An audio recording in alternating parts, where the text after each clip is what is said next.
है वो secretary.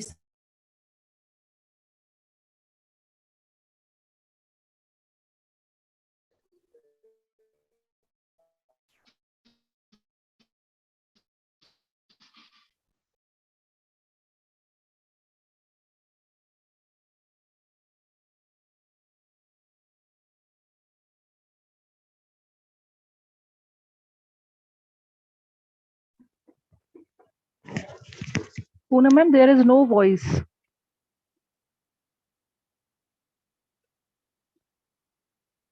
Poonam ma'am, are you getting my voice? Yes, ma'am. But we are not getting any kind of noise.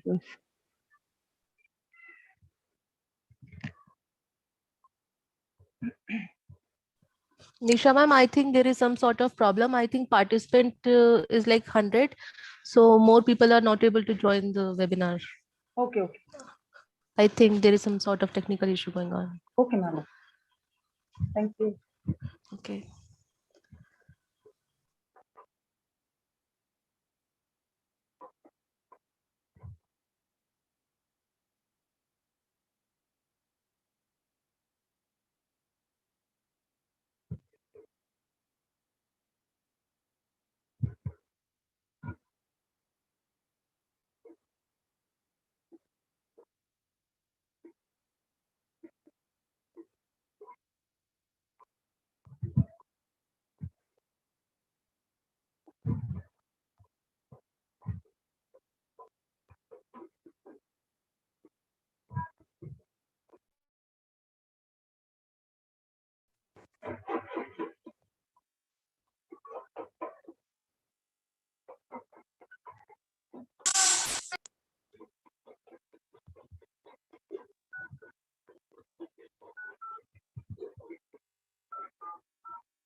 Yes, ma'am. आवाज ही नहीं आ रही उनकी।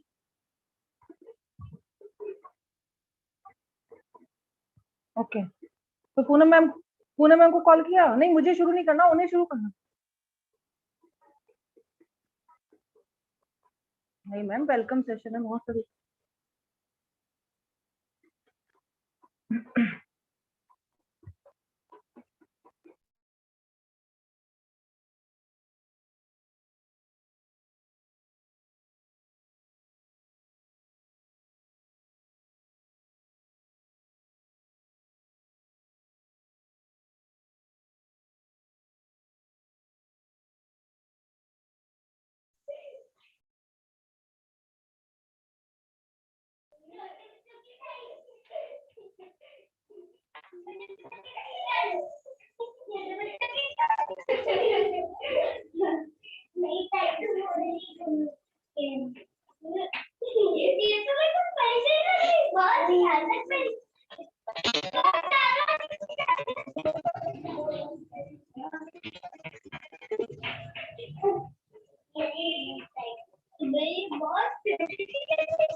Dear all participants and scholars, extremely sorry for the delay as the Chief Secretary of our college is on hold and he is about to join us within some time.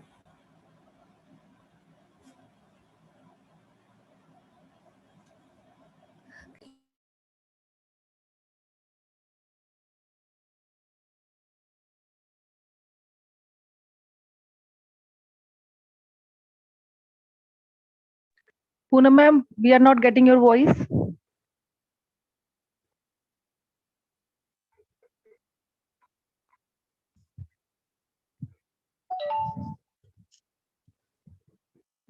You are not audible, ma'am. Wait a minute, ma'am. I'm Fine, on. fine, fine. You just Fine, carry ma'am. till then. You just carry on. Okay, okay.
Due to some technical issues, the chief secretary of our college is unable to connect with us. So we are waiting just for to join him. Then we will start the proceedings. Sorry for the inconvenience.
Good morning to all who joined us just now.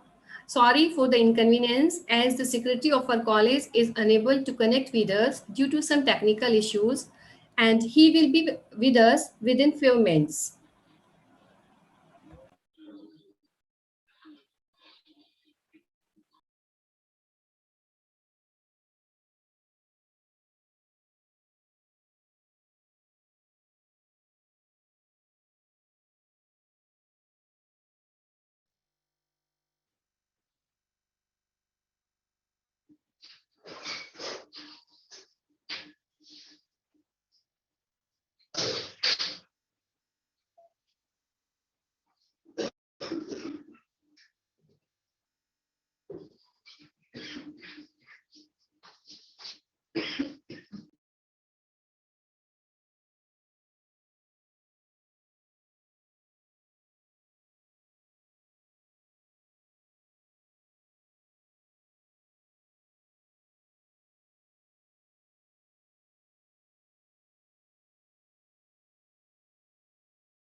आवाज इसलिए नहीं आ रही क्योंकि speaker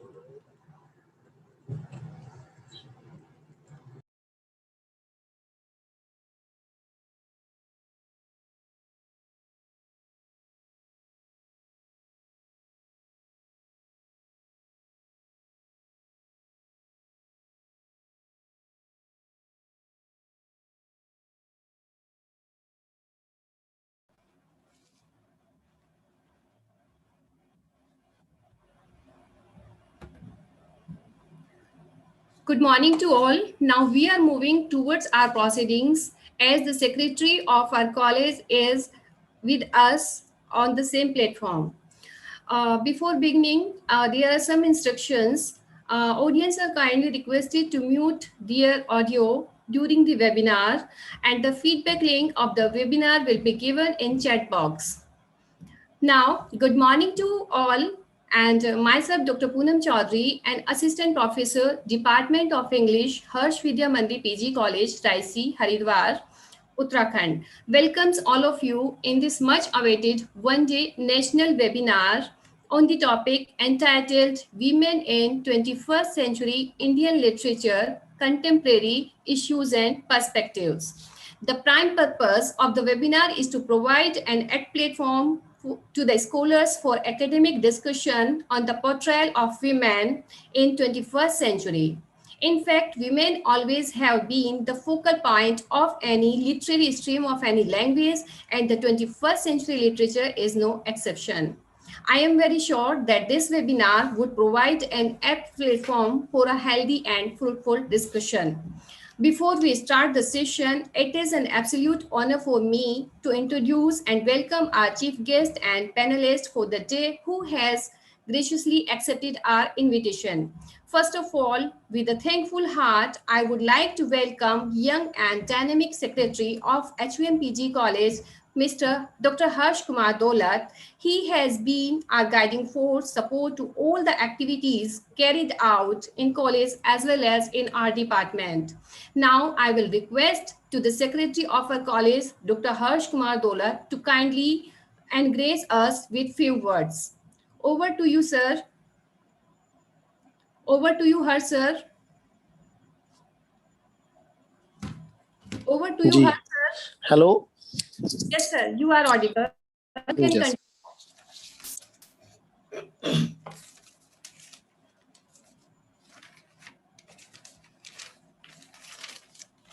continue, sir.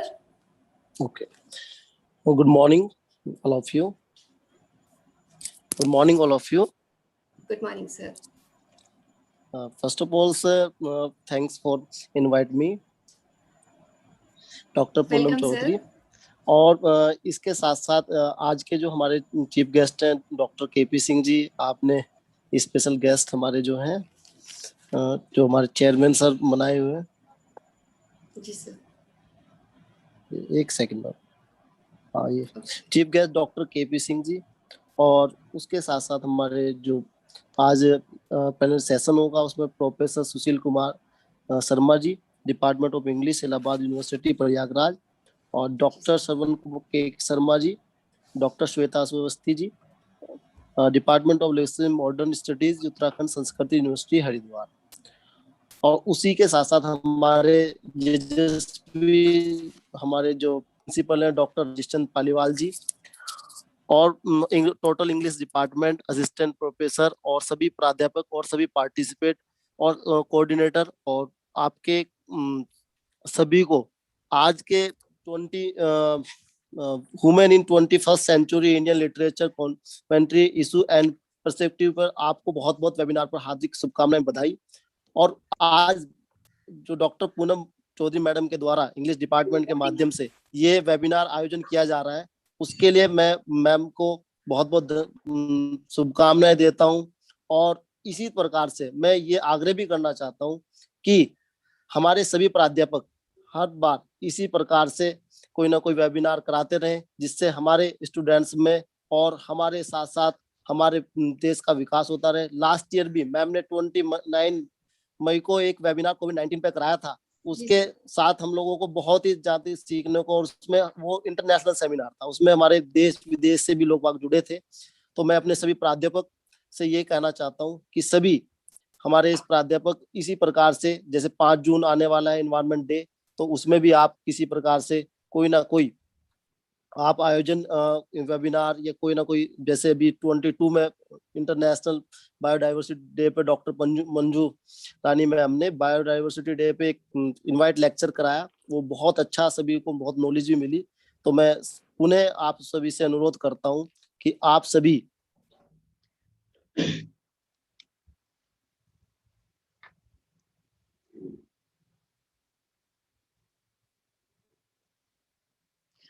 हर्ष sir, आपका mobile mute हो गया है, अनम्यूट कीजिए kindly. You are not audible sir. Yes sir, now you can continue.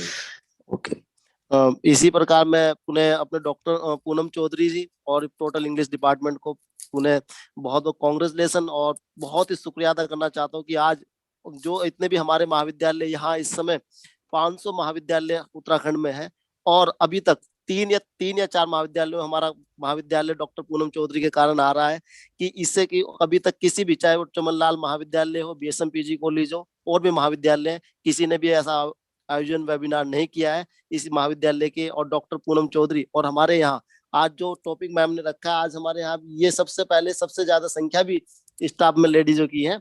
और देखिए आप इंग्लिश डिपार्टमेंट भी देख रहे हैं, इंग्लिश डिपार्टमेंट में भी और ड्राइंग डिपार्टमेंट में तो कोई जेंट्स है। तो मैं आपसे यही कहूंगा, और मैं 2 मिनट आपका एक, मैंने कुछ लाइनें कुछ लिखी थी आप सभी के लिए, तो मैं आज आपको कहना चाहता हूँ सभी से, यदि आपका आग्रह हो, और मेरा आप जरूर कृपया सर, कर जरूर। दो शब्द सुनिएगा।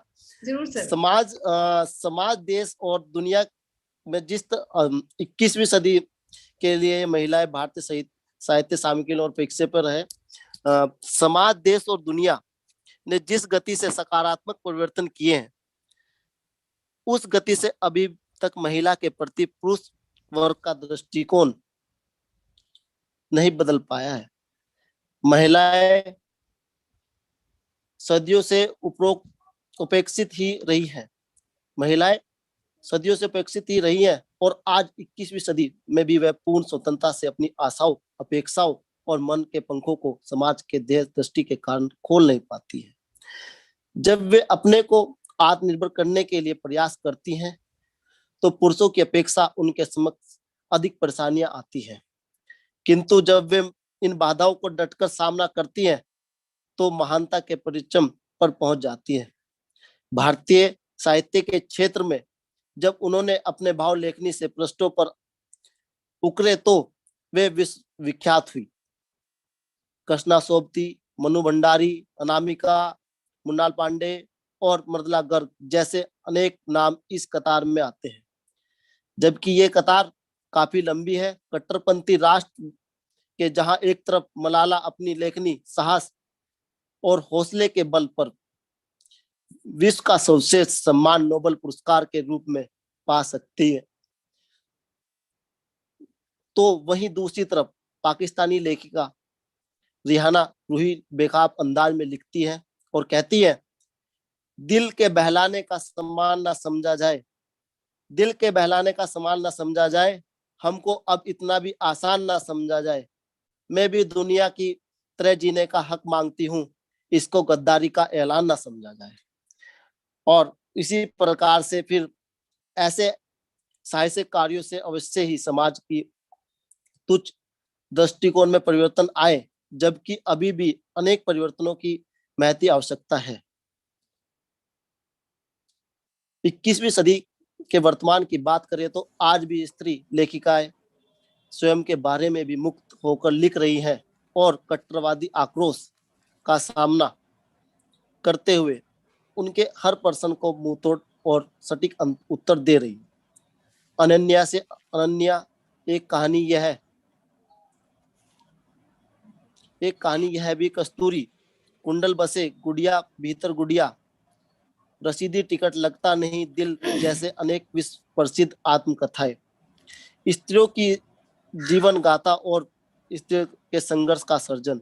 21वीं सदी की लेखिकाएं साहस करके अपने जीवन संघर्ष की चुनौतियों को सोचनीय रूप से प्रस्तुत कर रही है। उपभोक्तावाद, वैश्वीकरण, सनातन मूल्य और उत्तर आधुनिक तक के कारण नारी मुक्ति की जटिलताएं बढ़ती प्रतीत होती है। इन बाधाओं के बावजूद भी आज इस सदी में नारी वो सब कर पा रही है जो इससे पूर्व की सदी में उसके लिए सोच पाना भी दुर्भर था। आज स्त्री प्रत्येक क्षेत्र में होकर स्वतंत्र होकर न केवल पुरुषों के कर्मों के बराबर भागीदारी कर रही है, अपितु निजी कर्मों से विशेष की बुलंदियों पर जा बैठी है और रूढ़िवादिता परंपराओं को तो शासित कर रही है और आज इनके विषय में स्वतंत्र रूप से कहा जा सकता है। और लास्ट मेरी लाइन है, कमन चांद सितारों पे डाल सकती हैं, कमन चांद सितारों पे डाल सकती है, समुद्र को तह तक कंगाल सकती है।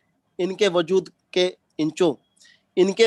इंचों में आका ना जाए, इनके वजूद को इंचों में आका ना जाए, ये हर एक बूंद को दरिया से निकाल सकती है। और इसी प्रकार आज 21वीं सदी में जो आज ये मैडम ने 21वीं सदी महिला भारतीय साहित्य समकालीन और प्रेक्षे पर आज ये मेरा थोड़ा से 2 लाइन मैंने सब लिखे थे। और इसी प्रकार आज मैडम को मैं पुणे और पूरे हमारे प्राध्यापकों को मैं बधाई देना चाहता हूँ। इसी प्रकार हमारे वेबिनार कराते रहें और कॉलेज का नाम आज देश में विदेश में डॉक्टर पूनम चौधरी जी के कारण पहुंच रहा है। तो मैं सभी प्राध्यापकों से कहना चाहूंगा कि सभी प्राध्यापक इसी प्रकार अपने डिपार्टमेंट का नाम भी, प्रत्येक डिपार्टमेंट भी इसी प्रकार से कोई ना कोई कार्य करें और कॉलेज का नाम इसी प्रकार पहुंचाए। और लास्ट में 2 बात ये कि मैं सभी को फोन भी पर्सनली करना चाहता था, हमारे जितने भी प्राध्यापक हैं और जितने भी हमारे सहभागी इसमें आज प्रतिभाग कर रहे हैं और जो हमारे गेस्ट हैं, मैं उनका दिल से धन्यवाद देता हूँ। आज उन्होंने मुझे जो 2 मिनट मेरे लिए सुनी है और 2 मिनट मुझे दिए हैं, तो उनका भी बहुत बहुत दिल से धन्यवाद। और पुनः मेरा हाथ जोड़ कर सभी को प्रणाम।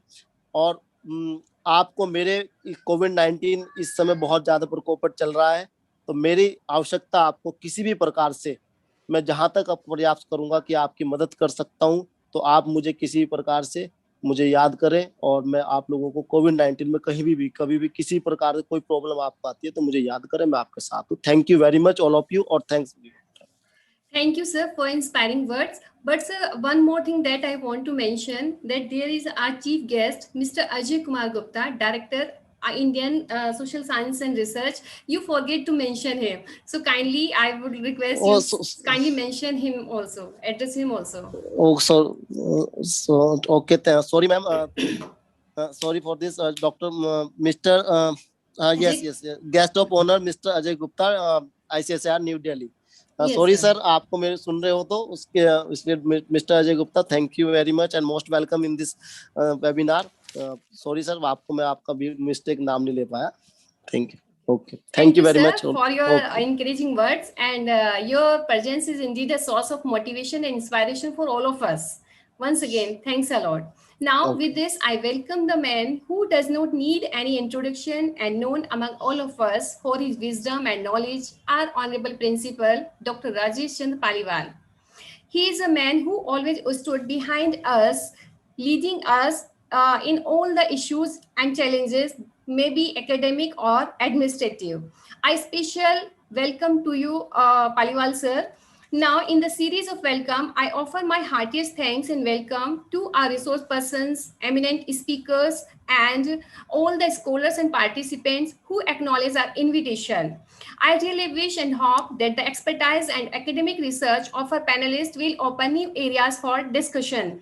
Now, in the series of welcome, I would like to welcome our highly distinguished and acclaimed scholars. Let me introduce them one by one. First of all, we have Mr. Ajay Gupta, as already mentioned by her sir also, Director, ICSSR, New Delhi. Then I welcome our eminent personality, Dr. Sushil Kumar Sharma, Professor of English, Allahabad University. He is also a name in the field and arena of education. Now, it's the time to welcome our privilege to welcome a man of excellence and superiority, Dr. Shravan Kumar Sharma, a name not only in Uttarakhand, even in all the states, in the Department of English, Gurukul Kangri Deemed University, Haridwar. Now, it's my tremendous pleasure to welcome Our next panelist, Dr. Shweta Awasthi, Assistant Professor, Department of Linguistics and Social Science. At last, heartily welcome to all the colleagues, seniors, research scholars, students, and participants who are with us today. With this, I invite Dr. Neha Singh for further proceedings. Dr. Neha Singh, are you there? Yes, ma'am. Yes, ma'am. Thank you, Please Poonam join ma'am. us. Am I audible? Yeah, you are quite audible. Can continue. Yes. Well, morning greetings to all. It's my immense pleasure to introduce Mr. Ajay Kumar Gupta, Director, Indian Council of Social Science and Research. Welcome, sir. He joined ICSSR New Delhi in November 2002 as Deputy Director. And before that, he was associated with various national level research organizations like National University of Education Planning and Administration in New Delhi, Indira Gandhi National Open University, New Delhi, State Council of Education Research and Training, New Delhi. He holds post-graduation degree in sociology, along with that post-graduation diploma in journalism and post-graduation diploma in book publishing from College of Vocational Studies. His area of specialization is journalism and publication. He has worked in various divisions of ICSSR. He has also given responsibility of Chief Vigilance Officer within the organization. During his professional career, he has been instrumental in publication of research reports arising out of various activities of respective organizations like IGNU, SCRT, ICSSR, and many more. The publications were brought out in collaboration with international publishers like Oxford University Press, Sage, Routledge, Pentagon, and Macmillan. He also supervised fifth and sixth round of ICSR research survey in various disciplines of social sciences. Respected sir, it is our pleasure and honor to have you here with this in webinar. Over to you, sir, for your kind keynote address.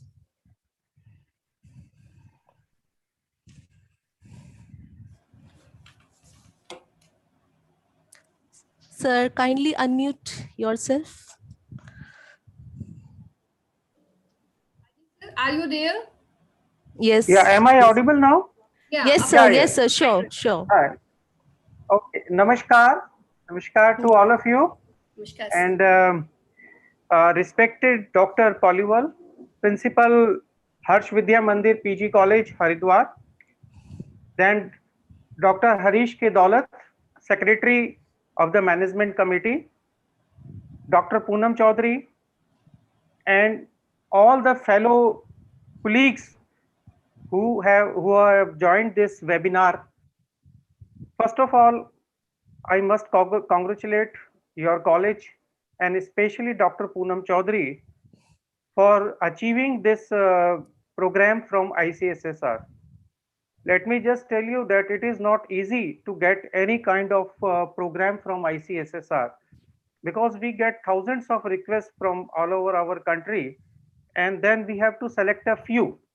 So when this proposal came to us, it was screened by the secretariat and after that it was placed before the expert committee and later on we decided to award this work. So for this I must congratulate Dr. Poonam Chaudhary, Principal Dr. Paliwal, Secretary Dr. Dollar, and the whole management committee.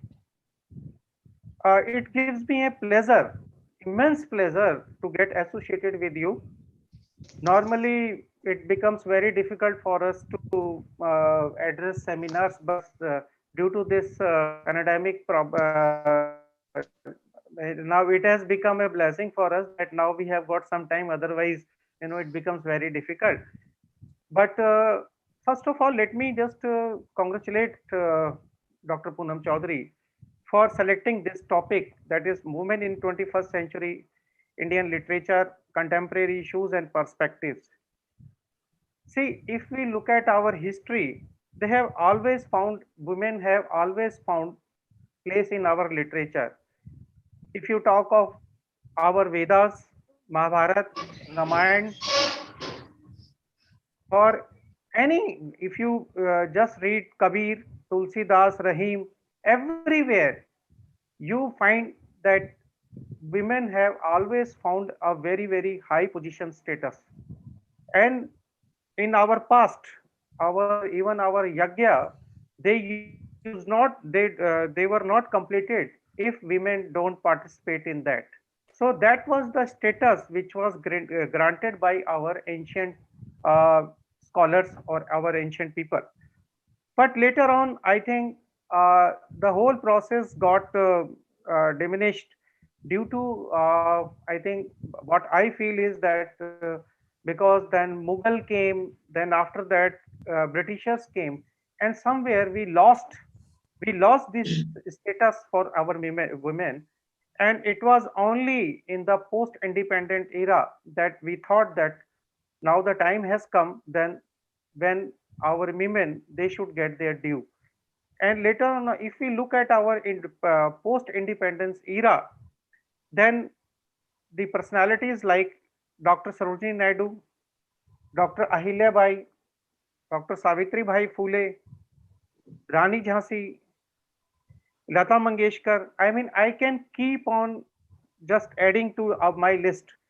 And if we look at our modern era, that is post-independent and later on, then Indira Gandhi, Srimati Indira Gandhi ji, then Eva Patil ji, first women president of our country, then even first IPS officer Kiran Bedi, then Mamta Banerjee ji, Jayalalitha ji, and if we look at other fields also in 21st century, then our women, Indian women, have done excellent job, excellent work in all spheres, whether it is sports, whether it is defense, whether it is civil services.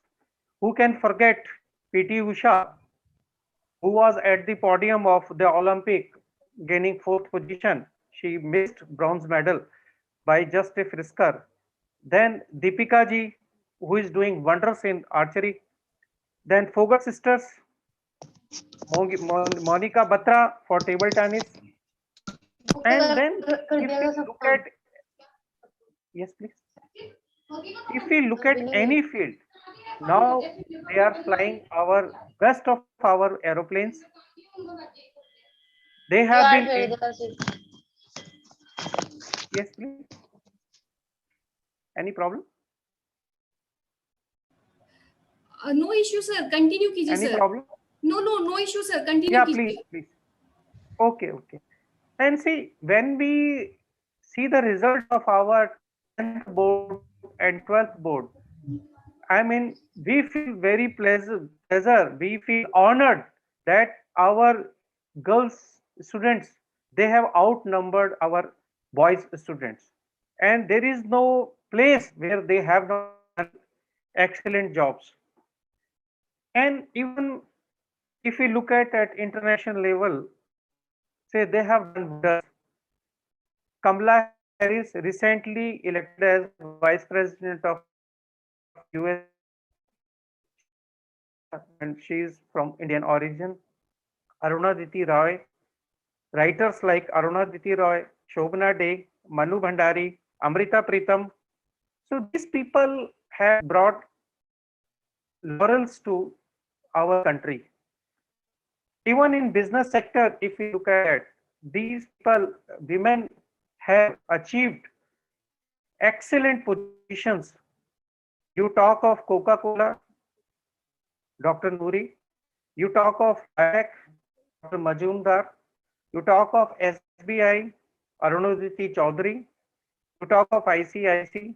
You talk of, I mean, now they have reached to the level of CMDs, Chairman and Managing Director, which were earlier supposed to be the domains of men only. So what we feel is that day by day now they are gaining momentum.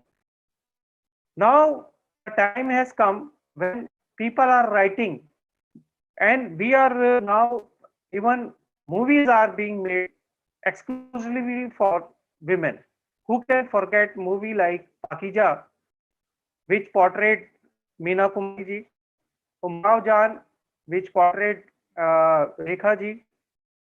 So these people, and then the legend Nargis ji in Mother India. So the time has come when these our Indian women being portrayed in Indian movies as lead actors, lead actress, and even in theaters. I mean, there is no place I find where we don't find Indian women, and they are doing excellent jobs, performing much better than their counterpart. And we should not forget that they constitute 50% of our population. So there is no way in which our country can work or can get success without the participation of Indian women. So we have to now include them in all spheres of activities of our country, whether now we like it or not. They are finding top positions and they will keep on finding top positions. See, if we look at our structure, family structure, our mother is the first teacher. She teaches us when we take birth, she gives birth which nobody else can give. And then after that, she is the first nurse, first teacher. And usually we get our all cultural values from our mother. Then their role as sister, their role as daughter, their role as grandmother, their role as teachers. I mean, you keep on telling and then you keep on just narrating their role. So they have done excellent job in all spheres, and it is this that and then who can forget your vice chancellor, Professor Annapurna Nautiyalji. I know her. I mean, she is your vice chancellor, and I think she has shown that women are nowhere less than their counterpart. So, I mean, they are occupying the lead chairs, particularly they are now heading Lok Sabhas, Rajya Sabhas, they are working as chief ministers. So, it is, you don't find a place in your literature unless and until you excel in your field. So, with the excellence, now they are finding place in the Indian literature in 21st century. And accordingly, our we at ICSR are also putting lot of emphasis while awarding research projects, research fellowships, and other programs to the scholars. So we give due weightage to them. ICSSR has got a dedicated center which is devoted to women's studies, that is known as C2DS, that is based at Delhi, Center for Women Development Studies. So that is a center, which caters to the needs of women. So that looks into into all spheres of women activities, and then it also funds research studies which are based on gender. So we give lot of emphasis for gender studies. And here I would like to say that you have chosen such a topic that it can be turned into a research project. Now it's a matter of further research that how much portion, what is the percentage of women participation in our literature. Now the time has come that they be only shown as piece of glamour, rather they should play a lead role and they should show light to others. So once again, I congratulate you for organizing this webinar, you, your team, and I think uh, this webinar will provide a lot of knowledge on this very good topic.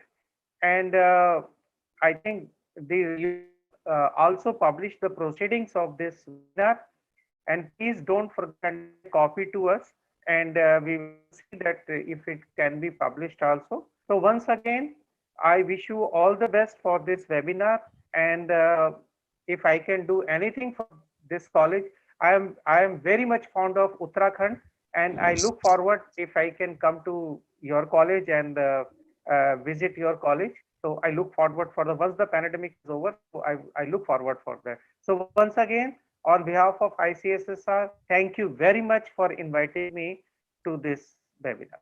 Thank you. Well, thank you, sir, for your words and enlightenment. You have mentioned the role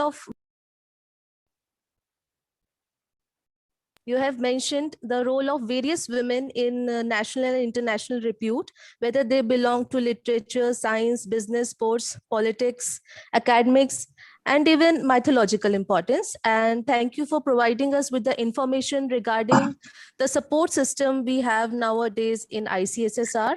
Now, I would like Dr. Nisha Pal to carry out with the further proceedings of the webinar. Thank you all. Over to you, Nisha ma'am. अम्मा देगी तेरे हाथ. Am I audible? Yes, ma'am. Yes, you are audible. Continue. Thank you, ma'am. Good morning to all. It is, of course, a pleasure and a privilege to invite such a renowned personality in the world of English literature. He is a poet, a writer, a mentor, of course, a brilliant professor of English. I would like to brief about Professor Sushil Kumar Sharma. He earned his PhD degree on the title The Theme of Temptation in Milton 1989 and diploma in creative writing in English.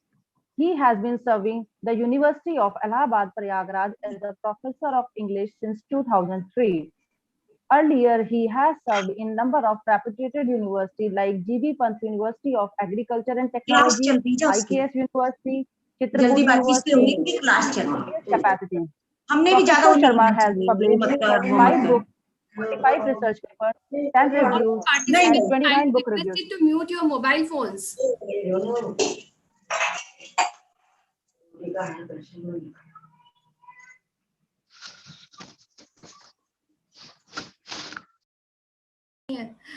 Nisha ma'am, kindly unmute your mic. Okay. Okay. He is also on the editorial and reviewers panel of some reputed नीचे इनको journals. Join कराइए ma'am 98 हो गया है sorry Okay. Can I continue, ma'am? Please continue sorry for the interruption Okay. Some of his work can be viewed at academia.edu website. He has completed 3 research projects and also successfully guided 6 research candidates. Professor Sharma has participated in approx 100 national and international conferences, seminars, and workshops as well. Professor Sharma sir has delivered about 200 lectures in various Indian and foreign universities. Some of his poems have been published in Canada, France, Ireland, Scotland, the UK, and the United States of America. His poems have attracted many good reviews, and also some of his poems have been translated in Assamese, French, Hindi, Polish, Sanskrit, Serbian, Telugu, Turkish, Ukrainian language. He is a life member of Indian Association of English Studies, Comparative Literary Theory, Ralph W. Immersion Society and Association. So here I humbly invite Professor Sharma. Sir, kindly come and grace this webinar with your presence and intellect. Professor Sushil Kumar Sharma. Over to you, sir. We welcome you, sir. Thank you very much, Dr. Nisha Palji. I think I am audible to you. Yes, sir, you are quite audible. Yes, and sir. the participants as well. Well, the topic for my talk today that I have selected is changing image of women. And when we have to talk about changing image of women, naturally we have to think about as to what could be the starting point. Well, if there is a request for starting the video. If I start the video, then I may lose my connection, audio connection. Therefore, kindly bear with me. It's okay, sir. You can continue. So there was a request that therefore I had to intervene. Anyway, so whenever you say that you have to change, you have to talk about the changing images of something, there has got to be some reference point. And without any reference point, you cannot talk about the changing image. There is a classic sentence of Noam Chomsky where he says flying planes can be dangerous. Now, there are two meanings of this sentence. Flying planes can be dangerous. Exactly in the same way, changing image of women. This phrase is quite ambiguous. Uh, it has got two meanings. One meaning happens to be as to what was the reference point last time, and from there, how long these women have changed. That is one meaning, and another meaning happens to be that what is the agenda that we take up, hmm, in order to change the image of the women. So I shall be talking about both these issues with reference to Indian fiction, and the reference point happens to be the book that is there in my hand. The book, the title of the book is "The Partition of Indian Women," and it has been edited by Carol Rosanelli and Alessandro Monti, and it has come out very recently. And in this book, there is a reference to uh, the warriors, the women as warriors. And the reference point, as Dr. Ajay Gupta ji was saying, he was referring to the Vedic ages and the status of women during the Vedic ages. But here in this article, the reference point happens to be 1857. Hmm? He, of course, referred to certain women who participated in the revolution of 1857, particularly Jhansi Rani. So, uh, in a span of roughly 600 years, from the slave dynasty, the Mughal golden period, up to the period of mutiny, or the first war of independence of 1857. However, the image that we find in the history and the image as we find reflected in the fiction, there is a chasm between these two images. So, concerning the warrior women, of which the last was Lakshmi Bai, who fought the English in 1858 and died in the battle, the list should include several ruling princesses, either Hindus or Muslims, not all of them high and noble birth. They lived mostly in the Deccan area, from Kerala to Karnataka, from Andhra Pradesh to Maharashtra and Bengal. And although wives, they were not shackled by marriage and gendered guardianship. They did not respect Parda and led men in combat. These women lived in a feudal like India, a land split into numberless kingdoms, most of them small and always at war among them. Their Nayak plotted and tried to dethrone them. They all were the competent and honest rulers who really cared for the well being of their people and shared their wealth with them. They fought the Mughals and the Portuguese, but the coming of the English conquerors changed radically this scenery. Hmm? And Dr. Ajay Kumar Gupta was referring to the Mughal period and the British period, and he was saying that these were the two main things, main events in Indian history that changed the course and our attitude towards women. So they fought the Mughals and the Portuguese, but coming to the English conquerors changed radically the scenery. The ruling power moved to Bengal and to Calcutta, and there is slowly rising bourgeois, the so-called Bhadralok, reacted to the hegemonic presence of the English, their culture and ways of life, with a vindicative revival of Hindu values in everyday life, above all in domesticity. Concerning women, they were modernized rather than made assume a real modern imprint. They had to be the perfect Lakshmi within the home to become proficient in English and in Western imported domestic law. At the same time, the new bourgeois framed their women into the role of custodians with respect to the Hindu spiritual heritage. In a nutshell, a Bengali wife acquired a double identity of spiritual empowerment and of domestic submission, as Partha Chatterjee suggests in his analysis of the rising nationalistic movement and its ideology. I'm leaving out the quotation. Uh, So the ideological restriction of women to the ghar, home, and their exclusion from bahar, ghare bahire. There is a film, ghare bahire. Therefore, I've taken these two words, ghar and bahar, the home and the world, implies the subsidiary function of women in the nationalist agenda. The well-known and seminal Anand Math, Bankim Chandra's book that was published in 1882, makes apparent the nationalistic view concerning women. The wives in the novel do not fight, but just follow.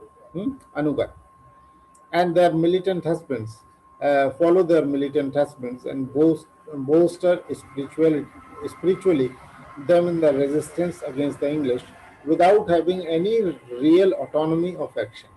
So, from Rani Lakshmi Bai and the other examples to this presentation of women, where in the earlier case they were the leaders, now they were simply the followers. They were simply following their husbands. So, differently from the warrior women of an earlier age, they have forsaken the public sphere and belong exclusively to the patriarchal domain of the ghar and the family. In his historical novels, Bankim Chandra represents womanhood following the contemporary nationalist thought, but at the same time goes back to the model offered by the belligerent warrior princess. Such is the case with the so-called Khati Patang, the film Khati Patang, kites, hmm, and that is wives whose matrimonial threads have been cut. They are being slighted or neglected by their husbands. All of them have an active and leading role in the fight against the Muslims and the English. In Sitaram, another novel of Bankim Chandra in 1887, Shri is identified with Durga Chandi, the slayers of demons, when she spurs the people against the Muslim rulers. However, the novel takes its title Sitaram from the name of her husband, not from the heroine. She is even a domestic resistant in so much debates with the husband her own right to an independent way of life. Her cry for a common action against Muslim rule is reminiscent of the rallying poem against the English written during the mutiny by Avanti Bai, a Marathi princess whose battles were like the limbs of the goddess. Raise your sword to die the honor of your country, else wear bangles as women do. Swear by your faith you will face this wrath if you even disclose this plan to the foe. And after being finally defeated by the English, she plunged her sword into the belly and died. Devi Chaudrani, another novel of Bankim Chand Chatterjee, published in 1884, a deserted wife defeats the English and shares her treasure with the peasants. Her behavior, both in war and in peace, may remind us of Chinema of Kittur. By the way, a friend of mine, Basavraj Naikar, has written a historical novel titled The Queen of Chittur, a historical novel. So this Chenamma of Kittur, Mysore. And the people of Kittur admired the young queen who was equally at ease in the royal court as well as amongst peasants. In times of drought, Chenamma used to distribute the supply of grains from the royal granary to the homes of the needy. In Warangal, Rudambara, a contemporary with Marco Polo, was invested by her father with the administration of the kingdom. Attired in male garments, she daily presided over the Darbar royal audience, invited foreigners for her land to write about it, held consultations with her ministers and advised how they should act to promote the best interests in the state.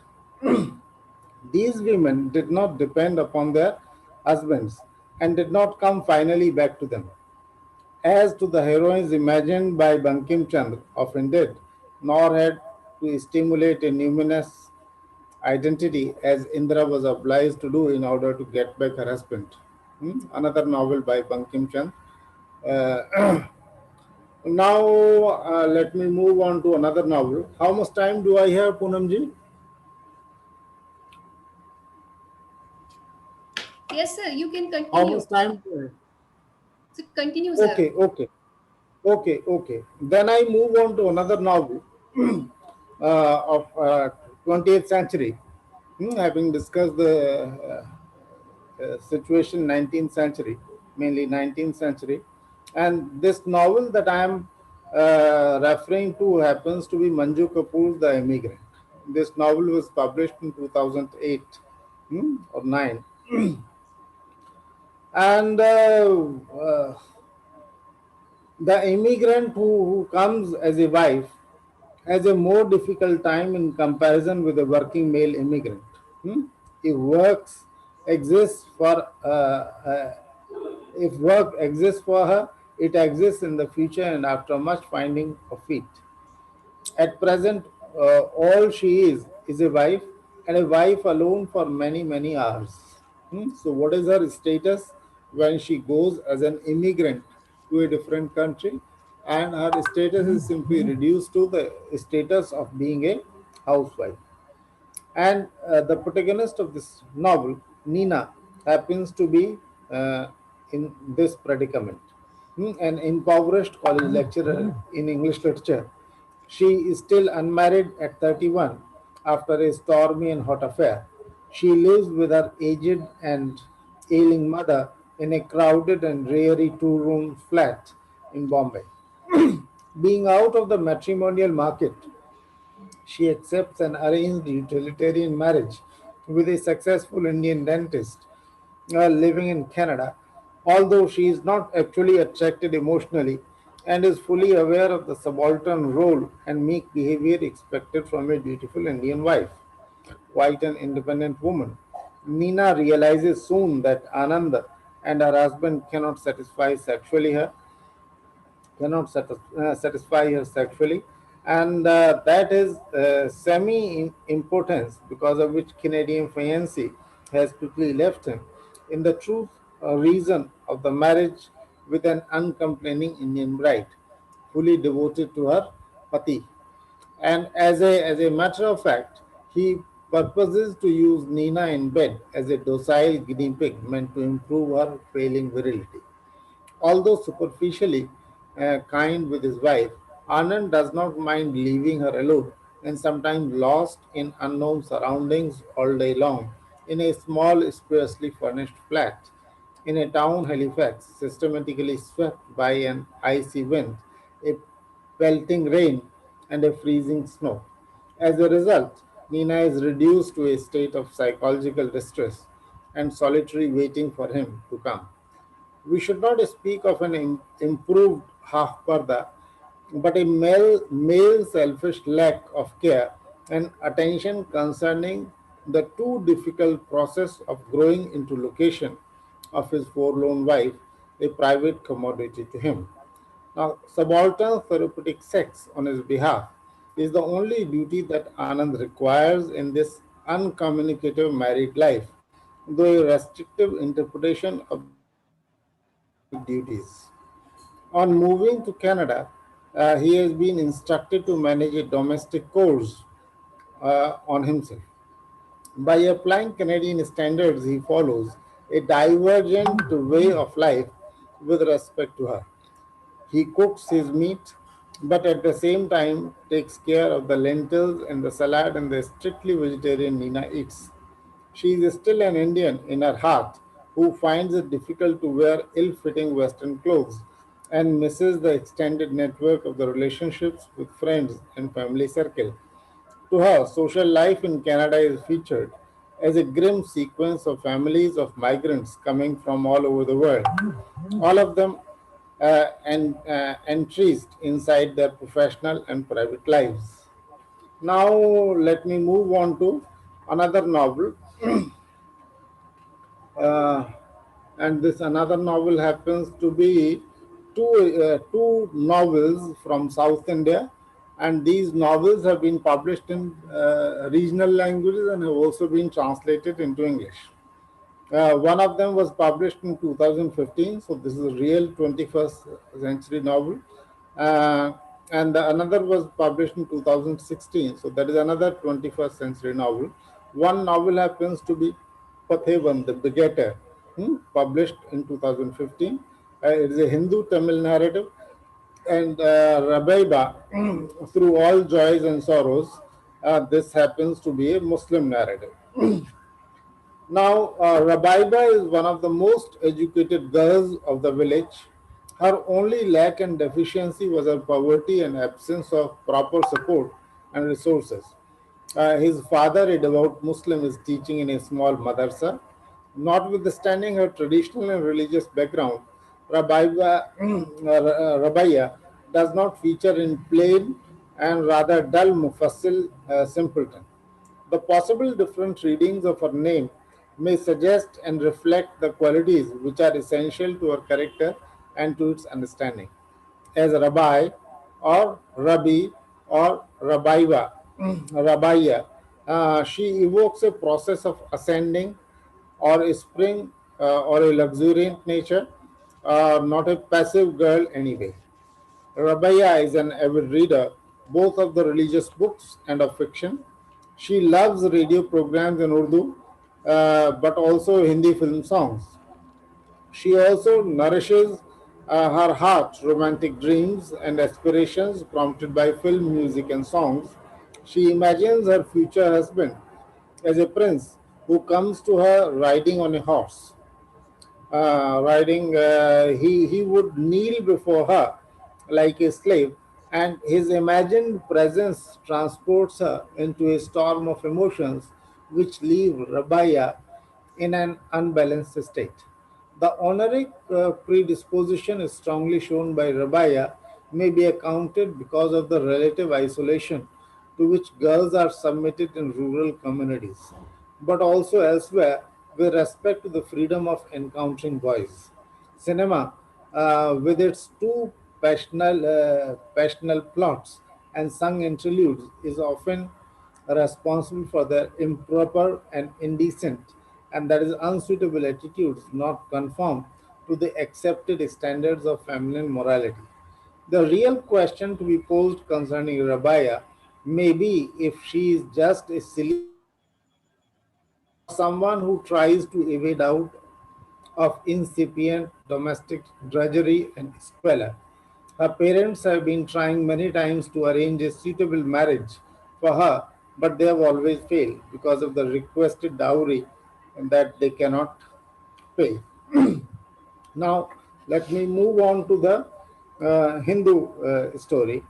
Uh, it's a novel, Pethavan, The Begetter, that was published in 2015. And the Tamil author Imayanam raises questions of a mismatched love in rural Tamil Nadu between the daughter of a poor peasant and a Dalit sub inspector of the police. Casteism and hegemonic panchayat rule considered their relationship to a caste a shameful blot upon the honor of the whole village. The father of the girl is ordered to kill her. However, the man cannot do that and goes back on his promise. Consequently, cruel and incessant persecution against his family follows, which involves everyone in the village. The reproach and the blame meted out by the surrounding community takes an obsessive judi- uh, bias, judicial bias, whose outburst leads soon to punitive communal violence. The extreme process of exclusion through death against a misbehaving and infringing the rules deviant implies in Patevan a double strategy of repression, both of surveillance and punishment. According, Accordingly, a scheme of analysis suggested by Foucault. In Patevan, the punitive strategy requires the death of the culpable, whose effaced body erases at the same time the feeling of collective shame. Concerning surveillance in a community, a woman must always be exposed to the judging eye of someone who reports whatever transgression. Such a judging gaze is seminal in arousing the need for punishment. Hmm? A boy from our village brings the news I saw her with that low caste man, Wabuthan's son. So the violation of the prescribed dictate that forbids whatever social and private intercourse with low caste people calls at once for a punitive reaction, both within the family and on behalf of the whole community. The day of her clandestine meeting, Dakyam is beaten and kicked by her mother, who goes on till she is exhausted. This happens again and again when the daughter refuses to marry and takes rat poison, when she tries to hang herself, when she tries for 3 times to run away with her lover and is caught every time. So this is how this story in Tamil Nadu uh, is it presents a contrast to what women were being what women were doing in the early 19th century, and over this 21st century they become just the passive agents. So this is how the situation has changed.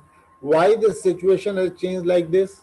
We need to discuss that further, and in some other lecture I shall be talking about that. Right now this much I think is enough. So thank you very much. Thank you, Dr. Poonamji, for giving me time, and the members of other members of the organizing committee, other members in the panel. I thank you all for your kind attention. Thank you very much. Thank you, sir. Nisha ma'am, are you there? Yes, ma'am, I'm there. Thank you, sir. I express my congratulations for an excellent speech. Thank you so much, Professor Sharma, sir, for putting light on the various aspects of women. You have deeply explained the role of women since past to present, referring number of novels. I again thanks for giving your precious time and making this webinar fruitful. But sir, I would like to request you kindly start your video at least for a moment, so we will be fortunate to see such a renowned personality like you, at least for a moment. Professor Sharma, sir, can you start your video for a moment? We would like to see you. Okay. Thank you, sir. Thank you, sir. Thank you, Pranam, sir. sir. Namaskar. Ji, namaskar. Namaskar, Thank sir. you so much, sir. I'm using two devices simultaneously. This mobile phone in order to communicate my audio, and then It is. a device to communicate this video. Okay. Thank you, sir. Thank you Thank so you. much for delivering this lecture. It is nice to see you. Now, I would like to invite Dr. Deepika Bhatt for further proceeding of this webinar. Over to you, ma'am.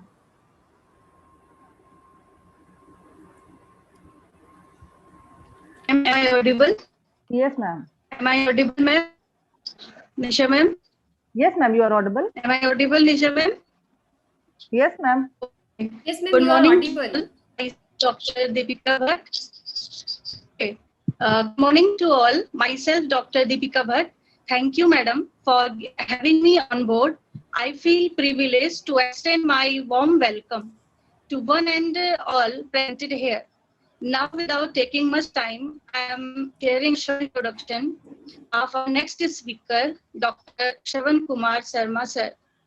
Dr. Shravan Kumar Sharma is Professor of English, Director, Center for Canadian Studies at Gurukul Kangri, Haridwar.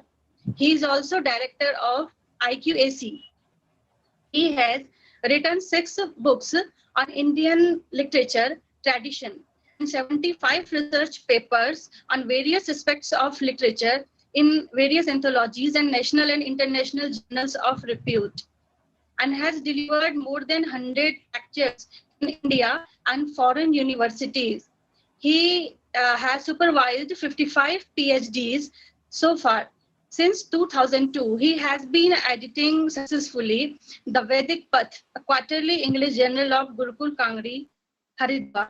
Dr. Sharma is an awardee of the prestigious Shastri Fellowship, the Department of Foreign Affairs and International Trade, Government of Canada. Has visited many foreign universities, importantly Manchester, Metropolitan University, UK, Simon Fraser University, Bunby, British Columbia University, British Columbia, York University, Toronto University, Canada, and Assumption University, Bangkok, Thailand, and the Royal University of Bhutan, Tribhuvan University, Kathmandu, Nepal. He has been associated with the Encyclopedia of Hinduism as a subject general, associate editor with knowledge, traditions, and practices of India. CBSE project as a member production team, and with Sahitya Academy Encyclopedia on Indian Poetics. UNESCO project as a consulting editor. He has also completed 3 independent projects. Currently, he is working on an innovative present project, Encyclopedia of Mahabharata. Besides, he is associated in different capacities with national bodies like NEC, Bangalore, India Policy Foundation, National Education Policy, MHRD, Language Policy Committee, MHRD Ecological, WASH, Futures, DST, India Policy Foundation, Institute of Scientific Research on Vedas, etc. Sir, we are glad to have you as an esteemed part of the seminar. With this small introduction, I hand over the session to you, sir. Over to you, sir. Dr. Savan Kumar Sharma, sir. Over to you, sir. Our next speaker, Dr. Savan Kumar Sharma. Am I audible, ma'am?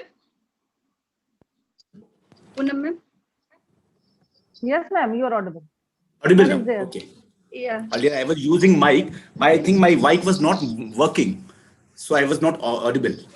So thank you very much, Dr. Poonam, Dr. Deepika, for a very beautiful interview, for a beautiful introduction, and including me to this your academic album where you are doing a wonderful job. But yet I listened to your key speaker, then Professor Sushil ji. And I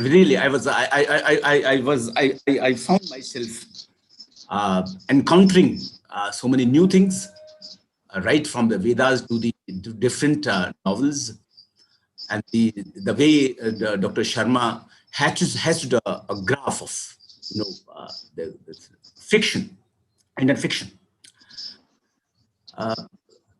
So after listening to them, I was just thinking what to say.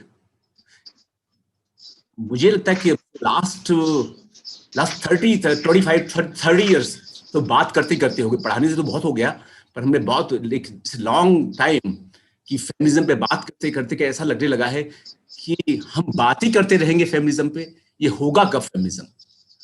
वो जब महाभारत शुरू होने वाली थी तो व्यास जी ने बड़ा हाथ उठा उठा के सबको कहा कि you please listen to me, it will be a great destruction to the humanity, do not indulge yourself in this battle, आप मत लड़ो। पर कोई नहीं माना, सब लड़े आके। और ये फेमिनिज्म भी उसी तरह का एक हो गया है महाभारत, कि हम बहुत बातें करते तो आते हैं, हम बहुत मंचों से बड़ी बड़ी बातें करते हैं, पर मुझे लगता है उस जो हम बातें करते हैं उसमें से 10% भी, if we follow that within our house, if we follow in the society, if we follow in our institutions, I think there will be a great change. ये बड़े बेचारे कहते कहते लोग, ये आज की समस्या नहीं है। अगर वेदों में भी बात कर रहे थे, हम वेदों की बात करें, जो गार्गी थी, मैत्रेयी थी, तो उन्होंने भी चैलेंज किया राजा जनक की जो एक सभा थी, वहां जाके उनको यज्ञ को उन्होंने चैलेंज किया कि ब्रह्म के बारे में आप बताएं। अब आप अंदाजा लगा सकते हैं कि कितना शोर मचा होगा वहां पर कि एक स्त्री ने, हम भले कहते तो यही है कि वहां पढ़े लिखे लोग थे, but man has his own ego, उसे एक परेशानी है ईगो की। हम लोग कहते जरूर हैं, बस सरप्टिशियसली वी डिफ्यूज दिस प्रोग्राम। हम उसके बाद वेदों में आते हैं, उपनिषदों में आते हैं, तो उपनिषदों में अगर आपको पता हो, एक छांदोग्य उपनिषद है, and in Chhandogya Upanishad there is a lady Jabala, and when Jabala she gave birth to Satyakam, जो ग्रेट ऋषि हुए, और वो किनसे, हु वाज हिज फादर, उसे पता नहीं था। जो गौतम ऋषि के पास गए, जब जाबाल उनके जो मुझे आप पढ़ाओ, Gautam Rishi asked him, tell me your lineage, who is your father? So she inquired it from his mother, and then mother says, बेटा, I do not know who your father was, I had served so many rishis, so many young people there in my youth. आप अंदाजा लगा सकते हैं क्या शोर हुआ होगा। महाभारत में फिर हम जब आते हैं, महाभारत में एक छोटी सी कहानी आती है कि एक ऋषि हैं, वो अपना पूजा एक अपना किसी जंगल में है और वो तप कर रहे हैं, तो तप से इतनी शक्ति आ गई उनमें कि उनके ऊपर एक चिड़िया ने एक बीट कर दी। तो उन्होंने चिड़िया को देखा गुस्से में, एंड जो चिड़िया थी वो जल गई, भस्म हो गई वो। अब वहां से ऋषि जी उठे और उन्होंने कहा चलो अब भिक्षा मांगी जाए। तो भिक्षा मांगने के लिए किसी गांव वहां में पहुंचे होंगे आसपास में, तो उन्होंने आवाज दी कि भाई भिक्षा दो। तो एक लेडी ने अंदर से कहा, I am just coming, I am serving my husband. उन्होंने फिर दोबारा थोड़ी देर में कहा कि I can't wait much, come and give me. तो वो फिर आए, बहुत देर बाद थोड़ी निकल के आई और उन्होंने कहा, भगवान मैं अपने हस्बैंड की सेवा कर रही थी, he was not well, so kindly excuse me. तो ऋषि जी नाराज हो गए, क्योंकि वो तो अभी चिड़िया को भस्म करके आ रहे थे। तो उन्होंने कहा कि तुम जानती नहीं हो मैं कौन हूं। तो वो महिला बोली कि मैं चिड़िया नहीं हूं महात्मा, जो चिड़िया को आपने भस्म कर दिया। तो ये जो चीजें आई हैं, जो चेंज है, ये जो एटीट्यूड है हमारा, जो एक एटीट्यूडल शिफ्ट है, जो एनकाउंटरिंग ऑफ रियलिटी है, that's not only today, it has been right from the very beginning. While the problem is we attach unnecessary reverence to text. एक सबसे बड़ी प्रॉब्लम है। मैं सोचना चाहता कि जब हमारे कुछ कीनोट स्पीकर होंगे, कुछ और होंगे, तो वहां से कुछ आइडिया हमें दें कि हम क्या बोलें। पर उन्होंने बहुत लंबी लिस्ट, कीनोट एड्रेस ने भी बहुत लंबी लिस्ट बताई हमें कि बहुत सारी लेडी, तो वो तो ठीक है, that's fine. Problem, where lies the problem, हमारी समस्या क्या है, हम क्या करें, किस तरह से जाएं। पर खैर वहां से चलिए एक चीज निकल के आई कि उनको हम we can divided into categories, और उनको मैं कैटेगरीज को बाद में शुरू करूंगा। पहले हम किस तरह की, हमारी आज की स्थिति क्या है, हमारी आज की जो विमेन कंडीशन है, जो न्यू वुमेन है, वो कहां पर है, कहां आती है हमारी। अभी एक मैंने फिल्म देखी पगलेट, और मैं जानबूझ के इसमें हिंदी में, पता है क्यों बात कर रहा हूं, हिंदी में इसलिए मैं बात कर रहा हूं आपसे कि शायद मैं अपनी बात आपको ज्यादा बेहतर तरीके से समझा पाऊं। ये इशू ऐसा है, एक सामाजिक विषय है, और शायद दूसरे विषय के भी लोग हैं, तो शायद इस बात को समझे। You know, English is, of course, it's very nice if you can convey your message in English to all of us, but sometimes it becomes a handicap because all of us sometimes we may not the embrace the message. तो हमें लगता है कि नहीं, हम अपनी बात कहें उनसे जो सब तक जाए, और because this is a social issue. हम कई बार हमारी बात ही नहीं पहुंच पाती, जिनको हम बताना चाहते हैं, जो समझते हैं वो शायद उस परिधि से बाहर है। Now they are away from the boundaries, अब now they can change themselves, and those who can understand sometimes they fail to embrace the message. तो मैंने सोचा कि नहीं, अगर हम बात उनसे कहें तो हमारी बात वहां तक जाए। तो मैंने एक सहारा लिया, मैंने एक मूवी देखी पगलेट। पगलेट जो गांव के लोग हैं शायद वो समझते होंगे इसका जो मीनिंग है। शहर के लोग मूवी के देख के भले ही समझ जाएं, पर I think people living in cities they will not be able to understand what पगलेट मीन्स। आप थोड़ा आइडिया कर सकते हैं कि अगर जैसे in Russian literature idiot word is used, in English literature fool word is used. अगर शेक्सपियर की फूल्स देखें, they are most intelligent person. Russian literature में अगर देखते हो, idiot is the most important person.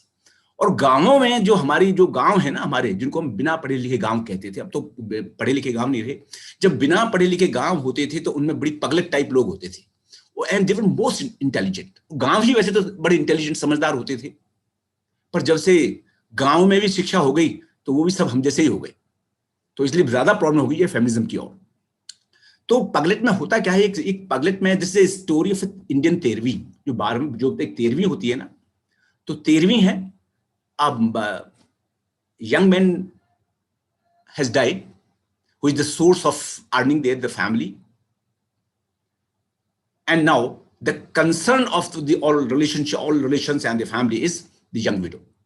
वो बेचारी है, सब उसी को देखते हैं, इसका क्या होगा। बाकी करने के लिए कोई कुछ भी तैयार नहीं होता है। nobody has any solution, but हाँ वो सब पूरी 13वीं में, और वो 13वीं हमारे यहाँ होती है, आप लोग जानते हो 13वीं में क्या होता है। कहने को तो बड़ी लगती है, बड़ी गमगीन, पर उस गमगीन में कितने एंटरटेनमेंट होते हैं हमारे, तो वो सब है वहां पर। अब वो देख रही है सब, एम इंग्लिश है वो लड़की भी पगलेट में, और वो सब देखती है वहां के, यही वो समाज हमारा है। तो खैर सब लोग सोचते हैं, लेकिन सब बचते भी हैं, कहीं किसी की जिम्मेदारी ना बन जाए वो बेचारी यंग विडो। तो तो अब इसी बीच क्या होता है, एक LIC ऑफिसर आता है and LIC announces that there was a policy, life insurance policy of the husband, and it has a huge amount which should be given to the young widow because she is the nominee. अब जैसे ही पता लगा बहुत सारा पैसा मिलने वाला है विडो को, तो कंसर्न लोगों के बदल गए. तो घर वाले अपनी तरह से सोचने लगे, जो उसके खुद माँ बाप थे उन्होंने सोचा कि इसको हम अपने साथ ले चलते तो हमारी दूसरी बेटी की शादी हो जाएगी, पैसा बहुत है. एक और रिलेटिव है, he also come forward and says I'll go for marriage. तो प्रपोज करता है कि I'll marry you, क्योंकि वो एक होटल का बिजनेस करना चाहता है and he doesn't have money. तो he thought that ये this better, ये इतना पैसा होगा हम होटल बिजनेस कर सकते हैं. जो घर वाले हैं, घर वाले भी दुखी हैं बेचारे, they have to pay house loan, but फिर भी अच्छे है, is a good person, good man, वो कहते नहीं है बेचारे, चुप रहते हैं. And the young widow is watching the whole drama. तो एक दादी के पास जाती है, जो दादी बिस्तर पे पड़ी रहती है, और दादी से कहती है, दादी बोलती नहीं है, बस सुन लेती है, एक दो सेंटेंस बोलती है, और अपनी दादी से बोलती है, दादी कि ये दुनिया बड़ी गजब की है कि यहां अगर आप अपना फैसला ना लो तो दूसरे फैसला ले लेते हैं.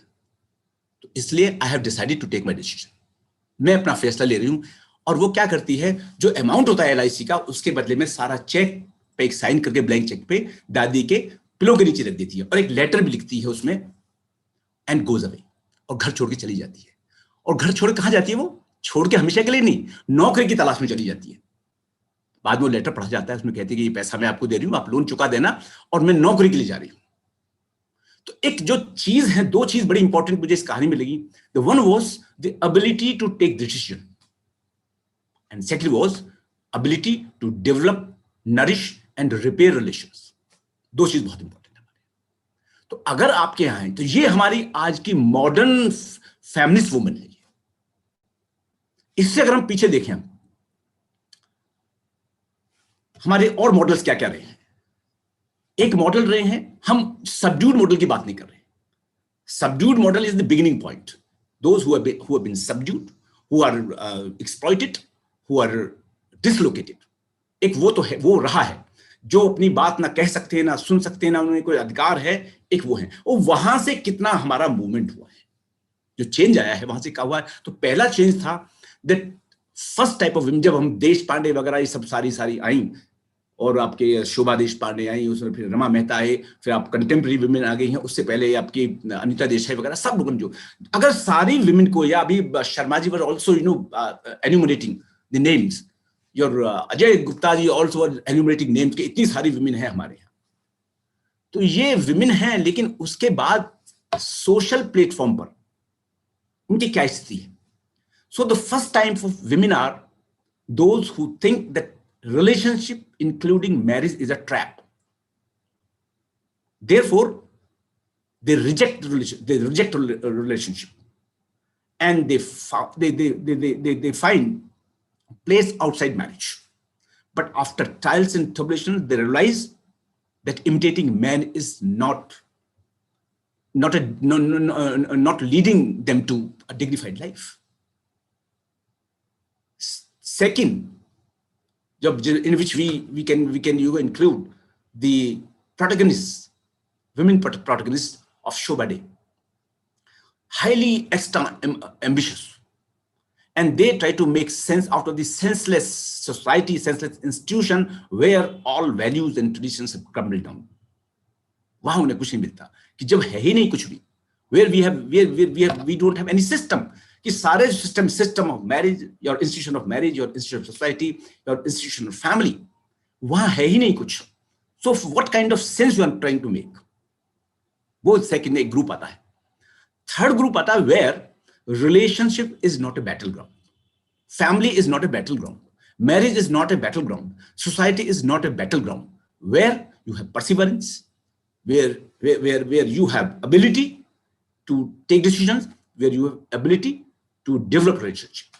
तो अगर वो है तो वहां पर आती है. सो मुझे लगता है जो हमारी आज कंटेम्प्रेरी जो आपके राइटर्स हैं, particularly the writers, those who are recreating, retelling our Indian literature, Indian intellectual tradition, you would find them how they are being treated, how they have come up, how they are equipped with the ability to take decision, ability to take to develop relationship. In relationship की जब हम बात करते हैं तो वहां एक ही बात निकल के आती है जो हम सारे साहित्य को देख के आते हैं, हमारी जो चाहे हम जो कंटेम्प्रेरी राइटर्स भी हम देख के आते हैं, चाहे उसमें you read Tagore, you read your Vivekanand, you read Aurobindo, and even Osho also. तो सब एक बात कहते हैं, जब उनको बात करते हैं सब एक बात कहते हैं कि नहीं, then they say that you have to take your decision. ये डिसीजन जो लेना है इसके लिए कोई आपकी मदद नहीं करेगा. जो लिटरेचर में भी है हमारे, all women protagonists in all fiction, in poetry, you would find everyone, one who doesn't know how to take decision is suffering, subdued, dislocated, and exploited. But one who knows how to take decision, one who knows how to develop relationship, she can come forward and she can have a happy life. So out of all this, graphics, we have two kind of models: model of happiness and model of success. So model of happiness, those who are following model of happiness is still suffering, but those who have model of happiness, they enjoy life. तो ये हमारा किस तरह का है कहां, but at the same time Vivekananda ji warn us, they warn men also. अभी एक सेमिनार थी इलाहाबाद में, एक सेमिनार थी पहले दिनों, एक वहां किसी ने पढ़ा और वो it was a challenge to men, it was a challenge of a woman to accept. जो वो कहती है कि तू मुझे अपना नाम ना दे, तू मुझे अपना नाम ना दे, तू मुझे अपनी पहचान ना दे, मैं हौसले से काम ले लूंगी, तू मुझे जमाने का पैगाम ना दे. तो शायद अगर विमेन को जो एक्सप्लॉइट किया जाता है वो तीन जगह से, या तो नाम से किया जाता है कि वो आदमी का नाम चाहिए उसे, आदमी की पहचान चाहिए उसे, और वो जमाने के पैगाम. ये जमाने के पैगाम बड़ी अजीब सी बातें होती हैं, वो तरह तरह की बात करते हैं. वो अभी एक शेर और मुझे याद आया कि उसमें वो हालांकि मैंने एक बात सुनी थी, जावेद जी का एक लेक्चर था उसमें, पर उसको बाद में एक गजल में मैंने पिरोया है. और वो शेर है कि जो जमाने के पे वो एक सटायर है कि कि प्यार करो, कि प्यार से रहो मगर प्यार ना करो, प्यार करो मगर प्यार ना करो, जमाने का ये दस्तूर बताया है किसी ने.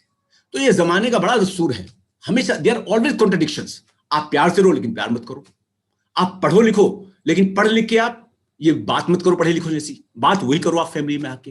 तो जो डिस्टिंक्शन है, we need to keep a place, we need to keep a watch during this disjunction. अगर वो हमें आता है, I think that's the best way to avoid this dislocation, this subdued affairs and this exploitation. इसमें जो एक और जो चीज आती है निकल के, जो मैन के लिए, जो वो कहते हैं, जो टैगोर भी कहते हैं, वार्न भी करते हैं उन्हें, कि एक बड़ी समस्या है कि ये सिचुएशन को देखकर व्हेन हम सब बात करते हैं, एक ये अभी नहीं, बिगिनिंग 19th सेंचुरी में भी देयर वाज जो ऑल द इंटेलिजेंशिया, वहां रिफॉर्मिस्ट थे, कंजर्वेटिव भी थे, and they were all propagating, developing the idea for the betterment of women. सब उनकी बात करते थे, yes, without the development of women, without the betterment of women, a country, a society, a nation cannot develop. We all agreed. But very surreptitiously, they diffused the idea of education. क्या कहते थे लोग कि नहीं, बहुत तो ठीक है, but the new educated women, they have fallen prey to new consumerism, unreasonable demands. कि ये जो वेस्टर्न आइडिया है उसकी तरफ चले गए हैं ये हमारे पढ़े लिखे जो लड़कियां हैं, और ये इनकी डिमांड्स बड़ी अजीब सी होती हैं, अनरीजनेबल डिमांड्स हैं. तो उसका एक बहुत अच्छा जवाब दिया विवेकानंद जी ने. उन्होंने कहा ठीक है, ये न्यू एजुकेटेड वुमेन हैं, आपको पसंद नहीं आती, थ्रेट है, because they felt threat, they were not worried, they felt threat. तो उन्होंने कहा कि हु इज एट फॉल्ट, कौन है वो, दैट्स द एजुकेशन. कि अगर हमें कहीं लगता है it's the flaw lies with the education, तो एजुकेशन को बदलो. एजुकेशन में है क्या, the education should be equipped, the centre of education should be culture, but now the centre of education is not culture, it's a qualification. Now, so now today we all are qualified people. We are qualified, so we try to move towards success. Had we been cultured, then we would have moved to happiness. तो गलती हमने कहाँ की है, हमारी education में culture नहीं है, क्वालिफिकेशन आ गई है. तो वेस्टर्न जो हम आइडियल्स हैं उनकी तरफ हम जाने लगे हैं. But again Vivekananda ji says, then Tagore says in his, Tagore has written a beautiful essay on women. वो कभी आप जरूर पढ़ें. और वो कहते हैं कि इसमें जो टैगोर है वो कि जो विमेन है कि विमेन कितनी है कि पढ़ने के बाद new education, whenever a new idea is thrown, then of course some of us might not embrace in a right perspective, but that does not affect the society adversely as a whole. There could be some people, but as soon as we change the idea, as soon as we change the culture, as soon as we change the education system, we can change the approach of new educated women also. एक और जो important चीज उसमें आ जाती है वो है warning. फिर उनके लिए एक और कहता है कि लेकिन ऐसा नहीं है. उसमें 3 लोग हैं आपका, टैगोर, विवेकानंद. विवेकानंद एक और बात कहती है. विवेकानंद से 20 लोग बात करते हैं. आज उनकी बात को हम कहेंगे in reference to the people when people say, आज क्योंकि जब हमारे जो अजय कुमार जो गिनवा रहे थे उन्होंने बहुत सारी लंबी लिस्ट बनाई. इंदिरा गांधी है और उसमें लता मंगेशकर है और ये है. We are not talking about this society कि इंडिया की जो सोसाइटी है वो कौन सी सोसाइटी है. The problem of feminism does not stand with the people जो बहुत नीचे तबके के लोग हैं. वहां फेमिनिज्म की कोई प्रॉब्लम नहीं है. वहां वाइफ हस्बैंड को पीटे या वाइफ या हस्बैंड वाइफ को पीटे या वो बातें करे. वहां सुबह शाम ठीक है, सुबह लड़ाई शाम को मोहब्बत, वो सब होती है. एक और सोसाइटी है which is not a society, upper class society, ultra modern society, and they don't bother you. उनको कोई जरूरत नहीं आपकी. प्रॉब्लम है हमारी मिडिल क्लास सोसाइटी की, उनकी प्रॉब्लम है. वो कहां जाए, उनके लिए कैसे करना है. तो वो उसके लिए जब बात आती है तब वो उसके लिए कहते हैं कि हमें जो मिडिल क्लास को जो करना है, जो हमें जो करना है उसके लिए हमें we need to have a cultured society. हमारी अभी तक जो है, अभी we wanted to have a culture society but unfortunately we could not have. We had this your qualified society. अब उस क्वालिफाइड सोसाइटी में हम क्या करें, कैसे करें. लिविंग ईडियम कहां है हमारा, लिविंग दुर्गा कहां है हमारा. Vivekananda talked of living Durga, living Shakti. And Tagore was talking about that in the form of mistress and mother. कि शक्ति है, शक्ति कौन है, is a fusion of mistress and fusion and mother. लेकिन हमारे आज जो जितनी भी जो लिटरेचर है उस लिटरेचर में that's lacking. और जो आता है that is not viable in society. तो लिटरेचर में कभी जो हम कहते थे literature is the criticism of life, now that literature is not being produced. Literature कहां प्रोड्यूस है, literature is again grabbed. Literature क्यों प्रोड्यूस, तो लॉर्ड लिटरेचर कैसे करते हैं वो अभी हमारे अजय गुप्ता जी अरुंधति का भी नाम ले रहे थे. The people those who are not writing for the country, they are not describing, they are not giving illustration of the country, they are not narrating the country, they are not narrating the society, they are narrating the society from the point of view of the West, so that they could be given some award. तो writers को भी हम कहां तक देखें. तो Indian जो narration है that is somewhere for, we are insiders, we are critical insiders, so we need to look into the memories, we need to look into the dreams and the expectations of the people, and that not in isolation but society as a whole. So we need to have a stop at the difference in perception of physical form.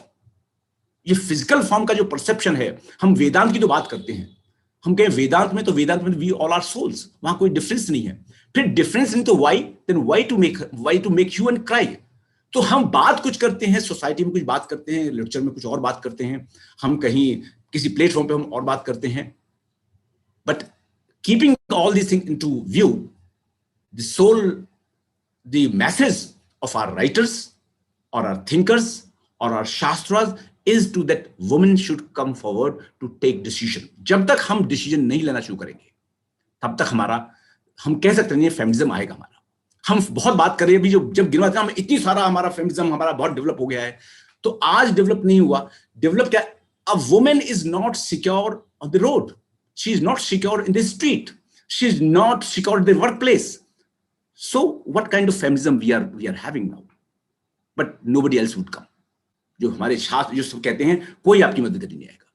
And men very surreptitiously diffuse your, आज भी हम जब बातें करते हैं तो लोग बातें करने लगे हैं कि नहीं उसने ऐसे कपड़े पहने हुए होंगे, उसने ऐसा किया होगा. So the whole so you fall yourself to pray. सब आप पर इल्जाम आप ही का आया. तो ये जब तक सोच आदमी ना बदले, तो ये सबसे हमारे जो ये विवेकानंद जी और जो टैगोर की जो राइटिंग्स हैं उनमें एक ही बात कहते हैं कि it's not only if man wants to help women, he should change his outlook, he should change his view. It is being changed in literature. अगर आप contemporary literature पढ़ें वहां चेंज हुआ है. अगर आप अभी पीछे देखेंगे जो कविता कहानी के कुछ वो हैं जो नॉवेल्स रिटेलिंग्स हैं, उसमें अहिल्या है, उसमें अहिल्या है, उर्वी है, उर्मिला है, सीता है, बहुत सारी चीजें हैं. You would find how modern, with modern outlook they have been presented. तो वो आज जरूरत है, चेंज बहुत आया है, बट स्टिल ये चेंज जब तक नहीं होगा, जब तक हमारा नजरिया नहीं बदलेगा, until unless we have the difference of perception in physical form, जब तक ये बना रहेगा हमारा.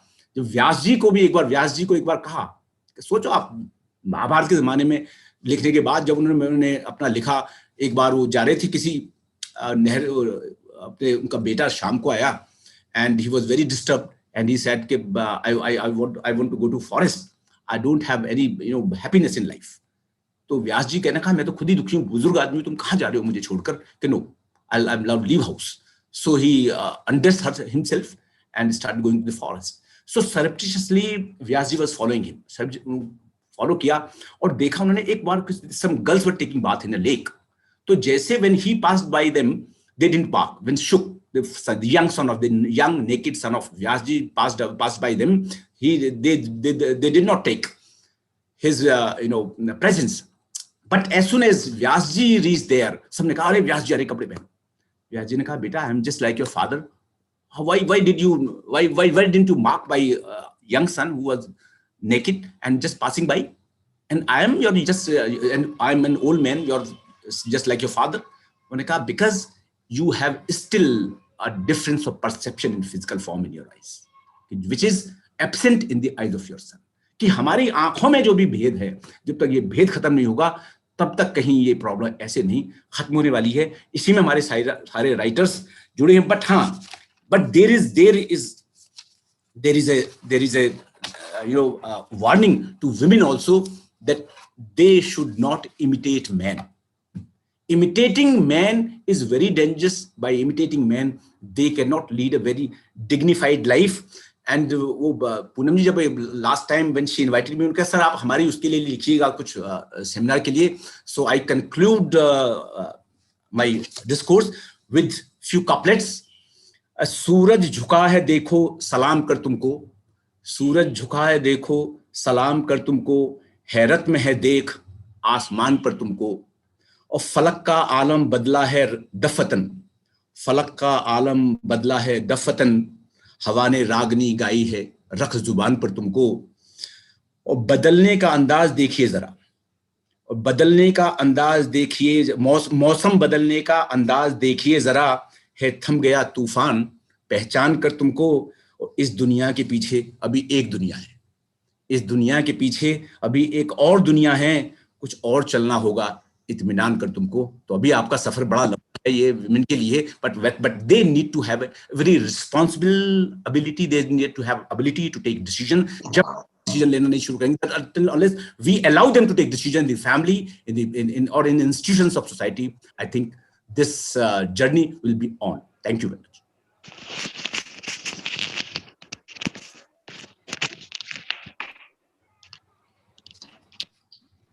साधु Sir. श्रवण जी बहुत बढ़िया lecture. Am I audible, ma'am? Ma'am? Poonam ma'am? Hello. Am I audible? Yeah. Yes, ma'am. You are audible. Continue. Okay. Thank you, sir. Thank you so much for this wonderful session. So his stories, examples, he explained feminism in a very fantastic manner and his own idea of Indian culture also. So I hope all participants will have enjoyed this session. And after this, now I would like to invite Dr. Madam for the next session. Over to you, Madam. Dr. Alka Harit, Madam. Dr. Alka Harit, ma'am. Are you there? Dr. Alka Harit, ma'am. Am I audible to everyone? Yes, you are audible. Yes, ma'am. You are fully audible. Okay. A good morning, all of you. Now I'm going to introduce a lady who had achieved name and fame at an early age. She is Dr. Sweta Avasthi. Dr. Sweta Avasthi is Assistant Professor, Department of Linguistics and Modern Studies, Uttarakhand Sanskrit University, Haridwar. Dr. Avasthi is gold medalist in UGC NET, USET, and having more than 15 years of teaching and research experience. She has written research articles, review essays, short tales, and poetry in a variety of national and international periodicals, and attended a number of national and international conferences and seminars. She is a member of University Academic Council, IQAC, and UGC, and also the International Students' Cells Convener. She has participated in national and international events as a resource person. Dr. Avasthi is also a poet and writes short stories. Her poetry have been published in reputable magazines, which mostly deal with nature, mythology, gender issue, and current events. She is the editor of Bhasa Journal, which is published by GAP, an academic non-profit. Folk literature, gender issues, and diasporic writings are three of her main research interests.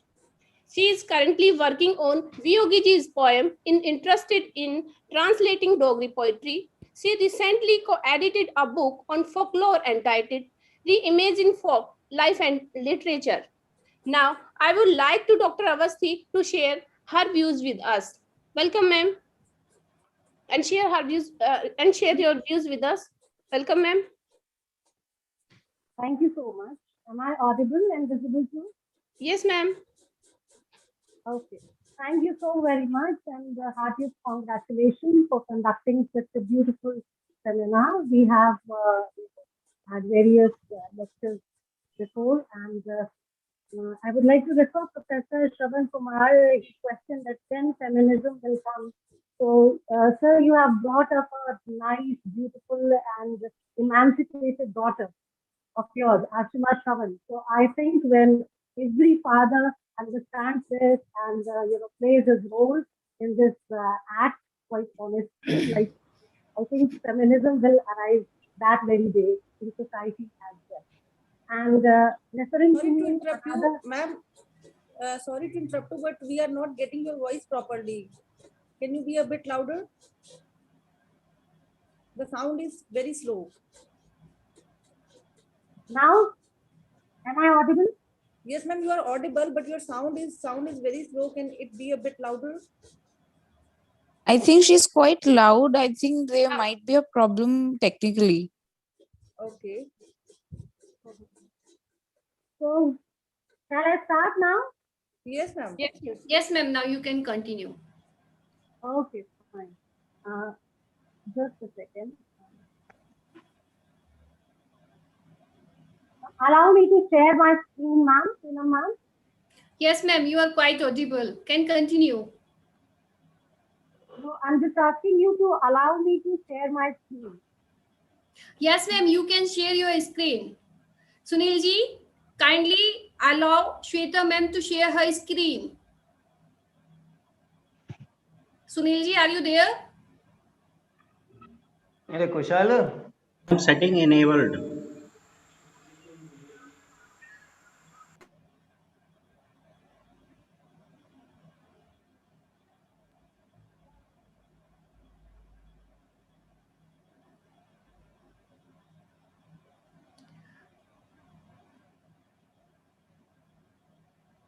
Shweta ma'am, kindly try to share your screen.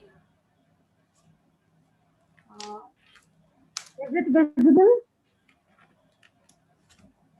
Is it Try to visible? share, ma'am. No, ma'am, not yet. Ma'am, it's not visible yet.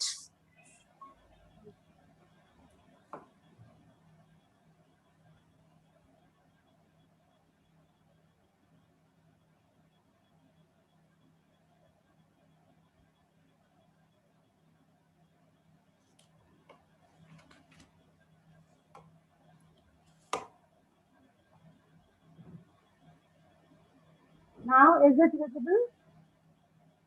Ma'am, your screen is not visible.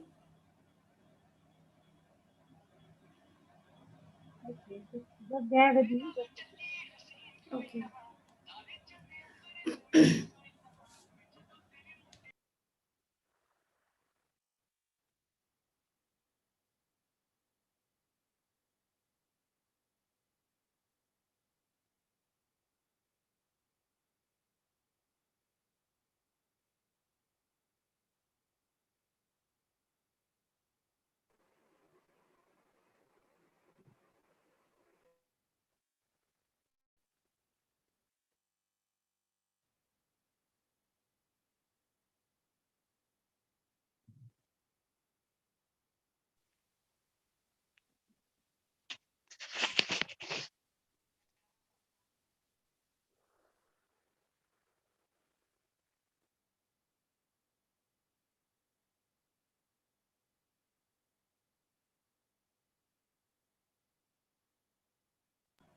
Shweta ma'am, are you facing any issue? Yeah, there's some problem. I mean, it is visible on my screen, but somehow it is not getting. No, ma'am, your screen is visible on the platform. Ma'am, try to reset it and then you try. Just a moment.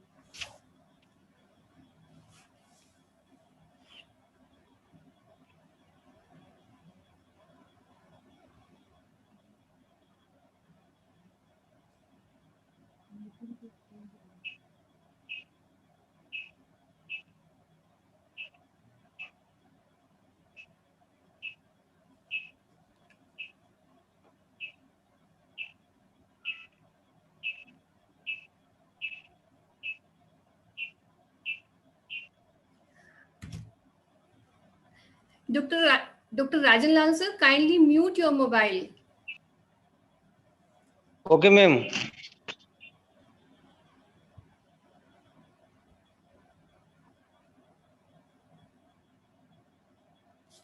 Shweta ma'am, are you trying to share your screen?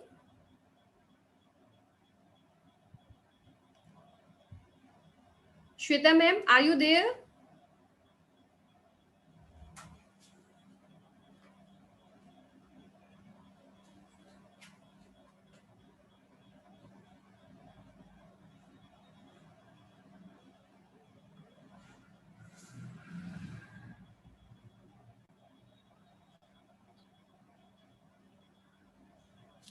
Nisha ma'am, kindly check what's the matter. Okay, ma'am.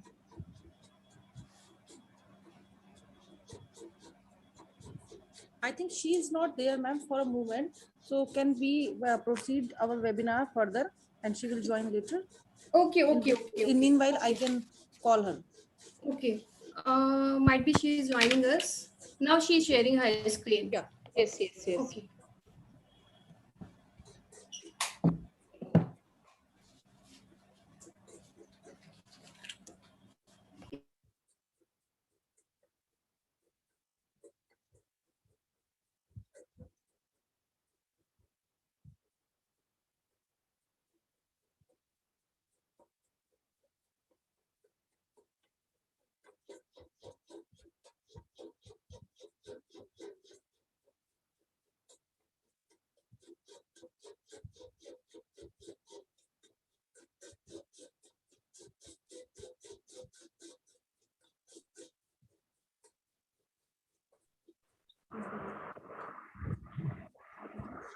Is the screen visible now, ma'am? Yes, ma'am. And are you able to hear me also properly? Yes, ma'am, you can continue now. Okay, fine, fine, fine. Thank you, thank you. And so the title of my talk is Life Beyond the Veil, Portrayal of Women in Indian Literature. And in previous lectures, we have already discussed, the kind of roles women have played, and various queries were also raised as to when the real feminism will arise. And for that particular presentation, I'll be talking about the roles and the segmented lives which women have lived and as it has been portrayed in literature. And plus, I'll contextualize it in a present scenario as well, the society, because I think that in order to understand the situation of women, we need to put them in the context of shastras, literature, society, and then only we can arrive at the holistic image of women in society and literature. As we pursue our Indian epics and shastras, we find that the status of ancient women was quite ahead of their Western counterparts. And there are discussions of Rishikas already. Professor Shravan has discussed about Jabala and others who are quite, can be easily termed as new women in the right.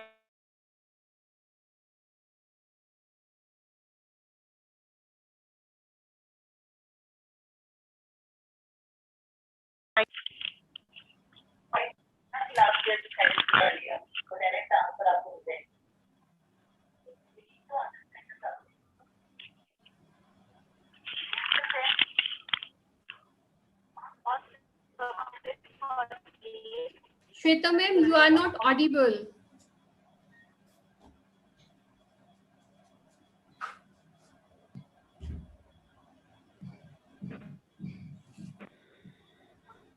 Help out the devotees who are struggling with their lives. And secondly, there is a category of goddesses like Durga, Kali, and their other formations where they are in a ferocious, aggressive, incarnations, and they ravage and demolish the demons. And thirdly, we have a category of Gram Devi. So all of these images, they have been portrayed more than often in our literature, and we find replicas of these in our society as well. So the history of the status of women in India has been quite eventful. Bankim Chandra's Rajmohan's wife and other novels were discussed by Professor Sushil Kumar, and he has given a candid portrayal of women who at least will to challenge the norms of the society. And even R.K. Narayan also discussed at length about women. All his women characters are very innovative in themselves. As far as regional Chand, Ismat Chutai, Mahashweta Devi, and other, many other writers who have focused on the stereotypical and objectifying images of women as they exist in society. And in this context, I have taken a few authors, although there is a whole range of authors like Ismat Chutai, Amrita Preetam, Mahashweta Devi, and the rest who are available on the slide. But I have chosen Ismat Chutai for presenting few ideas related to motherhood, ideas related to marriage and wife. Okay, and through these stories, through her stories, as well as the novels written by Shashi Deshpande and Chitra Banerjee,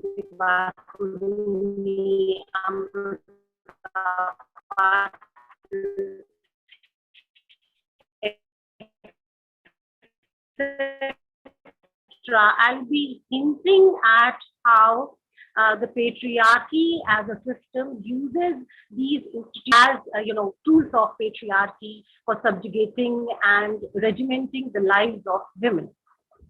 So our fiction. I'm audible properly, ma'am. You are able to hear me fine? Yes, ma'am. You may continue. Okay. So we find several kinds of images in Indian fiction. First of all, where women are presented as pristine, pure souls, economically helpless, and who hold morality and honor more than their life. And then we have the sulking, frustrated middle class working women trapped in loveless marriages who are able to see through the controlling mechanisms of society. The ferocious and revolting poor tribal women, as are found in Mahashweta Devi's writings, where they rebel and revolt and confront, the patriarchal forces, also focus on the tradition of rewriting the epics, which Professor Shravan Kumar already mentioned. And here I have taken, for example, two texts, Forest of Enchantment by Chitra Banerjee Divakar and Amrita Patil's Aranyaka, which was published in 2019. So when we approach these texts, so why did I choose Isma Chugtai? She happens to be a very important figure as far as struggle of women is concerned in India, because she belonged to a family where women were actually confined within the zanana, and they were not allowed to speak, they were not allowed to utter anything that was against, the norms of society. And being born at such a time, she was so courageous and vehement in her attitude towards patriarchy. That is quite laudable, thing about her. And she has actually lived what she has written in her text. And I chose her specifically because when I read her autobiography and other articles about her, there was this interview in which she said that she wrote a lot, before Lihaf and after Lihaf. But whatever she wrote was covered under that Lihaf. Okay, so one story we have that dealt with the idea of homosexuality, and so everything got covered. But she has written immensely on women, on the objectification of women, on commodification of women, and few of her stories also deal, with this idea of marriage and motherhood and wifehood as well. So, Nivedita Menon, in her book Being Like a Feminist, she asked the question rather, if marriage is the end of life, how can it also be the goal of life? And husband is always portrayed as a sheltering tree. And if at all a woman starts feeling this kind of sheltering as suffocating, as mutilating, as muffling, then she is easily termed as insane, as mentally retarded, as abnormal, and she can be easily shifted to, mad woman's attic, as was opined by Sandra Gilbert and Suzanne Zubar in their seminal text.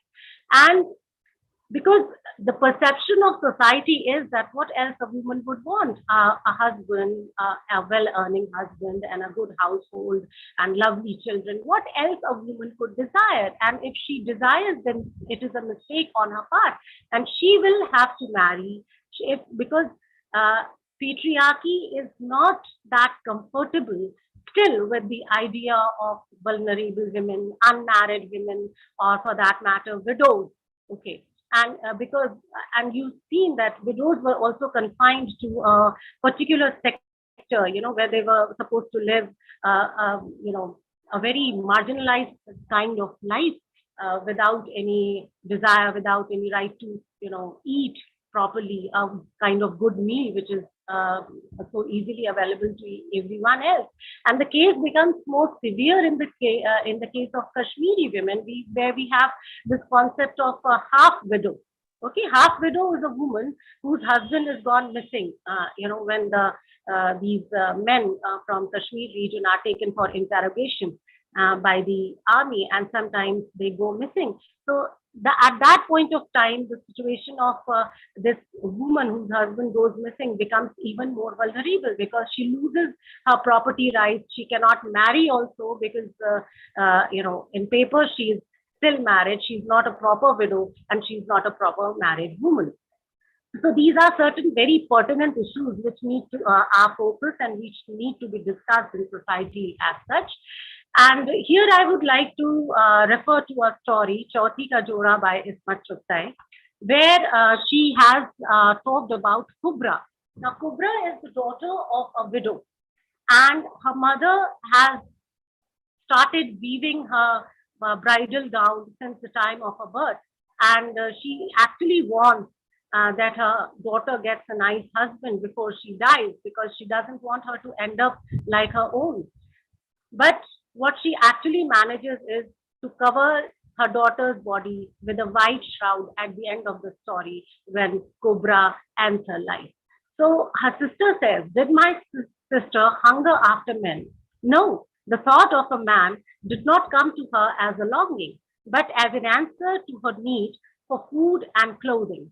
She was a widow's burden and must not continue to remain so. So marriage here is treated as something as social security that is awarded to women by society. Secondly, we have these frustrated women who find themselves trapped within loveless marriage. And if you read Shashi Deshpande's fiction, then you will find that there are lot many images here and there where you find this idea of hollowness in marriage, especially in the case of emancipated, educated women. And Shashi Deshpande's That Log Silence protagonist, Vijaya, she sees a married couple as two bullocks yoked together. Now, this is very interesting. You know, two bullocks yoked together who travel the same path, who take the same journey, but still they don't share their ideology, they don't share their dreams, they don't share their, opinions. And similarly, Manju voices in If I Die Today. She says, a marriage, you start off expecting so many things, and bit by bit, like dead leaves, all expectations fall off. Two people who have shut themselves off in two separate glass jars, who can see each other but can't communicate. Is this marriage? So, such kind of situation is there. Women's perception of marriage varies from man, but still, she has to stay married because marriage is necessary in the society to maintain a certain status for women. And then comes the other stage of motherhood. And motherhood is also a condition to sustain marriage. Mahadevi Verma in her text Shrankala Ki Karya, which was translated as links in the chain, she said that a woman could easily be removed from her status, if she's not able to beget a son, maybe if she's not able to satisfy her husband sexually, then also. So these are certain things which continue in our society still. And here I have referred to the story Chui Moi by Ismat Chugtai, and where we have Bhabhi Jan, who has had several miscarriages, and she knows that her status as a married woman is in danger, and she would be removed from there if she's not able to hold her child in her womb. So her horizons were darkening. She knew that another miscarriage would be her husband's ticket to a second marriage. Now Bhaijan could do anything in the name of progeny. So, and here in this context, I'm not going into the detail of the changing concept of motherhood, because nowadays, with the advent of such technologies as IVF and surrogacy, the entire idea of motherhood is changing. Okay, now we have biological mothers, we have surrogate mothers, and then social mothers. So I'm now not entering into this, but let's see what happens and what would be the future idea of motherhood is still under question.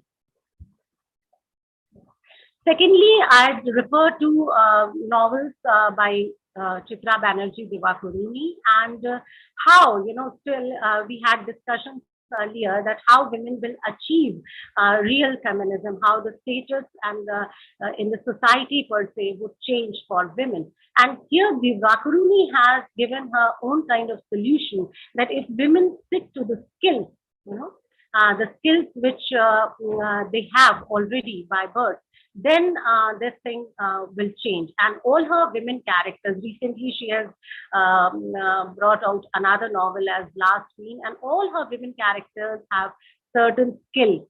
And like Sabitri in Before We Visit the Goddess has this art of sweet making, and she is able to make sweets, and she creates a brand of her own sweets. And that only guarantees her survival in this world where women are at margins. Similarly, in Mistress of Spices, we have Tilo, who has a good understanding of herbs and spices. And in Queen of Dreams, Mrs. Gupta makes a survival possible in an alien land through her knowledge and art of interpreting the dreams of people. And here again, line has been drawn as to what is actually the work of women and why is it belittled in the society. So there are certain dichotomies that prevail in our society. For example, you do what? So Nivedita Menon asserts that only the actual process of pregnancy is biological. All the other work within the home that a woman must do, cooking, cleaning, could equally well be done by men. But this work is considered to be women's work. So now there might be a contention from the side of audience or the men who might say that we also help women. But the thing is, the entire idea of this helping a woman, why would a woman would be required to help in household chores? Because because men at large feel that it is, something which is meant for women, and they pride themselves in doing certain household chores, and they feel that they have an aggravated sense of relief and pride that they see that they are good husbands and they help. Nominally, this is a household work which can be done by anyone. Anyone can take part in performing those tasks if both the persons are working. But as soon as this work gets professionalized, this domestic work of maybe cooking even gets professionalized, there is practically a monopoly on it by men. And in one of our interviews, Chitra Banerjee Divakaruni opines that I wanted to do that because I think there is power in these traditional things that women do, which have been devalued for generations because women do it. As Shrabni Basu was saying in my session, sweet making is a big thing in Bengal, but traditionally all the great sweet makers have been men. You think women were not making sweets? They were, but they were not celebrated for that. And I hope if each one of us would be remembering, our grandmothers and mothers, they were so apt at making sweets, and but they were never renowned. It was just a part of the household work. And in this context, I would like to refer to this book called Food, Feminism and Rhetoric. And it is a very good book and one should go through it. And here, the recipes, because at a time when women's writing was thrown into the dustbin as useless, somehow these recipes, they managed to survive. And in this book particularly, these recipes are interpreted as narratives, how they tell the stories of women, the ideas of post-coloniality, marginality, and others. So it's a very good book. And here I contend that all this idea of motherhood and this wifehood it comes under question. And here I would like to refer to a movie, Mrityu Dand, which Nivedita Menon also has quoted, where Madhuri Dixit questions Shabana Azmi that whose child is this? Because earlier also Professor talked about the father, who's the father of the child, and majority of times it is asked whose child is this. And in this particular movie, Shabana Azmi, after a moment of silence, she says that it is mine. And this is something so ironical that woman in the first instance knows that the child is hers, whereas a father can never know whose child, whether the child is his or not, not taking refuge from, if it doesn't take refuge from the technology and DNA and other things. And that is why she writes that motherhood is a biological fact, whereas fatherhood is a sociological fiction. So proceeding to another section of my presentation, which is the act of revision. An act of revision, what does it stand for? So a dream rich in a essay, When We Dead Awaken, writing as revision, says that we need to know the writings of the past and know it differently than we have ever known it. Not to pass on a tradition, but to break its hold over us. And this is what our female writers have done. Namita Dev Sen has also pointed out the limited and confined regimented roles that were allotted to women in our epics and other mythological stories. There is little they can do there other than get abducted or rescued or pawned or molested or humiliated in some or the other way. Okay, and this is quite visible in our movies. Earlier also, Sir has taken examples from movies. And here I would like to point out that if you go through the older movies of Bollywood, you have these healthy women who are being abducted by a skinny sort of a villain, and the villain is driving the motor car with his one hand, and by the other hand he's holding the heroine also. And I mean, she's capable enough to push him. I mean, how much strength does a single hand of man can assume in controlling a woman? But all she ends up saying is bachao and bachao. So all these things come under question when women start revisiting. And there is a whole range of women authors who have taken this task of rewriting these texts from the female point of view, from the point of view of those marginalized characters such as Urmila, Ahilya, and Sita, Mandodari, etc. So in Forest of Enchantment, which is a rewriting of Ramayana, and I've chosen this text because it happens to be one of the most balanced texts so far I've come across as rewriting on Ramayana. And here when Valmiki presents his Ramayana to Sita, just to go through it, that Sita becomes very angry with Valmiki and she chides over him and she says that, what have you written? You've just talked about, war. You have just talked about the other things, and you have not said a word about me, the kind of misery, the kind of pain which I underwent under that Ashoka tree, that palace. You have not written a word about it. And then Valmiki says that, mother, you need to write your own story because I cannot understand, cannot feel what you felt over there under that tree. And then Sita says that her Sita would be penned with wedding, the color of menstruation and childbirth, the color of vermilion that alters women's lives, the color of the flower of the Ashoka tree under which she sat as a captive, and above all, the color of rebellion. And while narrating her story from her point of view, she becomes a representative of all those marginalized women that existed in Ramayana. Another text which I have chosen is by Amruta Patil. She is a graphic novelist and she has written 4 novels. Kari, which deals with homosexuality, Adi Parva and Soptic, which are reworkings of Mahabharata. Upanishadic story. Here, excuse me. Is there a problem? No, ma'am, you can continue. Okay. Ma'am, kindly conclude, ma'am. Kindly conclude. This is the last section. Okay. So, okay. Amrita Patil says that in forest stories are mostly about men and their setbacks, triumphs. One never hears of the ill-equipped women because those stories do not last long or end well. Rarely one hears of our enemies like me. So this story has been narrated from the point of view of Katyayani. All of you must be aware of this story of Yajnavalkya and his wife, Maitreyi and Katyayani. And both of them were asked to choose from his inheritance. And because Maitreyi chose material wealth, that is why she's always and therefore others. Okay, so let's see. This novel particularly subverts these binaries of, soul autonomy, detachment vis-a-vis celebration of color, fragrance, taste, texture, and rust. Katyayani, or Large, as she's addressed in the novel, symbolizes hunger, desire, intuition, sight. And Yajnavalkya, who is reduced to Y in the novel, again symbolizes detachment, autonomy, wisdom, and speculation.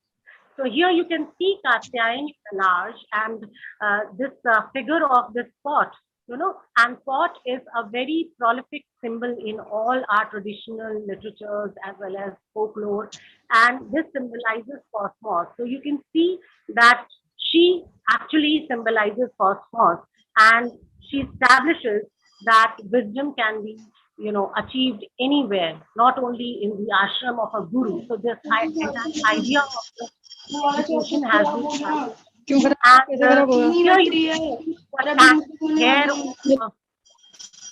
you can see of and all these incarnate of nature, and she is as robust as natural as nature itself. And the comb with which the other woman is combing, trying to untangle her hair, is system, is patriarchy. It symbolizes culture. And Katyayani says that no comb ever can untangle her hair. Again, here you can see the hunger of mind and hunger of belly.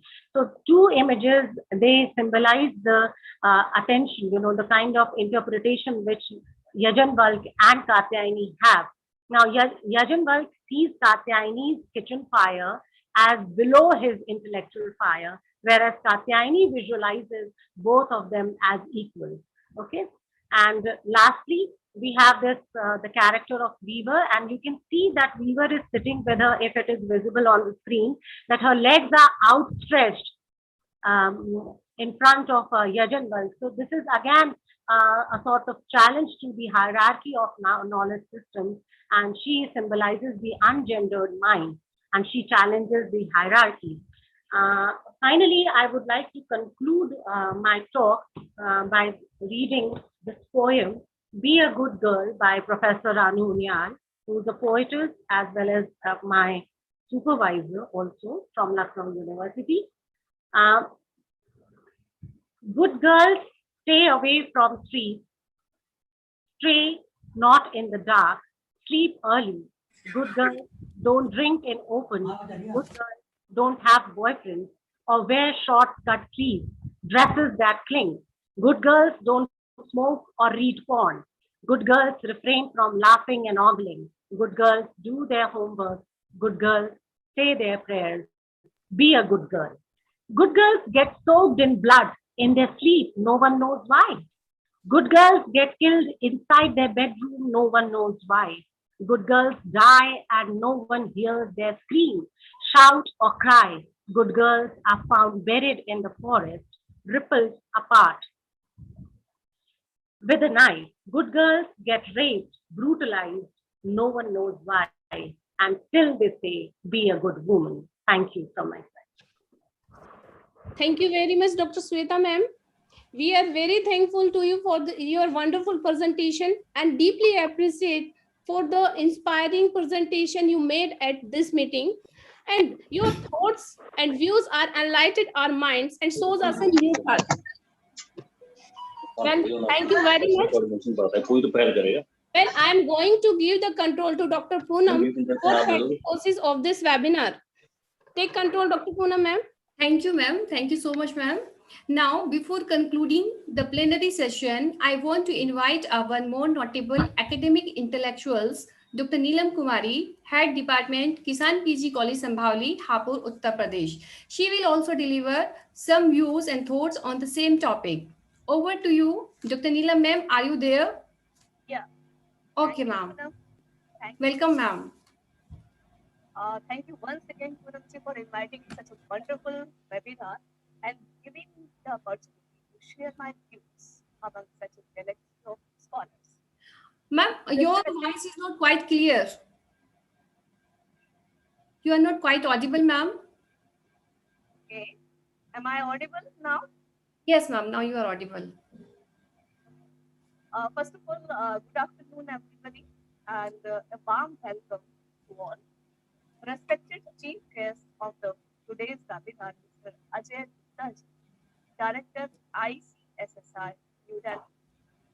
President Sir Dr. KP Singh Ji, Vice President and Chief Pattern Dr. Prabhavati Ji, Pattern Dr. Rajesh Chandra Paliwal Ji, and a very young, dynamic Secretary of the college, Dr. Harsh Kumar Ji.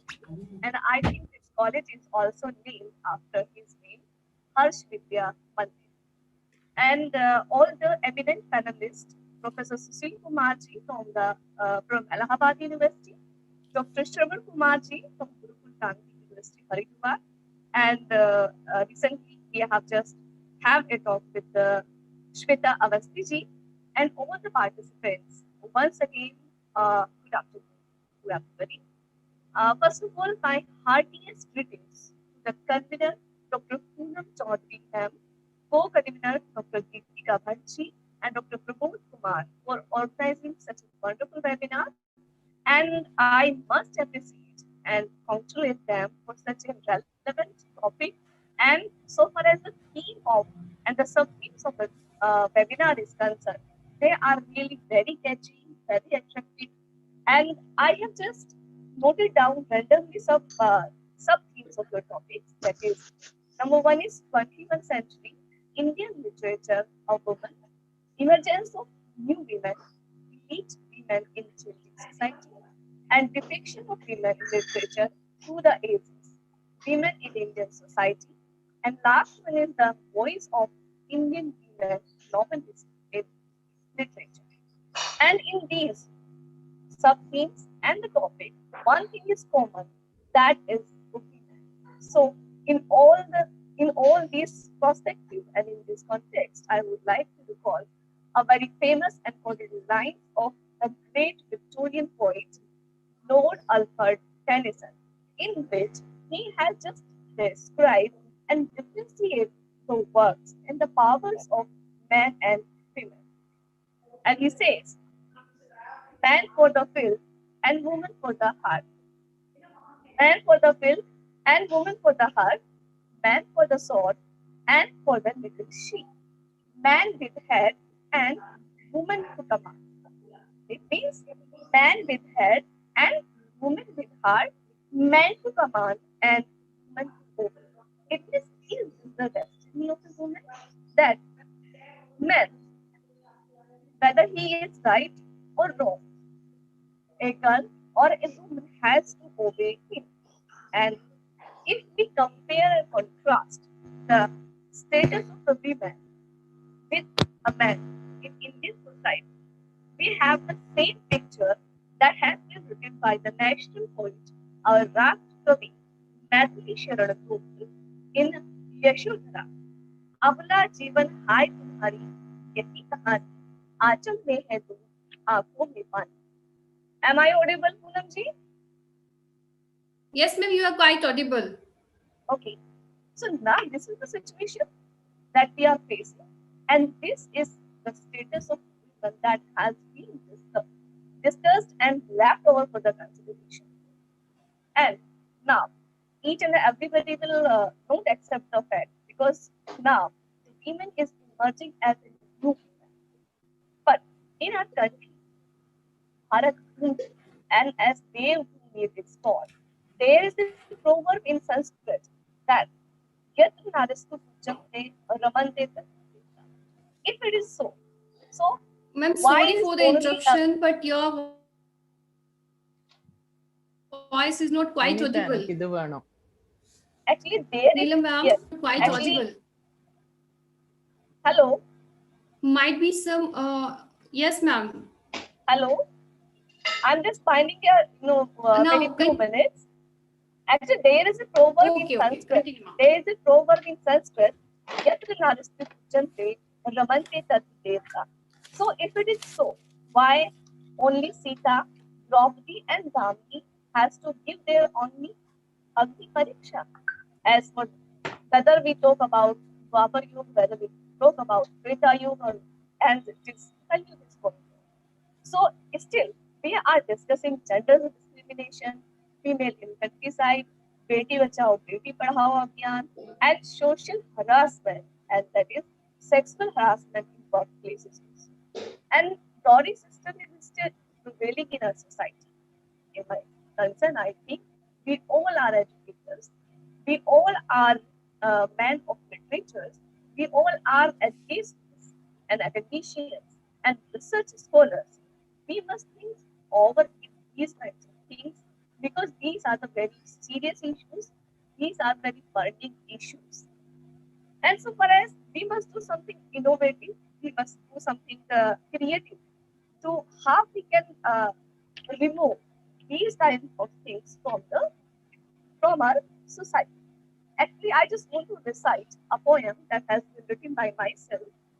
My self-made poem is, it is in Hindi, but it can show the real status of women in India. And this is how I would like to conclude my talk. नारी शान है, सम्मान है, अपने हौसलों से छुआ उसने आसमान है। नारी जाति को कमजोर समझना उस शक्ति का अपमान है जिसने जन्म देकर रचा ये सुंदर जहान है। नए जोश, नए जज्बे और जुनून के साथ वो भर रही उड़ान है। ना कोई शिकायत, ना कोई थकान है। ये भारतीय नारी की पहचान है। ये भारतीय नारी की पहचान है। Thank you very much. Thank you so much, ma'am. Now proceeding towards our next session, through the deliberations of our panelists, it is expected that the webinar will serve as a means to spread awareness regarding the status of women all over the world. A galaxy of women novelists have sprung up, a remarkable phenomena by itself, and today we may boldly assert that a woman writing is a woman fighting. With this, we are moving towards a paper presentation session as we are already late. Now, for the further proceedings, I hand over the session to Dr. Vikas Tayal. Over to you, Vikas Tayal, sir. Thank you, ma'am. Thank you so much. My voice is audible? Yes, sir, Hello. you are quite Okay, audible. okay. Thank Quite you, Poonam audible, ma'am. sir. Thank you. I extend my thanks for providing me the opportunity to chair the paper presentation session. Okay, now we will proceed our paper presentation session. The session of the webinar runs to a limited time. That means we know that remote learning works best when talks the presentation are shorter. So please respect the time allocated for the talk. The duration of the talk will be 5 to 6 minutes. I will hold up 1 minute warning alarm. So for this, we will move our this session of the webinar, Women in 21st Century Indian Literature, Contemporary Issue and Perspective. The first speaker is Dr. Rajan Lal. Is present here? Yes, sir. Okay. Dr. Rajan Lal is Assistant Professor of English, JSH PG College, Amroha. Sir, am I audible? Yes. Your voice is coming, sir. Good morning, everybody. Good morning. And the topic is the Anita Desai's Clear Light of the Day, Femininity as a Metaphor or Masculinity. So, sir, Exactly, please. sir. Yes, sir. Yes. Okay. Sir, please start. And Okay. the time limit line, you have to finish 5 to 6 minutes. Sir, sorry, I will try my level best. Okay. I'm the beginner. Yes, please continue, sir. Really, Anita Desai is a very relevant author in the contemporary scenario in 21st century. And the title of my paper, am I fully audible, sir? Yes. Your voice is coming. The title of my paper is very much relevant in the duplicacy and triplicacy, multiplicacy of man in the contemporary scenario. Femininity as metaphor for masculinity. Very simply speaking, there are two terms, feminine and masculine, but when a woman plays the pivotal role of a man, then she is not a feminine, she is known as a masculine. So really, and title of the paper, novel of Anita Desai is itself a metaphor that exhibits for the women. This is the light of the day. It means there should be no dark in their life, no confusion, no puppetry in the hands of men. Now this has become, you can say, and this is a time of enlightenment. They should understand, they should learn, they should internalize, they should experience their real power. So really, Anita Desai is a true feminist at this novel. Earlier two novels. Sir इसमें कोई red light आ रही है कहां से, आपकी तरफ से हो गया कि मेरी तरफ से हो गया है? इस आपकी साइड से होगा सर. Okay, ठीक. Feminism, much talk has been done by Professor Shravan Kumar ji and many other celebrities also. But feminism, as you see in my screen, a self-conscious approach means this society has been anti-women. Even we are having a son and daughter in society, son always try to dominate the daughter and mother, always tries to himself to be superior. So this is, men will never ever give chance to promote, chance to come to the forward to the women or girls. So this is the self approach on the sides of women against supremacist patriarchy. Supremacist patriarchy, patriarch, man always consider himself to be patriarch. My next slide. Next slide. Oh. Dr. Neelamji quote this poem very princess from Tennyson's 1847. Men for the field, women for the hearth. These lines shows or exhibits our men mentality, considering women to be inferior to men. Men for the field, women for the hearth. Women is only confined to kitchen. No. Nowadays you might see in the movie Gunjan Saxena. That's the finest example of women empowerment. Men for the sword and for the needle. See, how can you say the man is for the sword? Rani Lakshmi Bai, Rani Chenamma, Durgavati, and many more. Ahilyabai Holkar. They were the masculine women. They were the sword women. So what Tennyson said, this is totally wrong against women. Men to command and women to obey. All is confusion. ये तो red आ रहा है इस पर. ये कहाँ से दबा किया कोई मुझसे?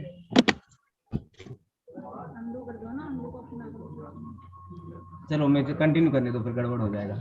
Okay, sir, I will continue very soon. Yes. Women history is man-made. Exactly.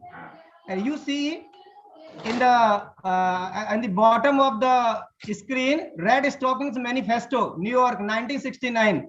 We cannot rely on existing ideologies as they are all products of male supremacist culture. Madam ने अभी कोट किया था, हिंदी कपलेट दिया था. All the men, all the rules, regulations, boundaries have been fixed by men, and women has been a blind follower. In the second sex, Simone Boyer writes, men defined as human being, women as a female. One is not born, but rather becomes a woman. There is man and female, man, female, male, female, only biological difference. This is a hormonal difference. When a woman doesn't have a boy or a boy child, she is subjugated, suffered, or you can say wrath of the patriarchy is inflicted upon them, not bearing a boy child. So this is not the fault of the woman. This is the fault of hormonal and YYXX system. Here I wish to quote some division of classism by Elaine Showalter. There were 3 phases, and who are my worthy friends watching this session, please keep in your mind these 3 phases, because these in the interview generally asked. I was also asked. Feminine phase, that is generally known as imitative phase, like the women of epics, Draupadi and Sita. At this phase, women used to follow blindly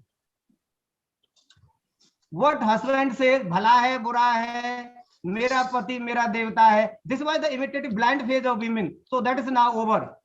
Second one, feminist phase. Here the women started protesting, revolting, and demanding for the equal rights in every walk of life. Draupadi of Mahasweta Devi. If anybody has studied the story, Draupadi, she throughout the night gang raped by the policeman, but in the morning what happens everybody knows. And now this is the female phase, the phase of independent women's texts and their enlightenment. Now this is the time that they are not to be puppets in the hands of men. Next one.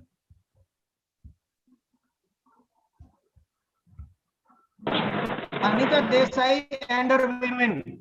Really, sir, and men, Anita Desai has represent 3 types of women. Some disturbances coming. 3 types of women. First one is hypersensitive and neurotic, like Maya from The Cry of the Peacock. Maya throughout the novel, she remains a puppet and neurotic, and finally what happens?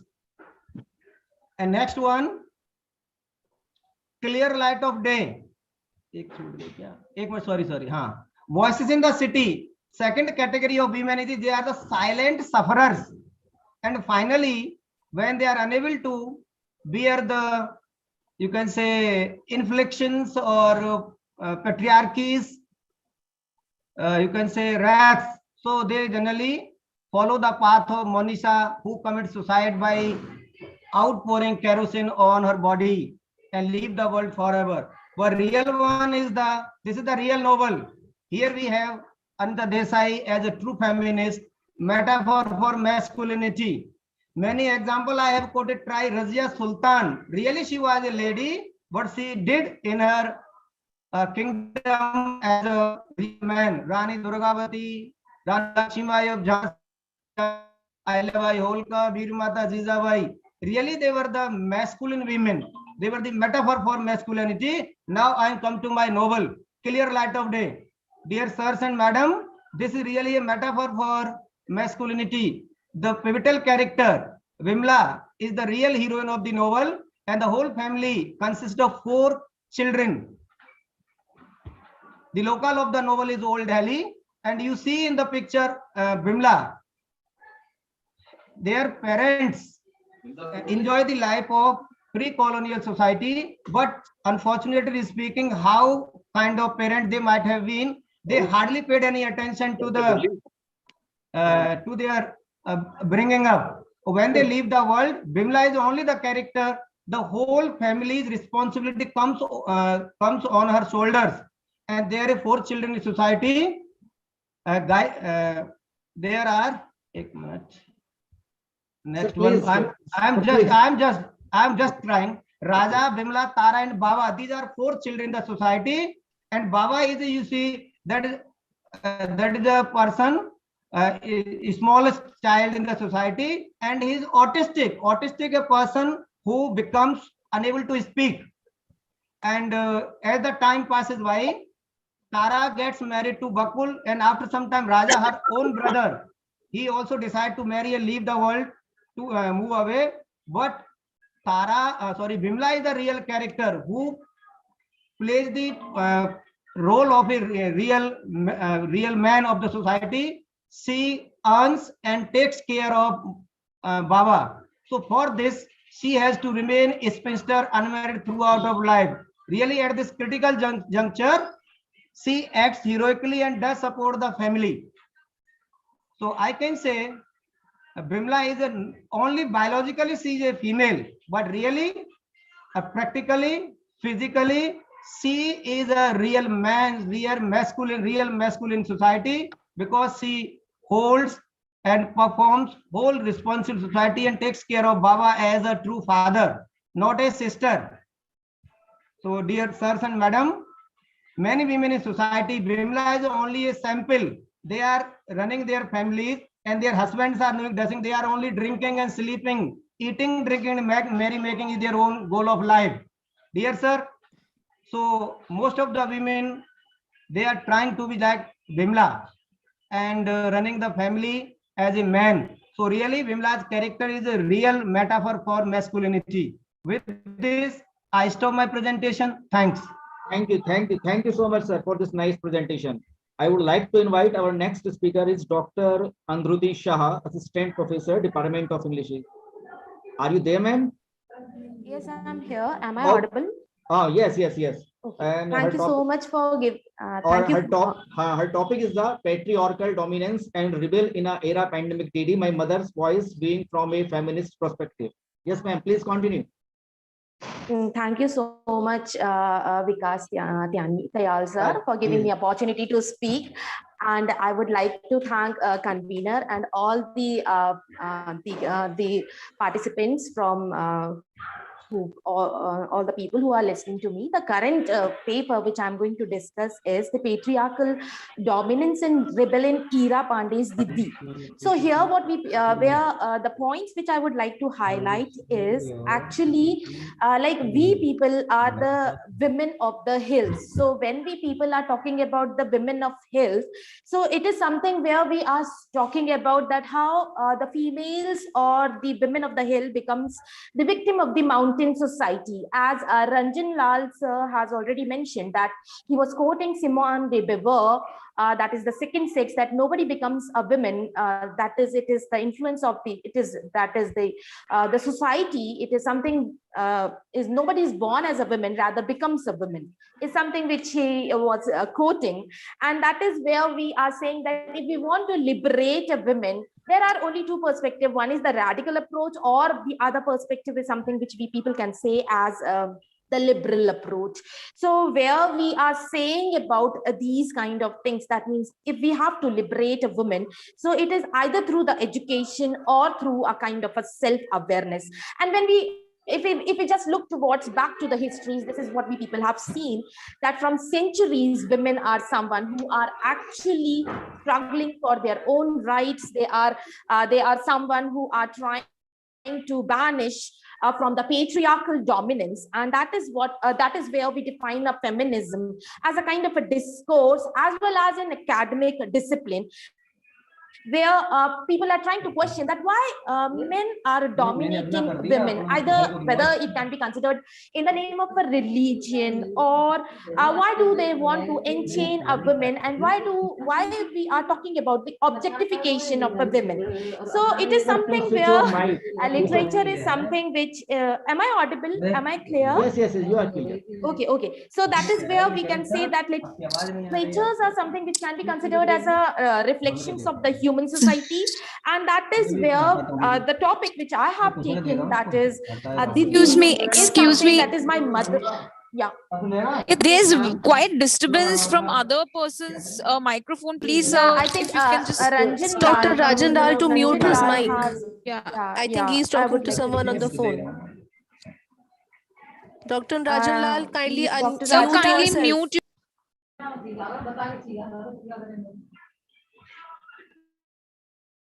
Thank you so Now much, it's sir. fine.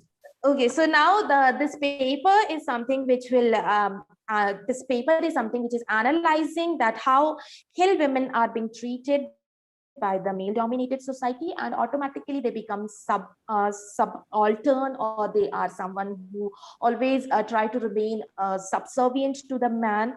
And that is what we have seen, that even when we talk about Didi, and that is the mother voice, is Ira's Pandey's work. So that is something which is a kind of a tribute to her mother, and that is a very renowned novelist, and that is Shivani is someone which is her original name. And here it is something through the lens of the daughter's voice, we have tried to unravel the enigma of the women. So when we talk about Ira Pandey's tribute, that is the Didi, is something where she has written a kind of a biography about her own mother's voice. And there are few cases where she talks about that even though they belong to a family of a Brahmins, but the birth of the male child was something which was being considered as the prevalence, and that is something, the preference was something which was being given to the birth of the male child. And that is something that means when his brother was born, his name was Tribhuvan. So that was something that was a celebrated kind of a norm. But on and again, this is where we can say that even the society has given all the rules and regulation to the males only, and that is the priority of men over women. So even though like I was listening to the session of Dr. Shravan sir, and it was very nice session, and that is where he was saying that we should give voice, and the women should take a kind of a decision, and then only they will be able to liberate themselves. But here when we are talking about the Hill society, women are someone who are being just said that like we are saying that you are the picture of Durga. So Durga is someone, she is being rectified with so many hands, that means she can do plenty of things at one time. So that means the Hill women will cook also, she will look after the family also, she will look after the children also, and after that she will look after her husband also, she will do everything. So that is why I am trying to label this kind of the female of the Hills as again they are under that means Durga is something which is giving a kind of a embody, and that is where we are saying that when the female is being born, even if we talk about the Manusmriti, or we talk about the Ramayana, or if we talk about the Mahabharata also, there is another version which says that women or the females are someone who can bring miseries to their fathers. On the other hand, when we just look towards the social practice also, the Hindu patriarchal discourse is something which idealizes women, and that is through, that means that is where they are just glorifying the women, and that is where the overbearing control is something which is being given to the female. On the other hand, again, when we talk about the gender rights, and when we are talking about the breaking the human rights also, so that is something where female is someone who is always being victimized. But when we are talking about Didi, so Didi is someone which is non-normativity, and it is something which talks about the Gora, and that is Shivani, and that is the existence of the act of subversion. That means here what she is saying, where she is trying to define, where she is trying to break the social norm. So it was Shivani, and the time period is something which was the earlier time period, that is around the 1950s and 60s, where the widowhood was something where the women has to wear the white clothes. And it was Iras Pandey's mother who was saying that even though if a female is getting widow, she has all the right to wear the colored garments. Even apart from that, she can always wear the bindi also. So we cannot enchain a women. So that was something where she actually raised her voice against all these kind, and that is where she that is what she catered for her daughters also, that as she becoming a kind of a writer, and that is again through the undiminished spirits and independence, Didi provides daughters with an empowering model of the social learning. So that is again what we have seen. That means that where I can say that she says that as a daughters, we need mothers who want their own freedom. Okay, sir. Okay. I will not take that too much time. And that is where she is talking about the freedom of their own. And that is where they are saying that even the strong mother create the strong daughter. And that is the legacy which Didi is talking about. And I would just like to come towards the kind of a conclusion, as I am being given a kind of a little bit of warning.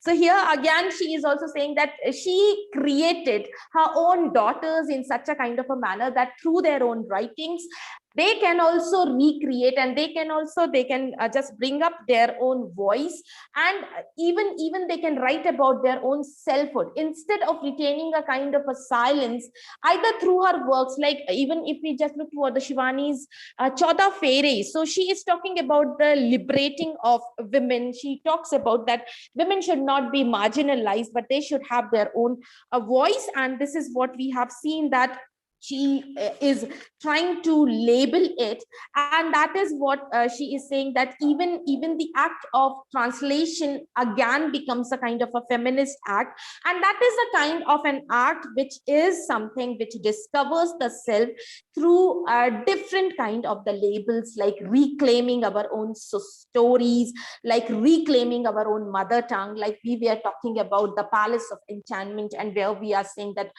Sita was someone who was very angry on Valmiki, and she was saying that why you have not written about myself. So she Valmiki said that you should write about your own self. So that is what we can say, that by all these kind of the translations, we can just reclaim the mother's childhood landscape, and that is something which has a powerful mythic space, and that is it is the daughter's word, and where she has written about her own mother. So I'm just going to wind up, and that is all what my paper is talking about. Thank you so much for giving me this opportunity. Thank you so much for nice presentation. I would like to invite our next presenter, Dr. Sagarika Das, Associate Professor, Department of Mass Communication, Shri Guru Ram Rai University, Dehradun, Uttarakhand. Are you here, ma'am? Yes, sir. Okay. Her topic is the literary adaptation in a web series and rise of new feminism in a case study. Ma'am, please continue. Okay, sir. Is the screen is visible to you? Yes. Okay. Thank you for giving this opportunity. The Harsh Vidya Mandir, the convener and the organizer. So today I'm Dr. Sagarika Das, Associate Professor, Department of Mass Communication. And it is because of the interdisciplinary research, we from the Mass Communication Department are also getting a chance to be a part of the English department. And the topic is literary adaptation in web series and the rise of new feminism in case study. Okay, if we just look at the just a minute, I think the computer is just hang up. If you go through the OTT platform, we can see because of the pandemic, the people has moved from the traditional media to the OTT platform for the entertainment. So the OTT platform now, they have a kind of pressure to go and make more and more content for the users, for the internet users, because the OTT can be seen, we can just access it through the television also, and any platform through our net and other facilities. So in OTT platform, we can see Bikram Chandra's Sacred Games was proved to be a game changer, because that was the biggest hit of the OTT literary adaptation of any book in the OTT web series. And as we know, literary adaptation of books and novels is not a new thing. It's not a new thing for anyone. We have also seen it that in our masala movies. The screen is available, sir. The screen is, can you show the screen? Can you see the screen, sir? Yes, ma'am. Yes, ma'am. My screen is visible. Continue, Okay. ma'am. Okay. So if you go through we can see the movies like Charulata, which is an adaptation of Nastanir, The Broken Nest, Rabindranath Tagore, and the Diksha, both Hindi and vernacular, Bengali movies, South Indian movies, many movies have gone through these literary adaptations.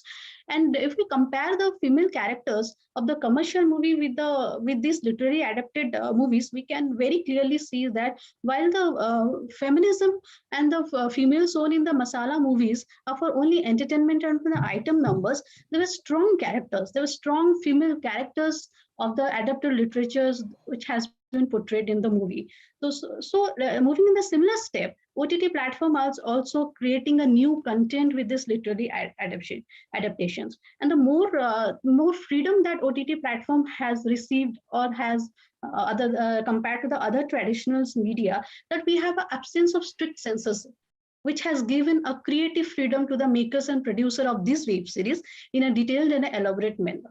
The storytellers are very clearly, they are coming with a very powerful portrayal of strong female images with a strong narratives from the literature. So we can, so my objective of this research was to present the aims was to find out how the female characters from the literature are portrayed in web series, and it is an attempt has been made to understand the role in spreading the ideologies of feminism. And for the research methodology, I have taken few case studies from the literary adapted web series, popular web series, and to understand the story, the conflict they have experienced, and the ideologies they are promoting through these characters. So if we go through the review of literature, we can see OTT platforms. OTT platforms, it is we can say it is a collision of a traditional media and an old media. So it is a medium where old and new media collide. And as per the writers, it is a suitable it has become a suitable platform for the literary adaptations.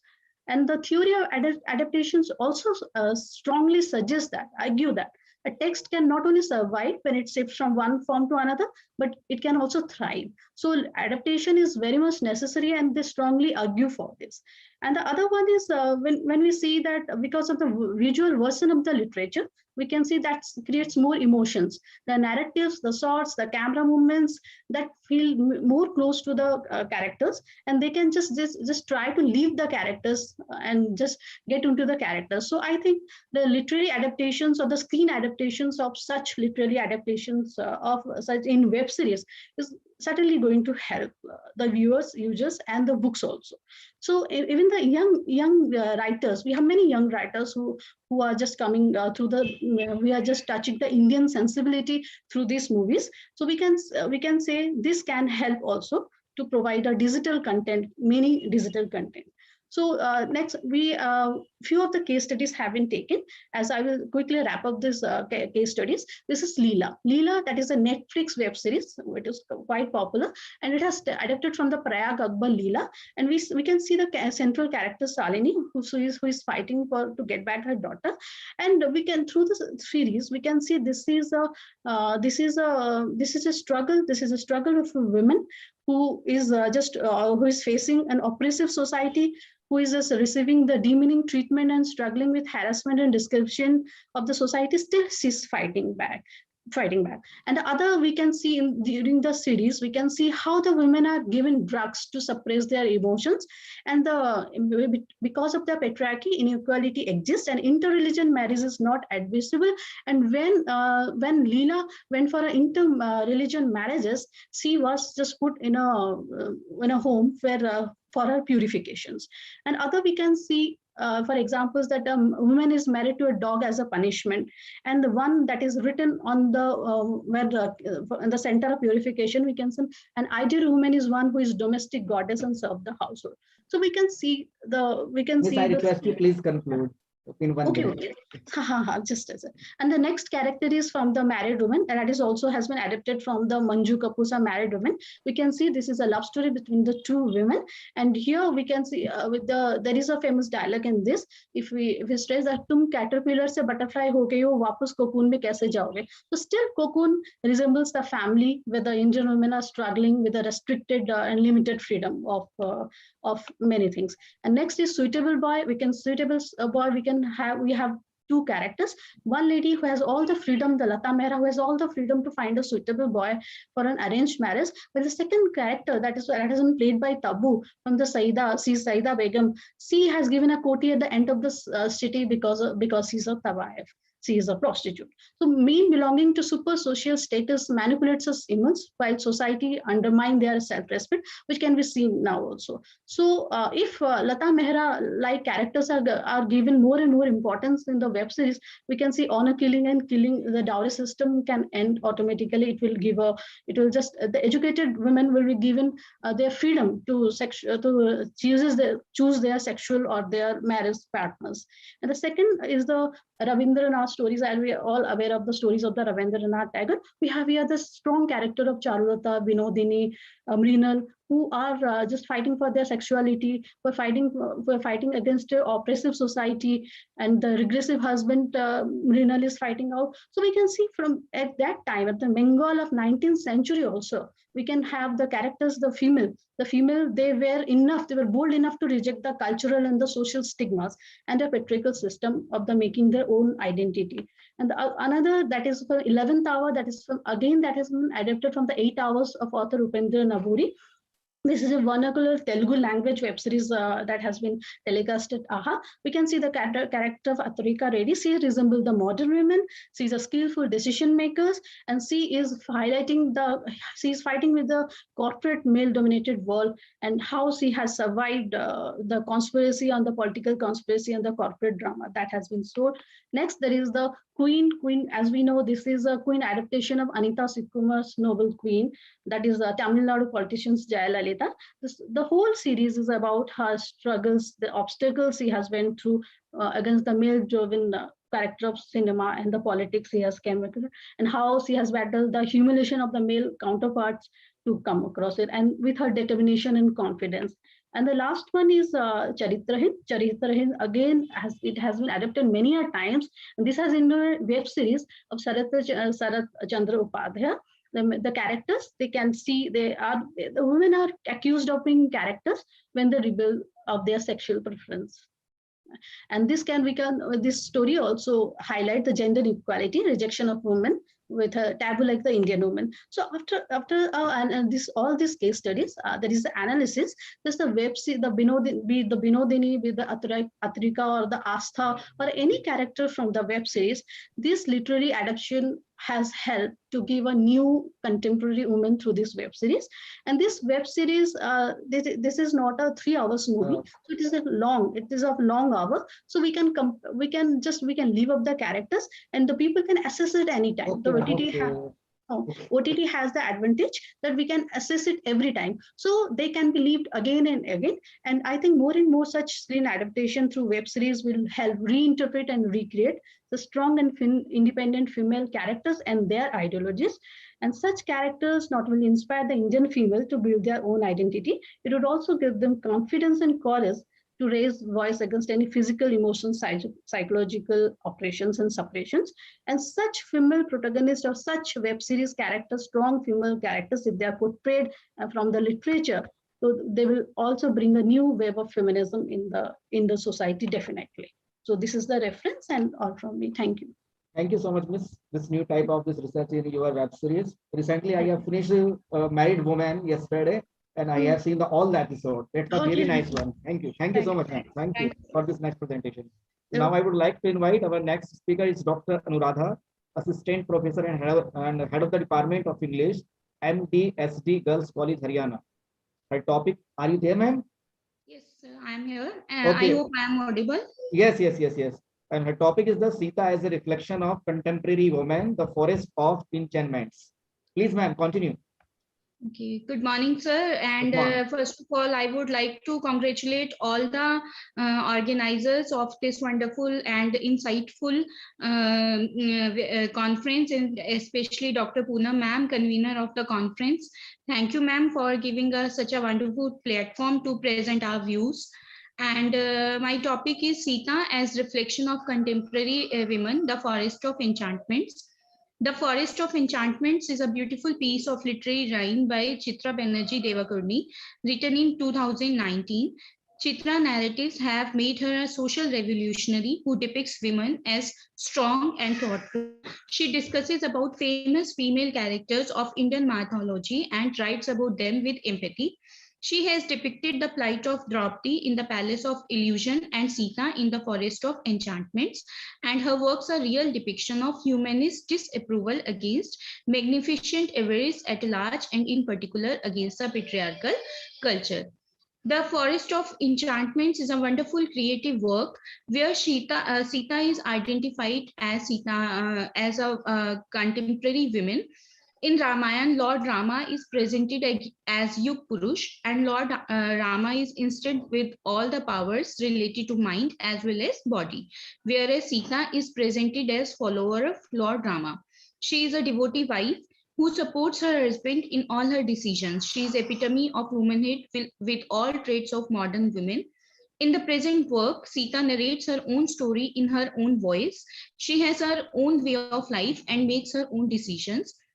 If Rama is a Yug Purush in Ramayana, Sita is a Yug Stree in Sitayan. She is a true protagonist of the novel, though she shares a marginal position in a patriarchal, yet she confronts the pain of herself as well as others who have suffered oppression. She is a royal member, but she also has an insider's knowledge of how corazon functions. Sita in the novel is an aesthetic character who reflects contemporary women. She is a true embodiment who loves to celebrate. In the beginning of the novel, we find that Sita is not satisfied with Valmiki's version of Ramayana. She says, "You have not understood a woman's life, the heartbreak at the core of her joys, her unexpected alliances and desires, her negotiations, where in the hope of keeping one treasure safe, she must give up another." At this, Valmiki answers, "You should write your own version," and as a result, she becomes a storyteller and narrates her own story. She has a purpose to narrate her own story as she doesn't want to look a marginalized character who has led a miserable life. Through her voice, Chitra Banerjee Devakarni tries to reveal the regal past. She gives voice to those who have been silenced and marginalized throughout mythology, including women. Contemporary women reflect wisdom, understanding, intelligence, and self confidence. Though it becomes difficult for Sita to write her own narrative as moment she starts writing, she feels that they are too confusing, yet she holds her breath and tries to comprehend them. Voices, some clamoring, some tentative, some whispering, so that I had to still my breath to hear them. Sita has suffered pain of exile throughout her life, as first she left her father's home and then accompanied her husband in forest for 14 long years. Like modern woman, Sita tries to create her own identity. She has the capacity to take her own decisions, and so when Rama declined her offer to accompany him in the forest during exile, as it could not be safe for women, she thought, "Not all women out there are weak and helpless like you think. For all you know, I might be help to you." Her understanding of self is more important, and she knows that she is a warrior and can safeguard her dignity. Sita was ostracized by Rama Though she was pregnant at that time, Sita was devastated by the banishment as she has never expected that she could face exile, that too when her husband is the king. Rama has fulfilled her duty as a king and sacrificed his personal life for the sake of people. She has not accepted his decision as a citizen of Ayodhya. She loves her self-esteem, and when Indra, Sage Valmiki's wife, counsels her to remember all that you have survived, behave like the queen you are. No one can take your dignity away from you. You lose it only by your own actions. She tries to understand and accept the things the way they are, and she does not want to live in fantasy and imagination. At the end of the novel, Sita has been asked again to prove her purity by giving fire test. She is not a woman who does not know the difference between right and wrong. She asks, for I have been a citizen of Ayodhya too.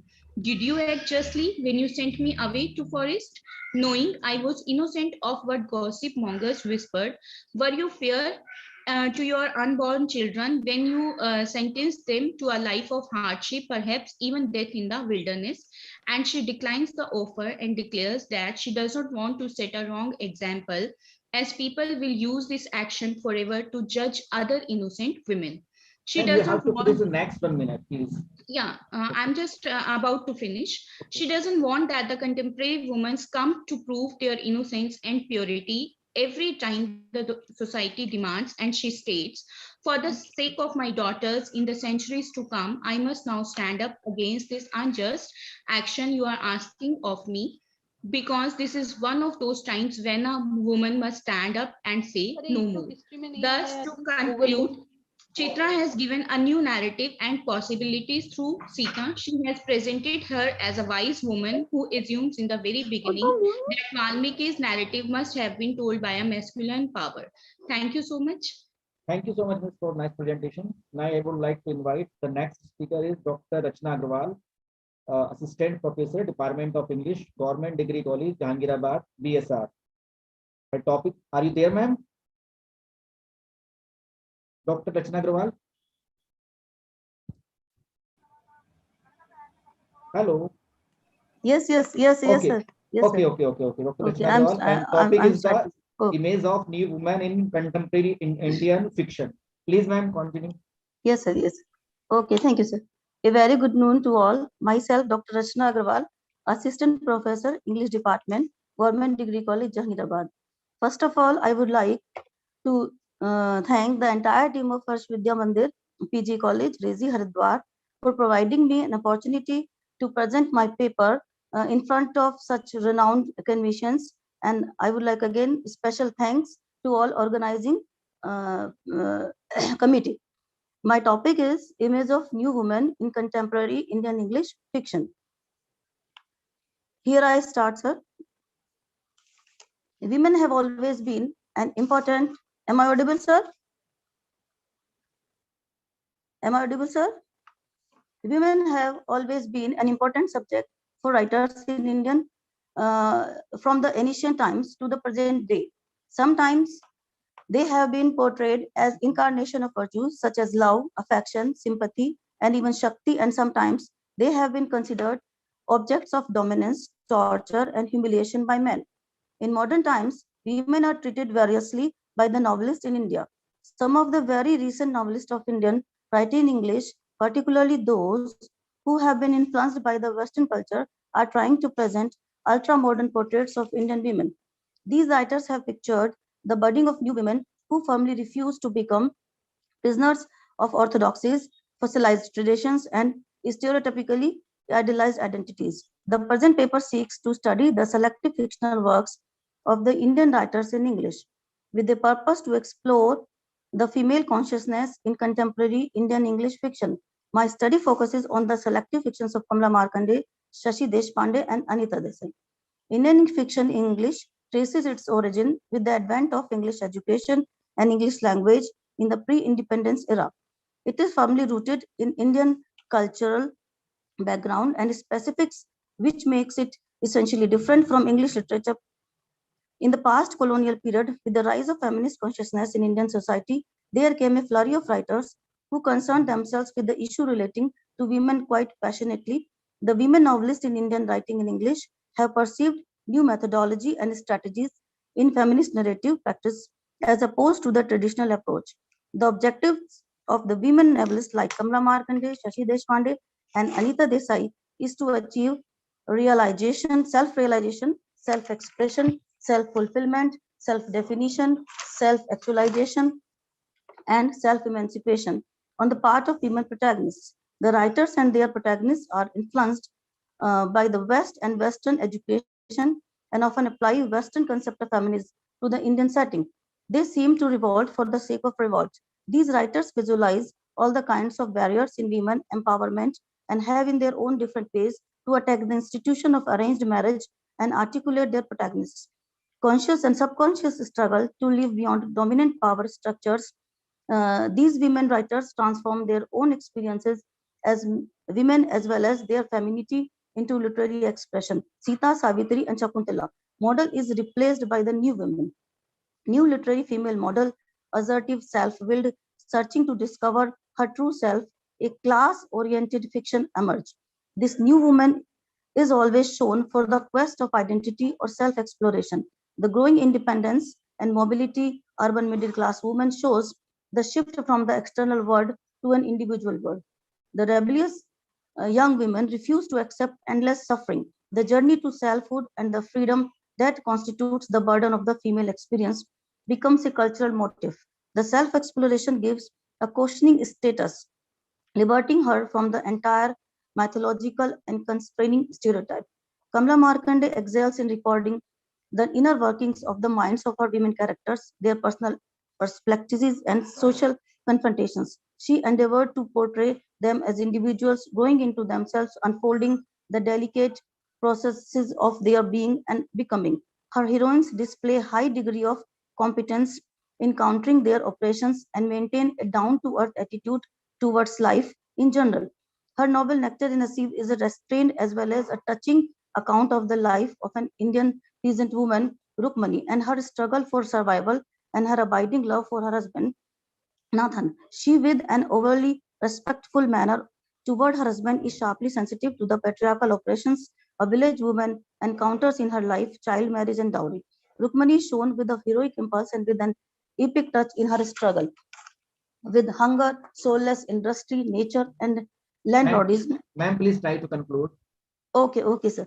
Markande attacks the institution of arranged marriage in her novel A Silence of Desires. There are so many novels of Shashi Deshpande's also, like The Dark Holds No Terror, A Matter of Time, Roots and Shadows, and Anita Desai novels also, Cry the Peacock, Verses in the City. They also show that through her characters, they show Desai has performed an observant study on the effects of old age and Indian women. The novelist beautifully tries to probe into the problematic life of the elderly ladies. I am going to conclude, sir. Okay. Kamla Markande, Shashi Deshpande, and Anita Desai have presented in their novels the predicament of sensitive women characters find it very difficult to adjust in the present material and mechanical and urbanized setup. Their interest in the consciousness of the women of their novels enables us to see the Indian woman adequately from the inside. They expose the grief, pain, anguish, and pathos in the lives of women. Women are generally bound in the images of daughters and wives, mothers and aunts, mothers-in-laws and daughters-in-laws, etc. But these female writers present the image of changing woman who tries to shape new values, attitudes, and roles for herself. Thank you very much, sir. Thank you so much, Agrawal Miss. Thank you so much. Now, the next speaker is Dr. Mursaleen Jahan. Are you there? Dr. Mursaleen Jahan? Yes, sir, I'm there. Okay. Assistant Professor, Department of Language, Faculty of Humanities and Social Science, Imperial University, Lucknow, Uttar Pradesh. And her topic is the bird that can not fly high. Resistance and submission in Anita Desai's Cry, the Peacock. Yes, ma'am, please start your. Okay, thank you, sir, for giving me this wonderful opportunity. And I also thank Dr. Poonam Chaudhary, the convener of this program, for conducting such an informative and very wonderful program. So I am Dr. Mursaleen Jahan, Assistant Professor in the Department of Languages, Integral University, Lucknow. My topic is the bird that cannot fly high, resistance and submission in Anita Desai's Cry the Peacock. So Anita Desai's Cry the Peacock is a story of a woman on quest to find her true self while dealing with gender stereotypes. Victim of an unmatched and loveless marriage, Maya, the protagonist of the novel, expresses her outrage at her husband's injustices, but also submits herself fully to the unfavorable outcomes. This paper attempts to portray Maya as a bird that cannot fly high for fear of having her wings chopped down if they would become a threat to the society's male. As Anita Desai addresses the issue of unmatched loveless marriage without offering a solution, this paper also attempts to provide a solution to such unfortunate marriages. So Maya, the protagonist, is married to Gautam, a famous lawyer, much elder to her in age, who spent 90% of his life engulfed in his profession, which he brings to his home every day. As a basic need of wife, as is opined by Rajeshwar in Superstition and Psyche, Anita Desai's Cry the Peacock, Maya expects some emotional and physical satisfaction in married life, but both of them are denied to her. One by Gautam's cold intellectuality and the other by his age. This marriage is essentially loveless with no emotional relationship between the partners, leaving the wife emotionally starving and instilling in her sense of rejection and alienation. This tortures her psychologically and pushes her to the limits of insanity and irrationality. Maya, like the peacock, laments her rejection and abandonment by her husband and his family as a result of their loveless marriage. She is lacking in freedom, creativity, and sense of self. Unless she is accompanied by a male patriarch, whether it's a father, husband, her life becomes meaningless. She believes in the worn out tradition that only male can give her peace. She says, Father, brother, husband, who is my savior? I am in need of one. Maya, as a submissive housewife, suffers a lot in the male dominated society. She is more preoccupied with the hopes and reliance on others. Rather than seeking inner peace, she seeks happiness in the company of others. She's a character who is portrayed as an Indian woman who is only successful and optimistic when the husband loves her and has some children. In this regard, Devika opines she is not a complete woman. She misses the contentment and bliss of motherhood, another death of one of her parts. She is not a self reliant woman, but has submitted herself at the mercy, love, and care of males, whether it's a father, brother, or husband.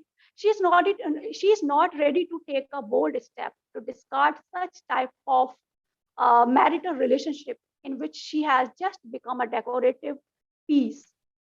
Instead of begging for her husband for affection, she would be happier if she begins to love herself and engage in things that bring her joy. The fatalistic approach to life that characterizes Maya's childhood is more what makes her feel vulnerable and timid in life. Her father has always maintained that it is best to accept that one should mold oneself to the circumstances and leave the rest to chance. She cannot say anything because her father has taught her to embrace life as it is. Initially, she suffers in silence and is unable to express her feelings to her husband. She tries her hardest to follow her father's teaching and live a life without purpose. However, when things weigh heavily on her heart and mind, she expresses her resistance for the atrocities that has been perpetrated against her. Her economic dependency on her husband makes her feel Ma'am, please vulnerable try to conclude. and powerless. Okay, so I will try my best. Maya wants to look for a purified world where she would be treated equally as post-modern female. And then she does not remain silent at the cold behavior of her husband. She often expresses opposition to patriarchal society, which regard women as nothing more than a commodity in its possession. She expresses a mistrust at a mechanical husband who shows little regard for her feelings or desires, despite the fact that she understands that her desire will not be met in a world in which she lives. She does not hesitate to remind her husband of his obligations to love her.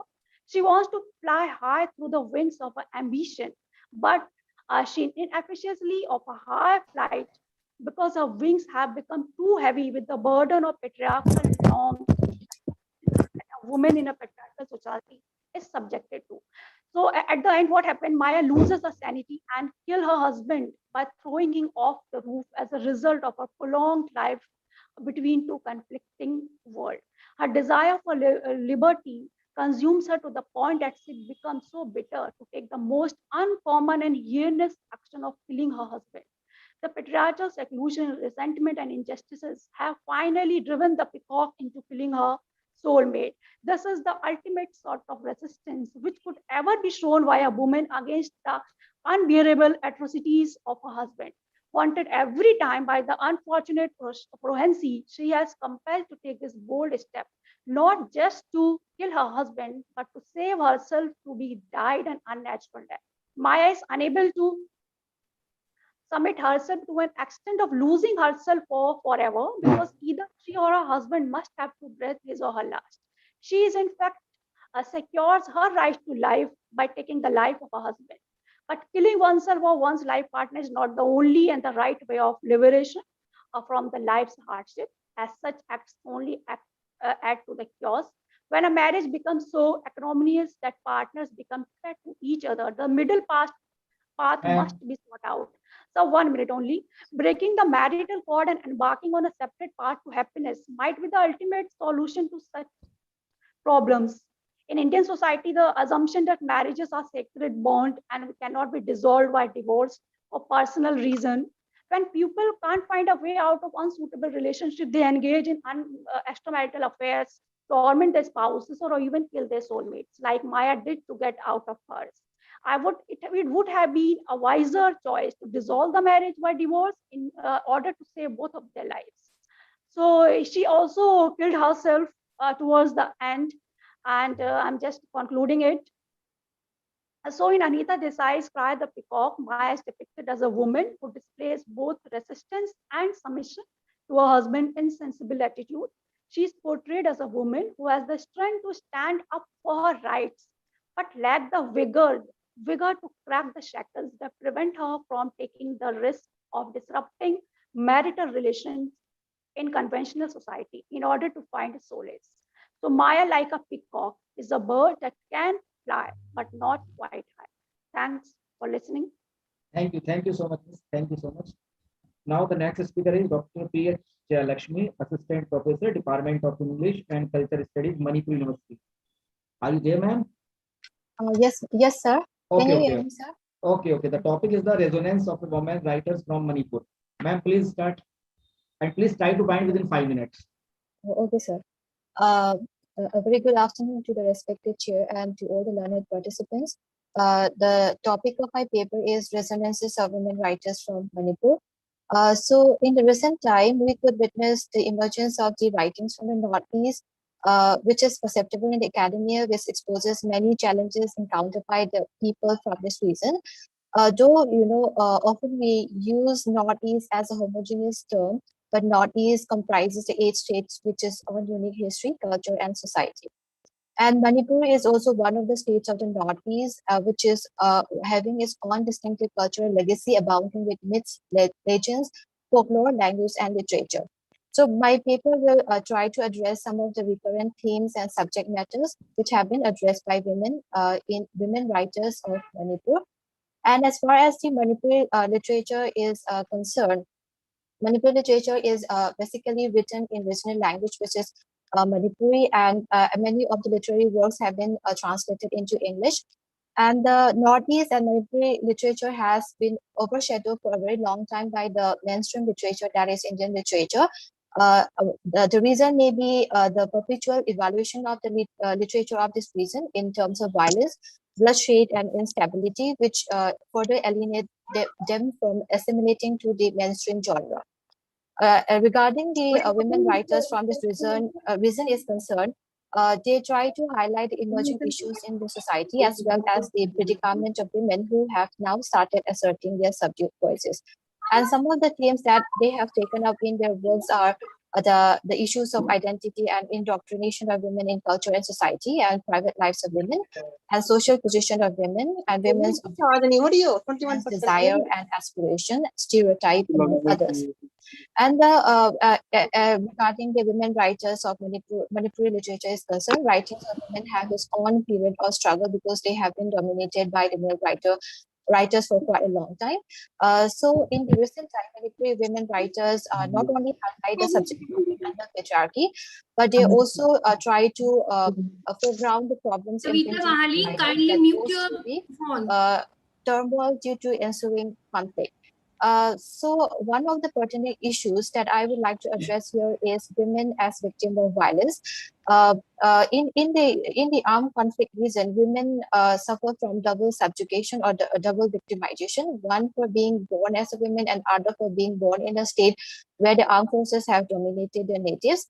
And they are subjected to worse forms of violence like rape, widowhood, and sexual exploitation. For my analysis, I have taken a one poem by Tourism Sarojini Channu, Don't Wait. So this is a poem. This is a wake-up poem to the male members of society to act now and to raise from their slumber against a crime on common people, especially the women in the armed conflict region. And in this poem, the writer uh, uh, alludes to the imagery of the hairy tiger, which has been used as a symbol to the atrocities and ever increasing power of the armed forces who are given power under the Armed Forces Special Power Act 1958.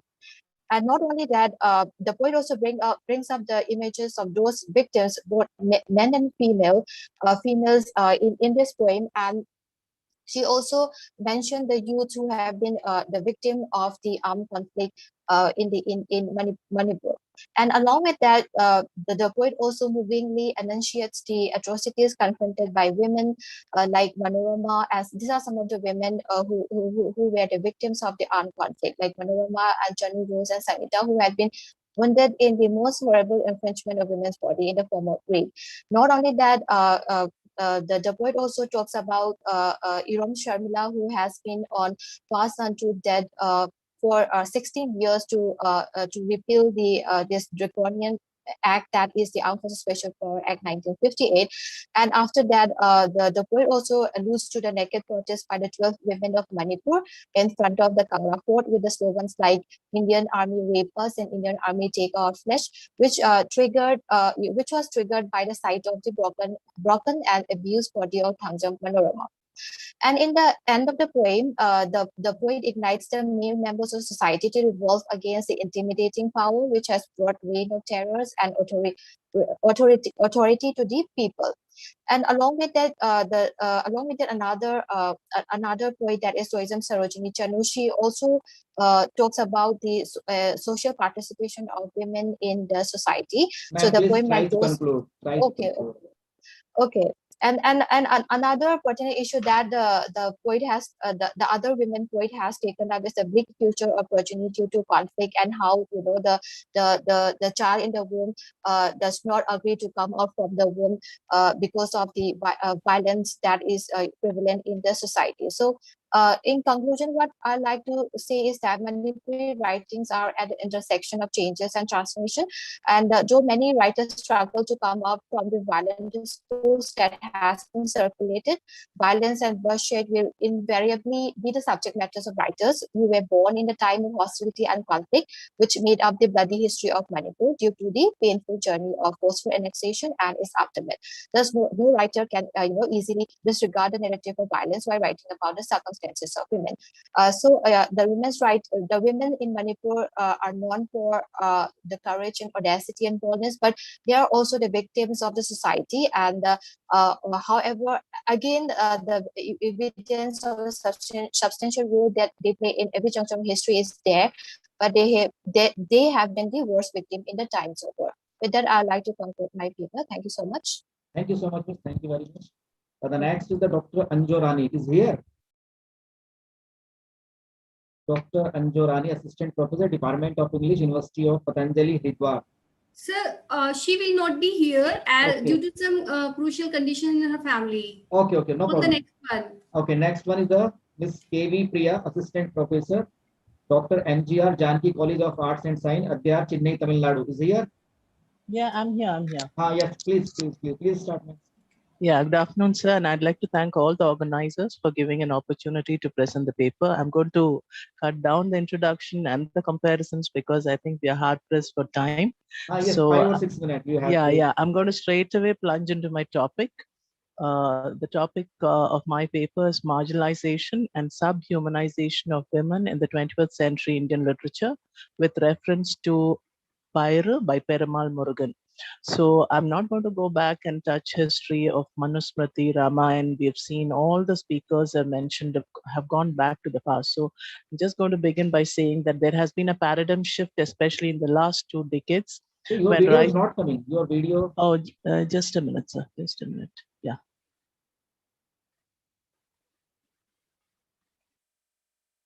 I've unmuted my video now. Poonam ma'am, please check. Ma'am, kindly on your video, it will become. Yeah, I've. You are unable. Yeah, unable to access camera, it says. Okay, let me check. Yeah.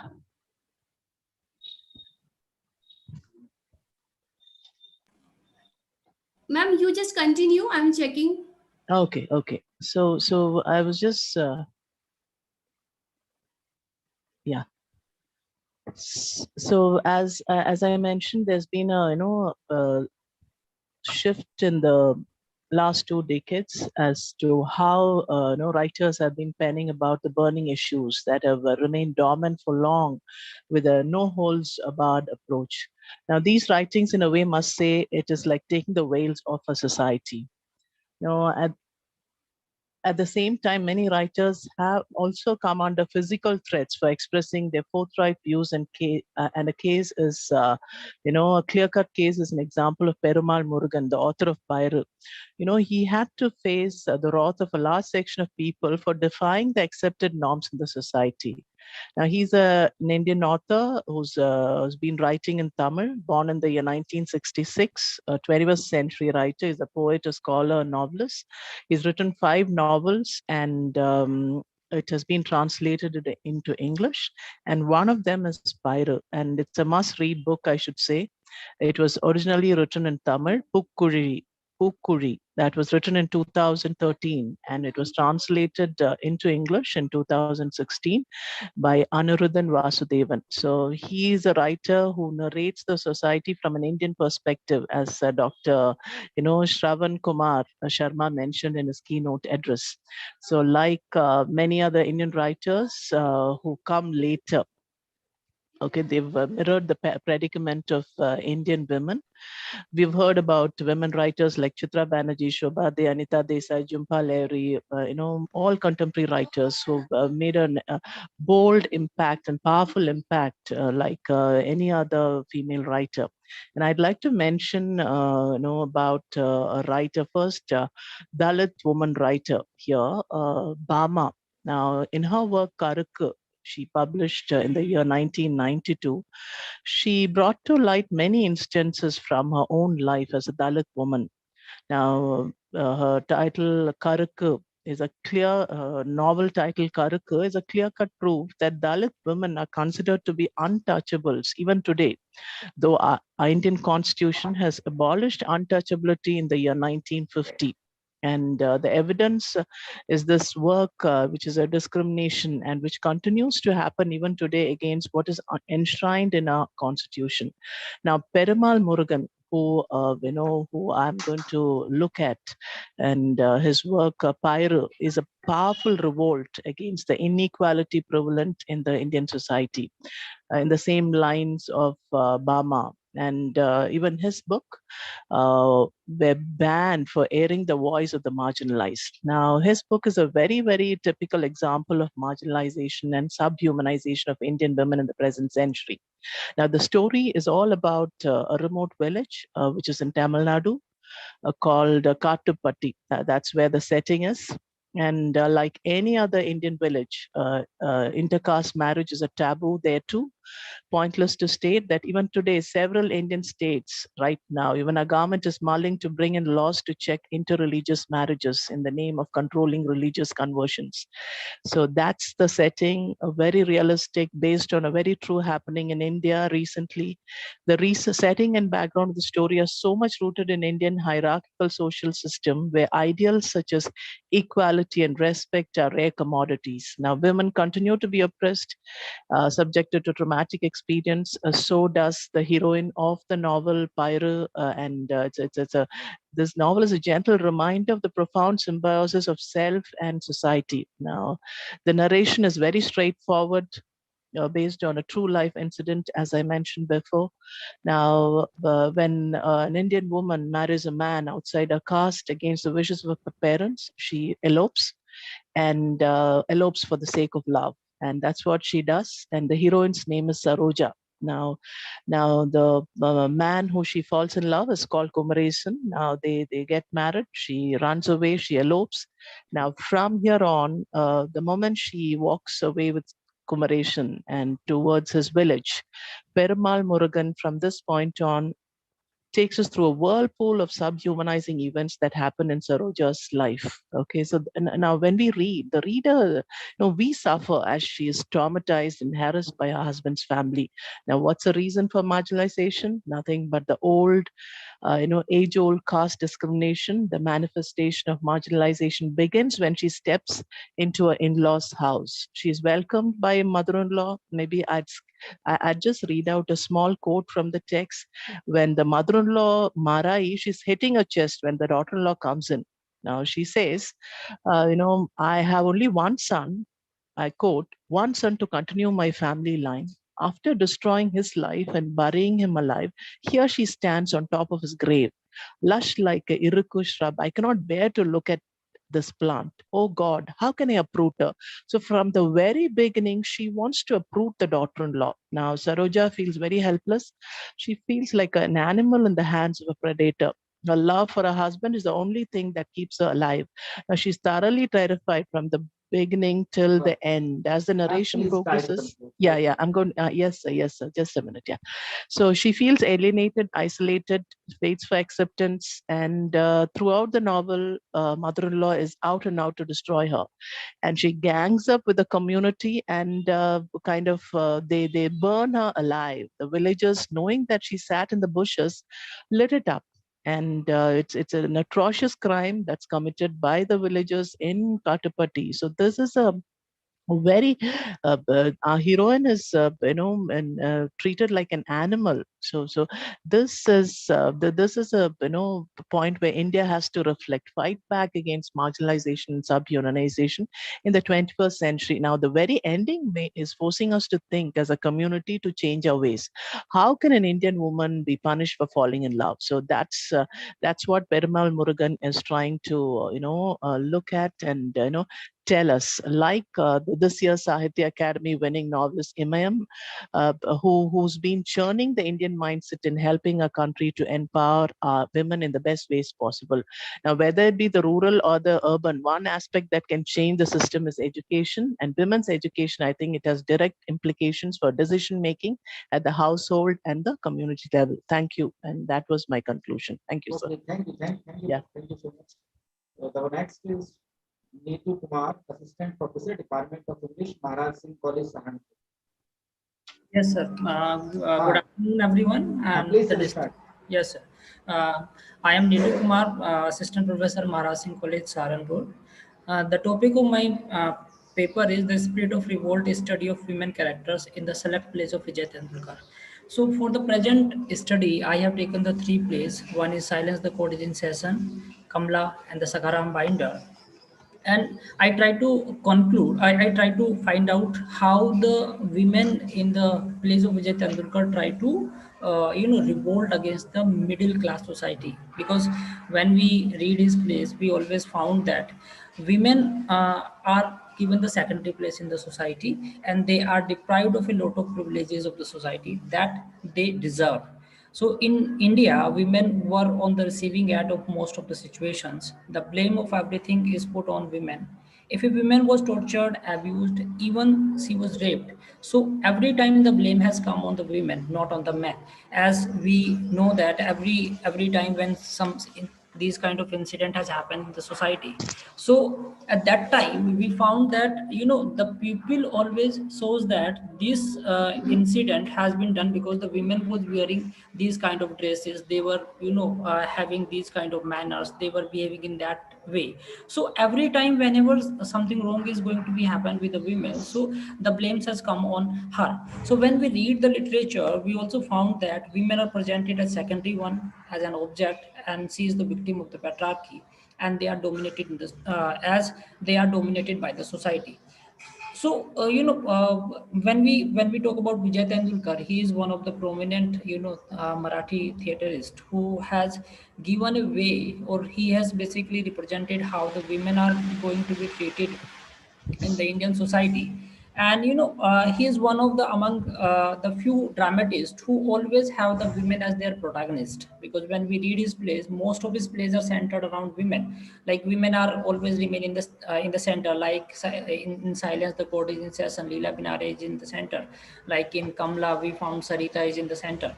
So most of the Indian dramatists or the theaterist who basically represent women as in the prominent one. So Tendulkar is one of the prominent writer of Indian theater whose plays are centered on women, and he is known for his protest, or basically he is known as the champion of social justice, as his plays deals with the problem of the women and downtrodden. So when we read his plays, we found that most of his plays are centered around on the problems of women.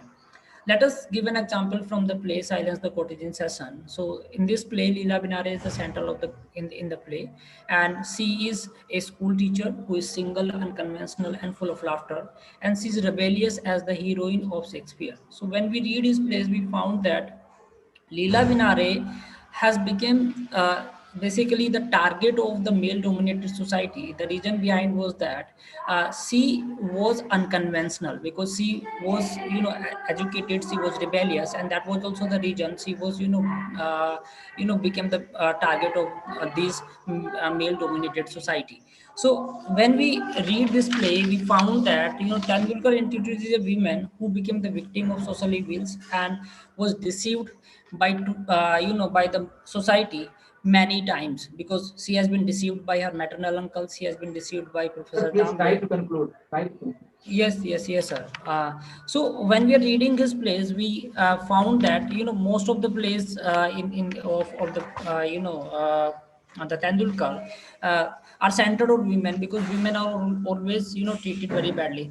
If we will talk about the second play, that is Kamla. In Kamla, he was trying to highlight the problem of the women in the flesh trade, how they have been bought and sold in the society. And on other hand, the women who belongs to the higher class, just like Sarita, who is a well-educated woman who is living in a house where she was living like a queen, but that problems which she was facing was very different, and the way she has also felt that she has was living in that house like a slave.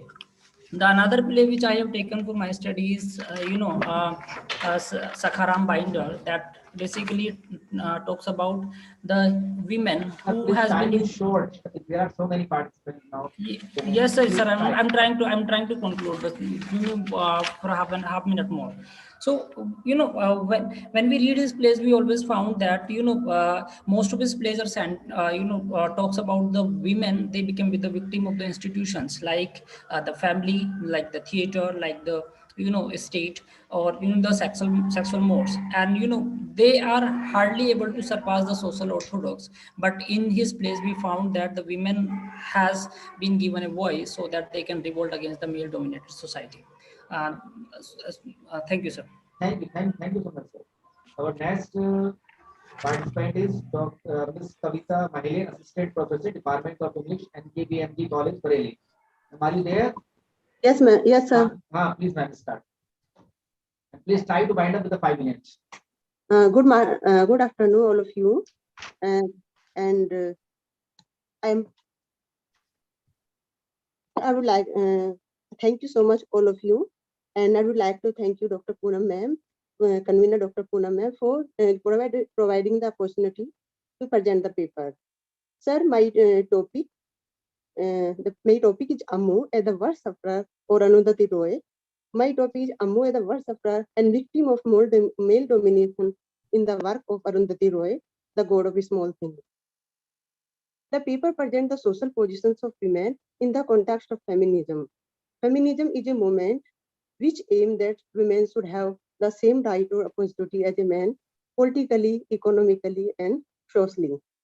The theory of feminism advocates women against the patriarchal mind, that is cause of women's suffering and problems in the society.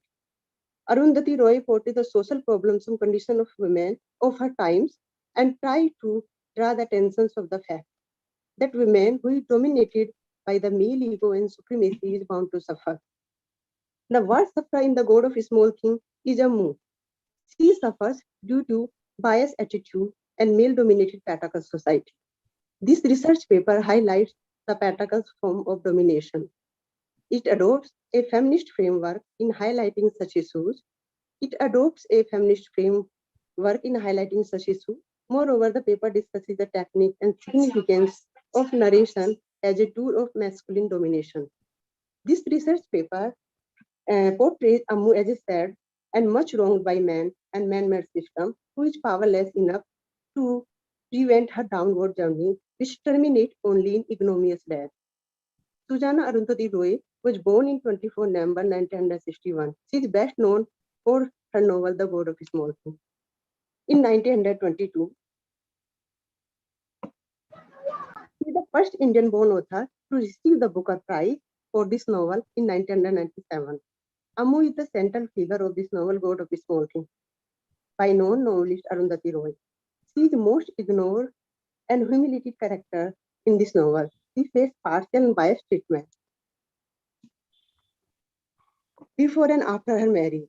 Her dear one deserts her and misbehaved with her when she needed them most. Ammu is the tragic figure who is mistreated by her father and ill-treated by her husband, who tries to throw her into the arms of Mr. Holy, his boss. He tries to throw her into the arms of Mr. Holy, his boss, just for his materialistic gratifications. This gross injustice is further increased when she is called a prostitute by the police officer. Even her brother usurps all the property and tenders her deserted and lonely with her two children. She has all the virtues of true tragic character, but there is one flaw in her character, that she does not surrender in front of narrow-minded rules and regulations that were set up by the society. She does not follow all established rules. In form of Ammu, has presented the analysis of innermost psyche of female character. Ammu's life has been a series of tormenting incidents as a child. She had faced a lot of nightmarish experiences full of sadness and disgust, frustration, to which a child should not be subjected, because childhood is a world of innocence and simplicity and blissful ignorance. But instead, she was witness to all the abusers grown up. As a little innocent girl, she saw the conditions where her father Papaji vowed to inflict on the cruelty on her mother. Papaji has been portrayed by Miss Roy as a sadist who delighted in inflicting mental agonies on his wife Mamachi. Ammu was a small girl when Mamachi received those beatings. Every night he beat her with a brass flower vase. She was deprived of college education because her father thinks that college education corrupts women. On the other hand, her brother Chaco is sent abroad for higher studies. Atmosphere at home were very pitiable for Ammu. She continuously saw her mother suffer. Uncongenial atmosphere where she had to help her mother in housework. She wanted to break away from the shackles of uncongenial atmosphere and the antipathy of her family members. She felt just like a prisoner in her family. Ammu's moment of freedom came when Papaji agreed to let her go to Calcutta to pay a visit to distant aunt's wedding. Here she met her future husband Baba, an assistant manager in tea estate at Assam, who was on vacation at the time. She hastened to marry him because that was the only refuge, and she knew very well that her family of Roy would never agree to her plans. But soon Ammu realized that it was her bigger mistake to marry that person. He was a Ma'am, drunkard please, and please smoker try to also. conclude. Please try to conclude. In the last, we can say that Amu basically forget that it was a male-dominated society. Only men can rule there. Finally, these feelings can be summed up in the following lines. I am a daughter, to be loved, not to be neglected. I am a sister, to be cared after, not to be looked down upon. I am a wife, your partner of your sorrow and sufferings, your half existence. Don't throw me in the arms of other person just for your materialistic upliftment. I am a mother, a shield to protect them, a teacher to guide them, a bird to feed them, a rain of affection for them. I Ma'am, am a please beloved. conclude. Please conclude. So in the last, I can say that I am beloved, let me linger in your heartbeats, not to the part again. Above all, I am a woman, the founding stone of this family, heart of this family. And if you are going to break this heart, your family Kavita, will be kindly broken. conclude. Kindly conclude. Okay, ma'am. Okay, ma'am. In the last, I can say that this is the Patriarchal society. Women can rule there. Thank you, ma'am.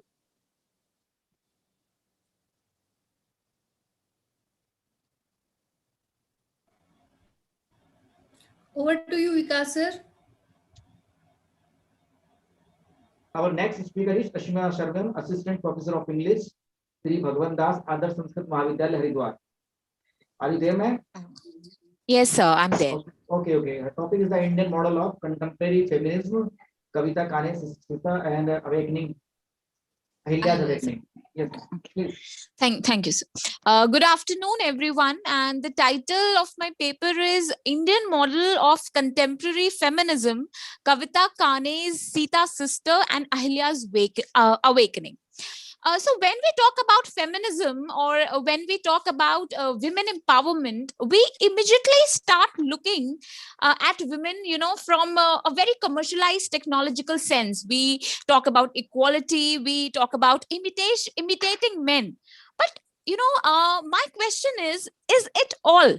And I think that the answer is in negative. This is not real empowerment. Life actually loses its meaning, its beauty, and its uniqueness if it is only seen in terms of imitation and in terms of equality. We should not forget that women and men are neither unequal and nor they can be equal, but they are unique. And this real empowerment lies in actualizing its uniqueness.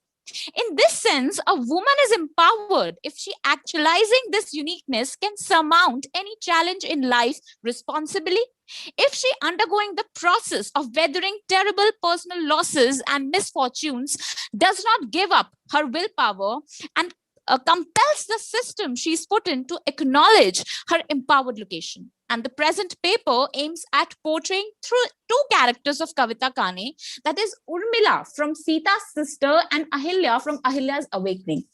Urmila, who is Sita's sister, has not been given much importance in the epic Ramayana, but Kavita Kane has given a very distinct psyche of women through the character of Urmila. She actually praises the possibility of universal sisterhood through Urmila. Urmila, who is actually the biological daughter of King Janak, was never called Janki, which was a sobriquet held for Sita. But Urmila was never resentful about all the favors which was showered upon Sita, and she was deprived of them. In fact, Urmila had been always a doting sister and a shadow of Sita. She guided her, she helped her, she consoled her. She was strong and fiercely protective as a tigress, shielding Sita from everything.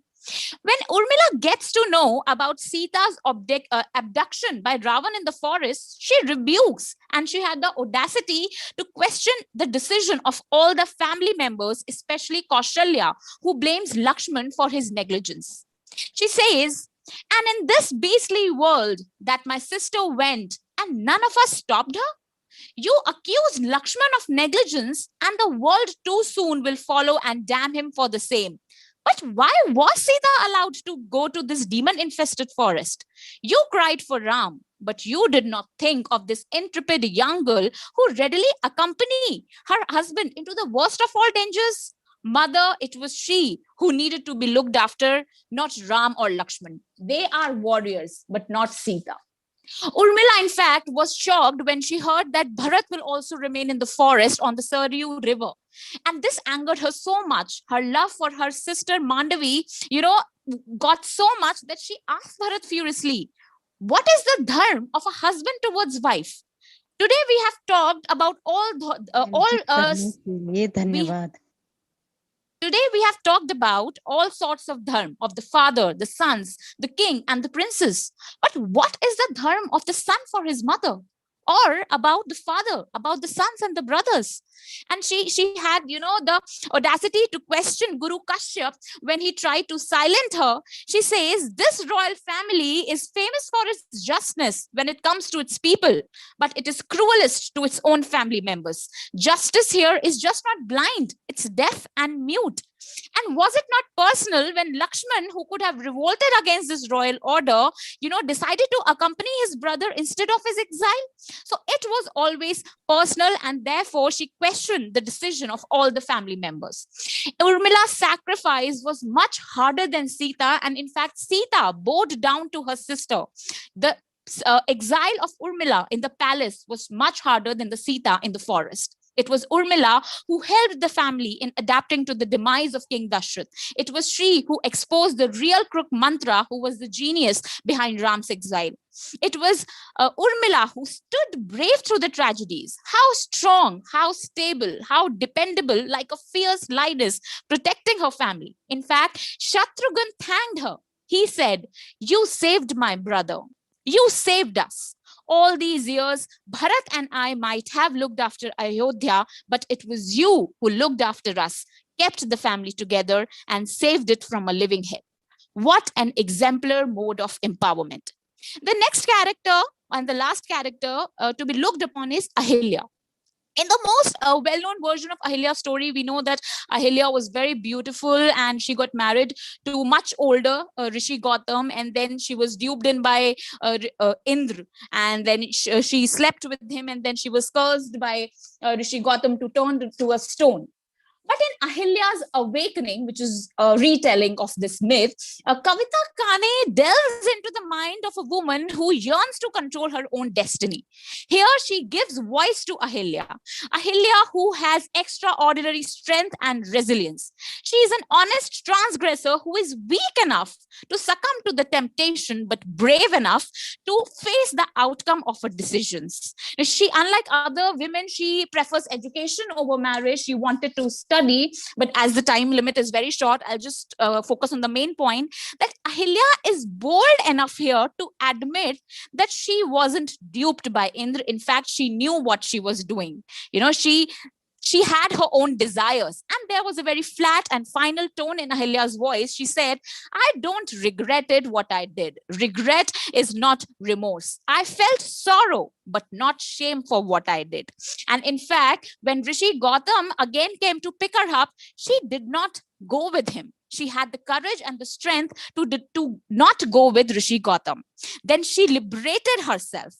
She had controlled her own destiny. She found her mistake, her infidelity, her recovery, her rumination, and she liberated her from others. She fought, she struggled, she obeyed, she compromised, she rebelled, she surrendered, but above all, she found herself. So this is how the two characters have been depicted by me of even women empowerment. And I will like to conclude my paper with a song from the movie Pink. It's written by Tanveer Ghazi, and I think it's for the women of today. कि तू खुद की खोज में निकल, तू किस लिए हताश है, तू चल तेरे वजूद की समय को भी तलाश है.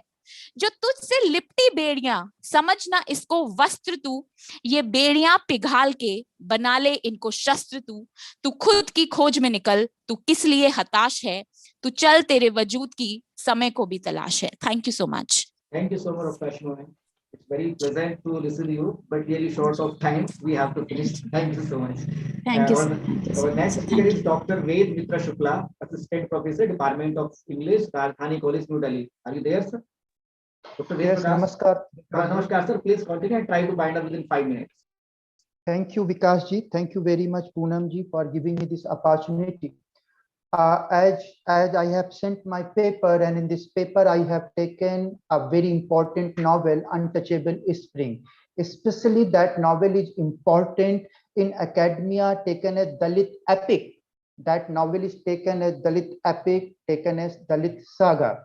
Okay, in that novel, no doubt, the issues and challenges of Dalit people are taken in a very extensive manner.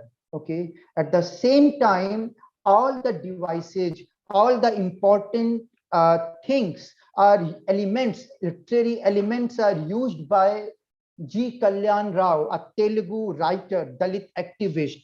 G. Kalyan Rao has used in his novel, that is Telugu novel published in 2000, Antrani Vasantam. Antrani Vasantam translated into 2010 by Uma and Sridhar in English. In other languages, that novel is also translated. Point is that when that novel is read by our scholars, what kind of result we get after having such Dalit epic, especially from women perspective, from feminist perspective, what we acquire, what we read. This novel Untouchable Spring, which is written by G. Kalyan Rao in 2000 and translated in 2010.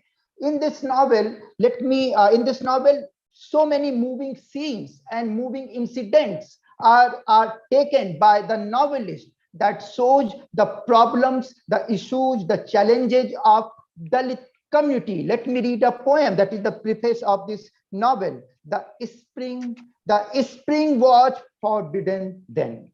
The spring was forbidden then, now too forbidden. The caste of birth forbidden. The caste of birth forbidden. The chosen struggle forbidden. It may have been yesterday, maybe today, maybe any time. This spring was forbidden then, now too forbidden. So this is about the Dalit community. In this way, point is that in this novel, he has taken the main narrator of this novel, a woman, and she is Ruth. Ruth is the main narrator of the novel. A woman is taken as the narrator. No doubt, in this novel, some important incidents that depict the problem, the challenges of Dalit women. But at a large scale, those problems are not taken by G. Kalyan Rao in his novel Untouchable Spring. Sir, The please problem is that try to conclude, sir. Yes, it's only 3 minutes. Okay, that's okay. So that's okay. Thank you, Vikasji. So, but only 4 questions that come in our mind when we read this novel. First, have the male Dalit novelist taken extensively triply oppressed Dalit women predicament? Second question, are the Dalit novelists employing Dalit women just to intensify the difficulties of Dalit community as a whole? Could be able to analyze Dalit women's condition separately, especially in the novels and autobiographies of male Dalit writers? And another question, could our academia make aware of the triply oppressed women's plight to the Dalit writers through criticism? So such questions come in our mind when we read the novels or autobiographies written by Dalit male novelists. Thank you, Vikasji. Thank you very much. Thank you, Shuklaji. Thank you so much. The next is presenter is Miss Kalpana Pandey, Assistant Professor, Department of English, Atal Bihari Vajpayee Nagar Nigam Degree College. Are you there, ma'am? Yes, sir. This topic is the portrayal of the patriarchal myth and gender sensitization in Anjana Aporchana Bahu. Yes? Sir, I'm audible? Yes, yes, sir. Please, ma'am. Okay, okay. Thank you, sir. And please try to finish within 5 minutes. Okay, sir. Thanks. As we all know about the history of feminism, so I'm not going to discuss this due to the paucity of time. I am only going to discuss some points of my selected stories written by Anjana Apachna. Anjana Apachna is a very famous Indian American writer who has written Incantation and Other Stories, a very famous short story collection. And from this short story collection, I have selected her first story, Bahu. The story of Bahu describes the mental trauma of her daughter-in-law in a family, in a patriarchal family, where she does not get the support even of her husband, and she has to face a lot of problems in her society, in her family, as well as in the society. So Anjana Apachna has presented sensitive issues of gender along with diasporic sensibility. In this short story collection, she has a secondary position, and she does not have any type of support or affection or attachment in the family.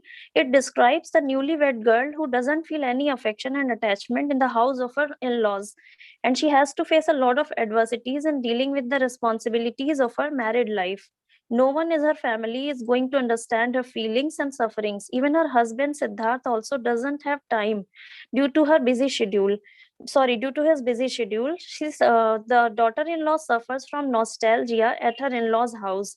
Anjana Apachna exposes the narrow-mindedness and hegemony of the society, which considers that it is only the duty of a woman to manage the house, particularly after marriage. She has to face double diaspora after marriage. She has to go in a new surroundings, and through her experiences, the daughter-in-law replies that she has to suffer only because she is a woman. She feels frustrated at the loss of refuge, estrangement, and identity. Her husband Siddharth shows the patriarchal structure of the society when he says to her that she will have to adjust only according to his family. She always takes the favor of his mother, and always says that only his wife will have to adjust according to the family situation. And due to some anxiety and tension, she has a miscarriage also, but only the family holds her. No one understands her mental trauma. Only the family holds her responsible for this. She questions to herself at last about her situation, and then she recognizes that she has no position of her own in his house, and there is no privacy or freedom also for her in her in-laws home. So she finally decides to leave her husband Siddharth and his family. She questions to herself at last in the story, what would it be to stay on my own, just me and my room, my books, my music, my friends? Some men would like I was easy game. What would they think or say or work? We always thought she was a nice girl. One wouldn't have expected this of her. Means this shows the psychological trauma of a wife when she says that her husband, not only even her husband is not understanding her situation. So what about the society and what about the parents? Only her husband has to be concerned with her, but he is not. So in the end, she refuses everything and leaves the house in the hope to start her new life. And she is hoping for the starting a new identity on her own. And at last, her husband Siddharth says to her that he will wait for her arrival, but she walks out of the house as an enlightened lady to create identity on her own. Thank you, sir. Thank you so much. Thank you. Thank you, sir. Okay. Just a minute. Our next speaker is Ms. Tania Khatun. Present here? Yes, sir. Yes, I am here. Okay, Assistant Professor, Department of English, Raja Peri Mohan College, Hooghly, Calcutta. The topic is the chain of patriarchy, subordination of the other in a Bani Bahus, Hana Meri Dhipi. Yes. Please, ma'am.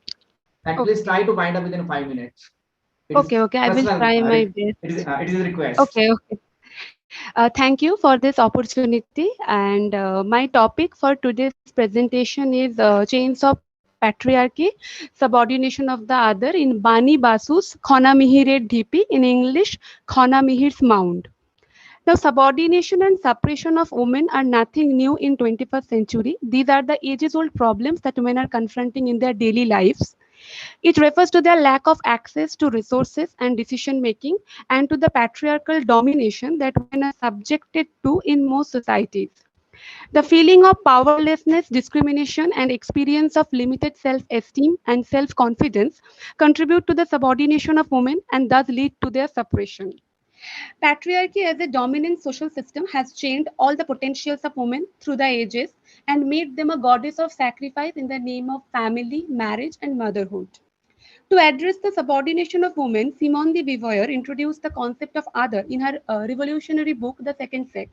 She argued that woman has been held in a relationship of long-standing oppression to man through her relegation to being man's other. In agreement with Hegelian and Chartrean philosophy, Beauvoir finds that the self needs otherness in order to define itself as a subject. The category of the otherness, therefore, is necessary in the constitution of the self as a self. However, the movement of self-understanding through alterity is supposed to be reciprocal, in that the self is often just as much objectified by the other as the self objectifies it. But this process is flawed when it comes to woman. In order to define woman as other, man denies her humanity. As Beauvoir explains in her introduction, woman is the incidental, the inessential, as opposed to the essential. He is the subject, he is the absolute, she is the other. He extends out into the world to impose his will on it, whereas woman is doomed to immanence or inwardness. For women, patriarchy creates a separate world where impossible and conflicting ideals of femininity produce an ideology of women's natural inferiority to justify patriarchal domination. Now, one of the leading personalities of modern Bengali literature, Bani Basu, through her novels has always raised voice against this secondary status of women. And the text that I have chosen of her, Khana Mihirer Dhipi, depicts the stories of 5 generations of women in a Kolkata family and exhibits the nothingness and lack of importance of women in patriarchal family structures. In the title, Basu alludes to an Indian poet and legendary astrologer Khana, who composed in the medieval Bengali language, and her compositions were famously known as Khonar Bachun or Khonar sayings. There are many versions of her legend, but the common theme is that Khana was the daughter-in-law of famous astronomer and mathematician Baraho Mihir, one of the 9 jewels of Vikramaditya's court. Khana's tongue was severed as she exceeded Baraho with her acumen, wit, and become a potential threat to his career. So she is a victim of male chauvinism and domination and their heinous bigotry attitudes. The miseries of Connor's life reveals the 9th century societal reality or the reality of every woman even in the 21st century. Now, Weaver claims one is not born, but rather becomes a woman. And this process of being a woman or the process of being an other in this patriarchal society stands on the ages old culture of gender discrimination, and it has made the woman an object of oppression for ages. Women have no role to play here. Her destiny is predetermined, and she just has to follow it. Ranjavati, the protagonist of Basu, realizes the emptiness of life of every woman, whether it is she, her mother Vedavati, her daughter Isha, or her grandmother Sarvamangala. All of them have wasted themselves for their family, children, and for the people around them. According to Beauvoir, marriage is not the same thing for man and woman. The two sexes are necessary to each other, but this necessity has never brought about a condition of reciprocity between them. Ronja's husband Shubir was jealous of Ronja's success and fame as a scholar, and instead of encouraging her for her achievements, he tried to limit her potentials in the name of children and family. Because patriarchy accepts the inferiority of wives, not their transcendence. And the act of domination is also shown in the behavior of Nishit towards Isha. Uh, to Nishit, Isha is an object of possession, and when Isha refused to follow his will, he threatened her by saying, I will throw you out of this house. So it again proves that in a male dominated society, women have no place of their own. Before marriage, they have to live in their father's house. After marriage, they have to shift to their husband's house, and later they have to live in the house of their sons. If Ronja and Shubir were to separate, Ronja had to leave the house because though she is an earning member of the family, but it is Shubir's house. Now, Ma'am, kindly patriarchy. conclude. Yes, I am trying to conclude. So, Khana Mihirer Dhipi reflects the idea that woman, either a housewife dependent on their husbands and sons, or a working woman, an earning member of the family, cannot shatter the chains of patriarchy and come out from the world of the other. Khana's silence brought about a change in the psyche of all women. If you want to survive, live in silence. Of course, women will learn things, but what they will learn recipes, laundry lists, the alphabet for their children. But in the present century, men have turned suddenly 180-degree, and they asked women to establish themselves outside home, perfect their music, dance, and learning, but only as much as their husbands want. So women have to remain a yard shorter than them. Basu is trying to find here the ways to end this age-old oppression of women. Now, in a male-female relationship, there must be a reciprocity, and instead of imposing and controlling, mutual understanding can be a solution to this. Women like Ronja, Isha prove that they are not objects to be chained, and in spite of all the miseries that they have gone through, they keep questioning the double standards of this society and have the courage to disregard the eternal authority of men and say, And if the thank you so eternal much. path of Thank you human, so much. Thank you so much. Time is very short. I'm just saying the last line, okay? Okay, yes, yes, yes. Please go. If the eternal path of human possibilities has to be kept open, the eternal inhuman fates must be severed too. So here I am ending my paper. Thank you. Thank you so much, ma'am. Thank you. The next is presenter is Chinglambi Devi, research scholar, Department of English Culture Studies, Manipur University. And are you there? Chinglambi Devi. Chinglambi Devi. Ma'am, your voice is First of mute. all, unmute yourself, Chingalembi. Unmute. Good afternoon, ma'am. Yes. Yes. Good afternoon, professors, panel. Please try to bind within 5 minutes. Yes, sir. Okay. Thank you. Yes, sir.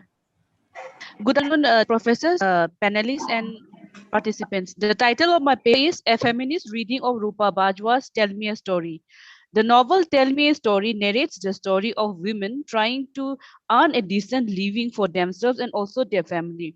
A group of women belonging to different sections of working class are brought together within the narrative. They are friends as well as partners who share one another's misery, and also they are partners in business as well as they work in a beauty parlor run by another woman called Asha.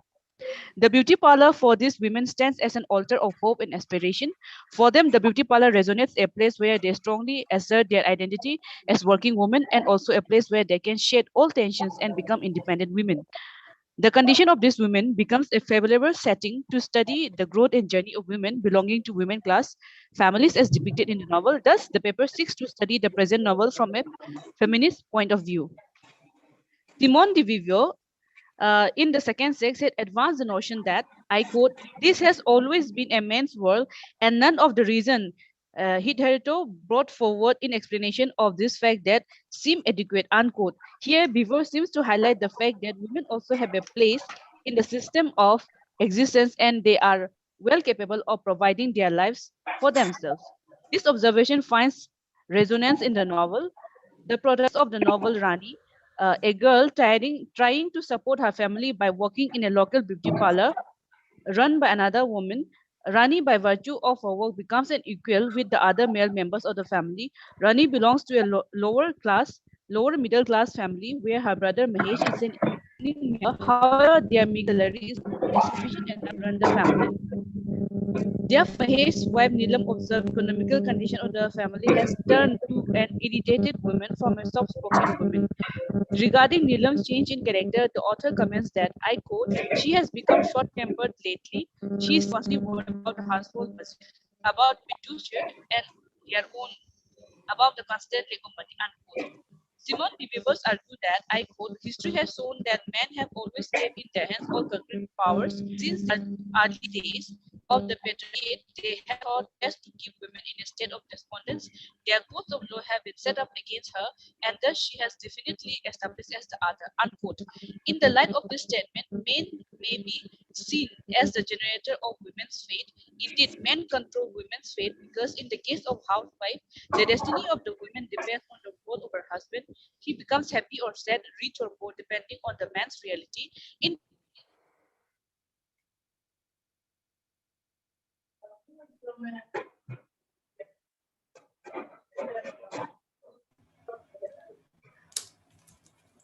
Chingalembi Devi, you are not audible. Hello, Miss. Hello.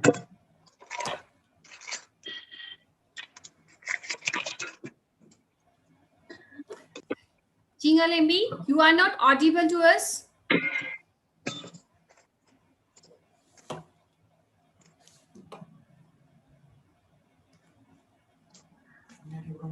there is a connection problem. I think. Sir, call the next participant. Okay. The next is Miss Shiva Sharma, Research Scholar, CCS University, Meerut. The Emergence of New Woman, Reflection, Modern Era. Are you there, sir? Miss Shiva Sharma. Yes, sir. Okay. Yes, Please, sir. please. Yes, sir. I'm here. Okay. I'm Please here, start. sir. Please start and try to bind within 5 minutes. Okay, sir. Okay, sir. Good afternoon to the respective managing director, principal, organizer, convener, ma'am, Dr. Poonam, ma'am, and our participants. Today, I am going to be speaking to you about my topic, the emergence of the new women, reflection of modern era. The emergence of the new women is a global phenomenon. So also are the stresses and strains she faces the world over. The discrimination she has to face, the sense of insecurity which she feels, the sexual harassment and violence to which she is exposed are similar in the advanced as well as in the developing countries. The other traits of the new women also have a universal character, such as discrimination to oppose sexual harassment and male domination, the urge to create a milieu for the full expression of her emotional and moral self, and what is most important to her, the carving to be expected as an individual, a person in her own right and enjoying the same status as man has always enjoyed. Liberalization, privatization, and globalization have most adversely affected women collectively as well as individually, irrespective of her class, creed, economic status, of her education level. It has most critically constructed the image of a neo woman, a very dangerous, for it has led to precarious transition in even the thought process of women of this generation. 20th century has brought a significant change in the life of women all over the world, influencing their attitudes, values, inspiration ways of feeling, standards of behavior, and effective participation in all walks of life.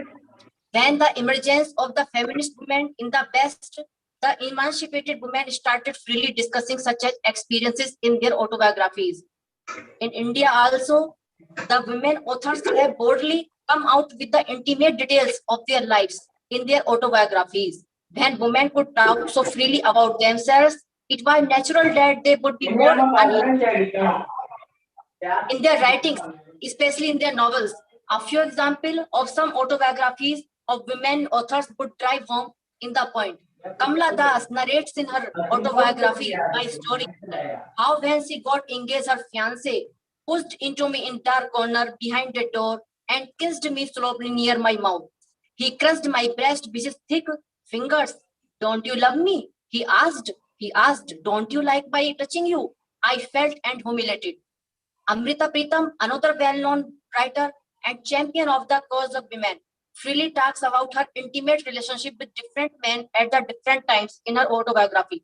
Autobiography reveals the reality, and these experiences are of women, and they are by no means confined to these authors. The Indo-English women writers have special advantages in this respect, as they have themselves been exposed to the stress and strains to which the new woman is subjected. Also, within English language is sometimes more helpful and uninhibited frankness, so necessary to the portrayal of the emotional and moral spiritual problems of the new women. There is okay, sir. I'm going to conclude. At the conceptual level of the new woman is seen as distinct from the modern or the emancipated woman. It is possible that a woman can be a new woman without herself or being aware of the fact. The new woman is one who has a value system and commitment to these values. She is painfully aware of the price. A woman is new if her basic concerns are deeper than merely seeking equality with men, asserting her own personality and insisting upon her own rights as a woman. Seen from the angel, even a rebel or revolutionary woman cannot be called a new woman. On this account alone, the woman is new when she analyzes the reflects upon her position essentially as a woman in the scheme of things which the new woman not only reflects of her position as a woman in the scheme of things, but at the same time She does not use the thought patterns given to her by male-made order. But in the present century, women are having participation in every sphere of life and time of globalization.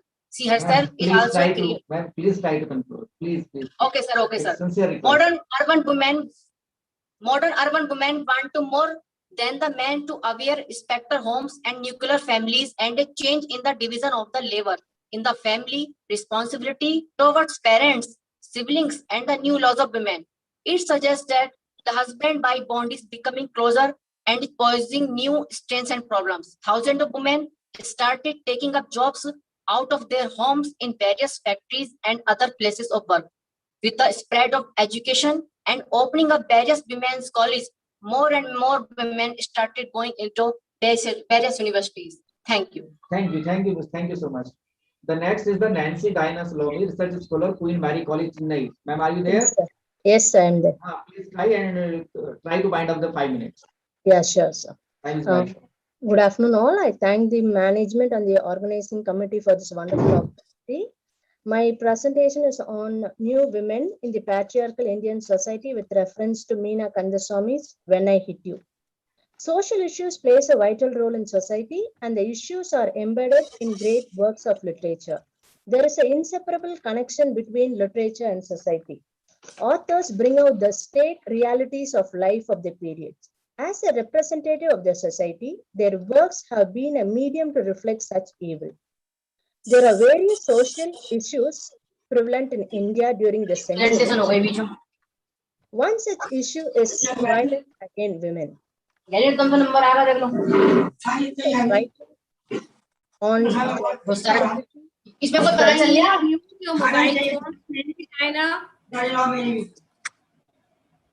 You continue, Nancy. There are various social issues prevalent in India during this 21st century. One such is the violence against women.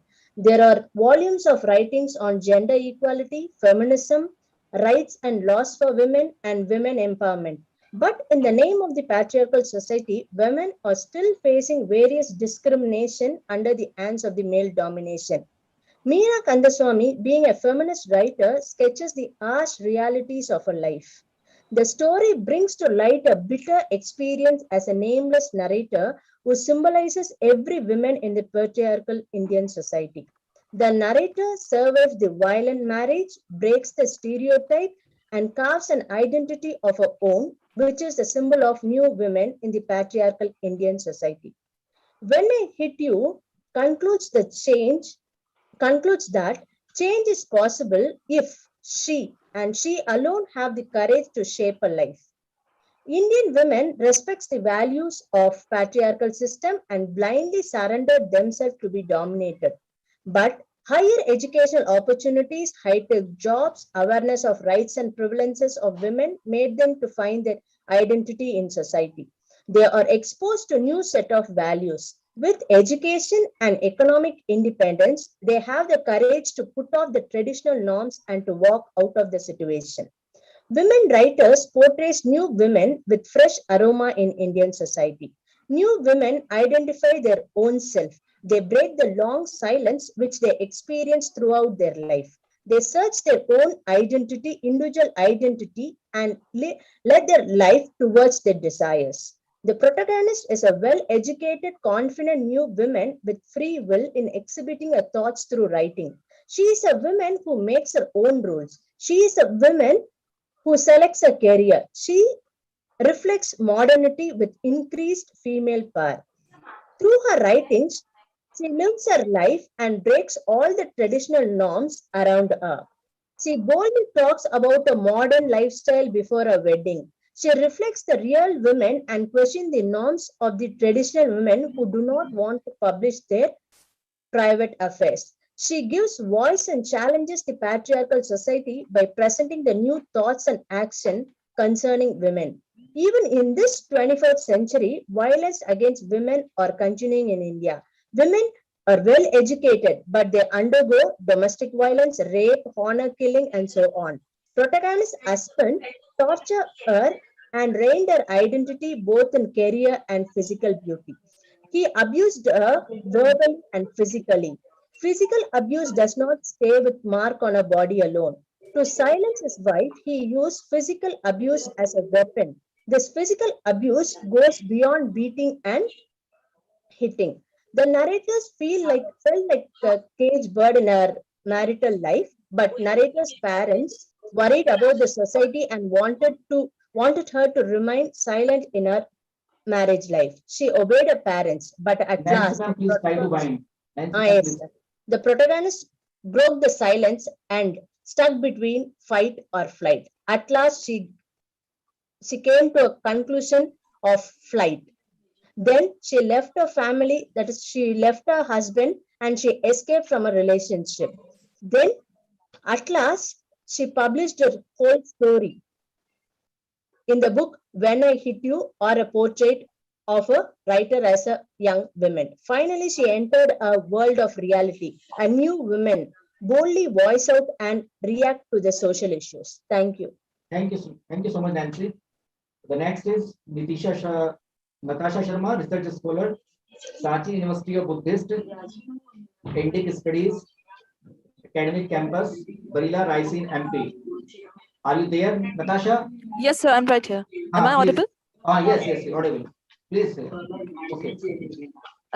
First of all, I would like to thank the organizers of this webinar for giving me this opportunity. And the topic of today's topic is women predicament in the select short stories of Ruth Prever Chapala. In this particular paper, I've selected 4 short stories, namely A Bad Woman, The Housewife, Suffering Women, and Prostitutes. All these stories are from the short story collection How I Became a Holy Mother and Other Stories. Now, in these 4 stories, I would like to discuss a few things about the lead woman in these stories. A Bad Woman is a story of Chameli. Now, Chameli is a beautiful woman, but her husband, when she got married, her husband started beating her up. Now, after a couple of years of marriage, her husband died, and she got into contact with this person called Sethji, whose name isn't given in the story, but he is an older man who's a rich man, of course, who takes her out of that village and takes her to Mumbai. Now she lives there, but she doesn't get emotional support from Sethji, emotional or physical satisfaction. Now she meets Ravi at some point in her life. Ravi is a young man who gives her the emotional support and physical satisfaction that she needs in her life. But after a couple of years with being with Ravi and Sethji both, Ravi realizes that he wants some sort of ownership over Chameli as well. Now, all these men in her life have been trying to have ownership of Chameli, but she wants to be free. And the end of the story goes with Ravi attacking Sethji for the ownership of Chameli, and she leaves the house crying. And she goes to the sea, and she stays there, and the story is open-ended here. Now, all the stories are open-ended that I'm going to discuss in this paper. The sea is the only place which has ever given her some sort of comfort and nothing else. The second story in my paper is The Housewife. This is the story of a lady called Shakuntala, who is an ideal housewife who's perfect in, like we say in Hindi, Sudrar Grahini. She is that person. The husband, Shakuntala's husband, has not been given the name in the story. He is just known as the husband who never really listens as long as her needs are being fulfilled. So Shakuntala meets Guruji. She loves to sing, but she cannot sing on stage as it's not respectable for women to do that. Pandey, kindly mute yourself. Dr. Poonam Pandey, kindly mute yourself. You continue. Now, Housewife is a story where Shakuntala is not satisfied with her life, but she does everything to satisfy others. So her needs and satisfaction come secondary in her life. The end of the story goes with her being satisfied with the Guruji and not her husband, and she leaves the house. And we don't know if she ever comes back or not, because the story again is open-ended. Another story discussed in the paper is Suffering Woman. This is a story of women from film industry, who is the lead woman is Anjana, and there's her friend, Sultana. Now, Sultana is still working in the film industry and she's earning, whereas Anjana has settled down with an elder person. In this story, we see Anjana and Sultana in two different situations, but with similar problems. Both are troubled by their, not husbands actually, but their male partners. Both are troubled by society. Both are concerned about their financial situation. And we see that even being in the high society with the fame doesn't give the comfort to a woman. Next story that's discussed in this paper is known as Prostitutes. Now, Prostitutes is a story of Tara. Tara is actually the daughter of a prostitute who's called Maji throughout the story. Now, Tara lives with Mugdan Sahib, and he has taken her out of the prostitution and he gives her an apartment to live with. So, Mugdan Sahib is a highly respected person for Maji. But Tara is not satisfied with Mugdan Sahib. Now, this story again talks about satisfaction of women, which is not there, of course. Now, to cut it short, all these stories talk about women that are faced with choices. The trouble here is the choices that they are faced with are not between good and bad, but they are between less suffering or more suffering. So the trouble with all these stories is that they are predicting that they are shown women in situations that are entirely out of their control, but they have to choose between the kind of suffering they decide to, the kind of suffering that they can endure. There's one more point that I would like to make here is that Ruth Prabhat Chhabwala is not Indian by birth. She has written, she was actually. Kindly conclude. Yeah, this is the last couple of. Yes, sure. Now, Ruth Prabhat Chhabwala is not from India. She is born and brought up, she is born in Poland, but brought up in England. And then she studied in England and she married Chhabwala and came to India when she was 25 years of age. So she had a perfect idea. She had her own ideologies at the time. So she views Indian women not through cultural lens, but through social lens. How she sees women socially is depicted in her stories. Now, that's how I would like to conclude. Thank you for this opportunity again.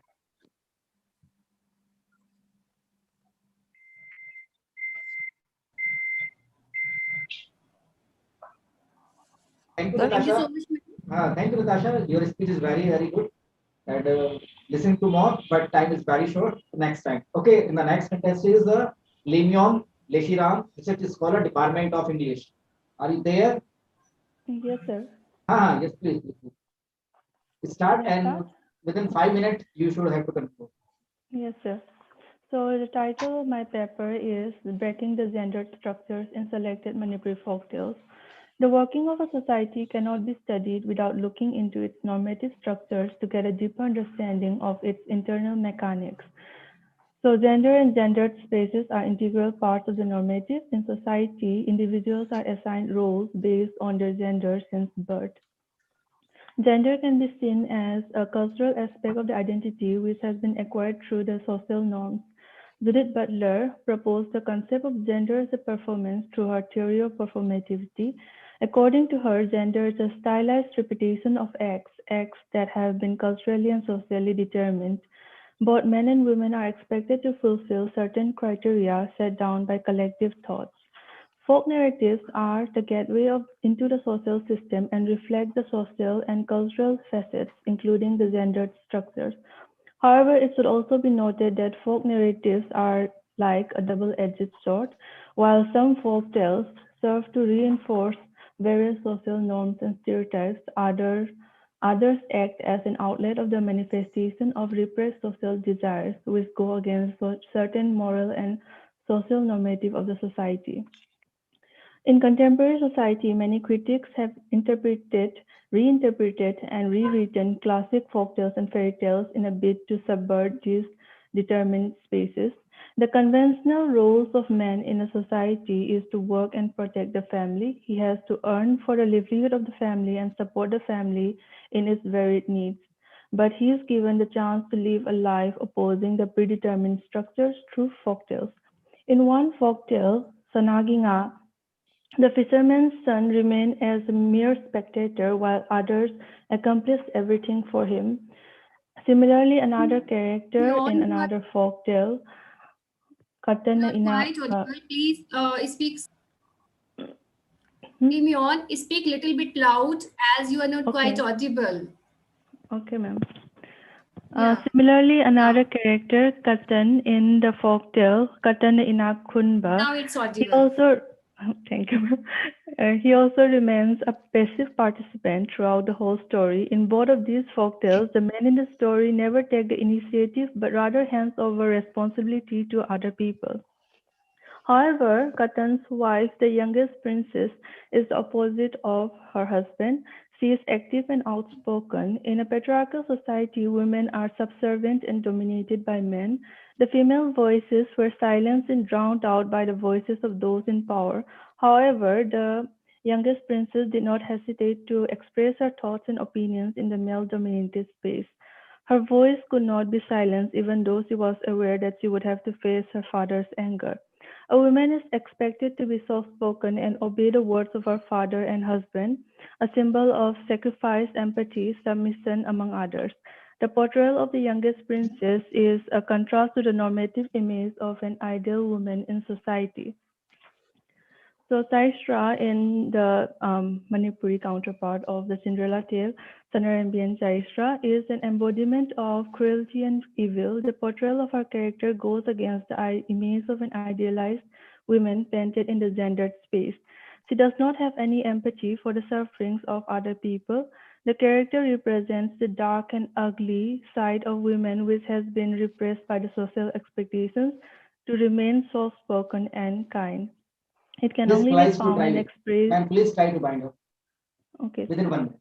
It can only be found and expressed in the social narrative space. So in conclusion, it can be observed that the gendered spaces, while maintaining the social structures, can also confine the individuals into predetermined spaces. However, folktales act as an outlet for the collective thoughts and feelings of the society. Thus, folktales simultaneously mirror and challenge the gendered structures. Thank you. Thank you, Miss. Thank you so much. The next speaker is the Alingam Priyokumar, Research Scholar, Department of English. Are you here? Yes, sir. Okay, okay. Please start and please try to wind up for Yes, sir. 5 Yes, sir. minutes. Okay. Yes, sir. Please start, sir. Start. Good afternoon, everyone. The title of my paper is Experience of Women in Manipur and Analysis of Burmese Numbers, Kangla Diary. Let me begin my paper.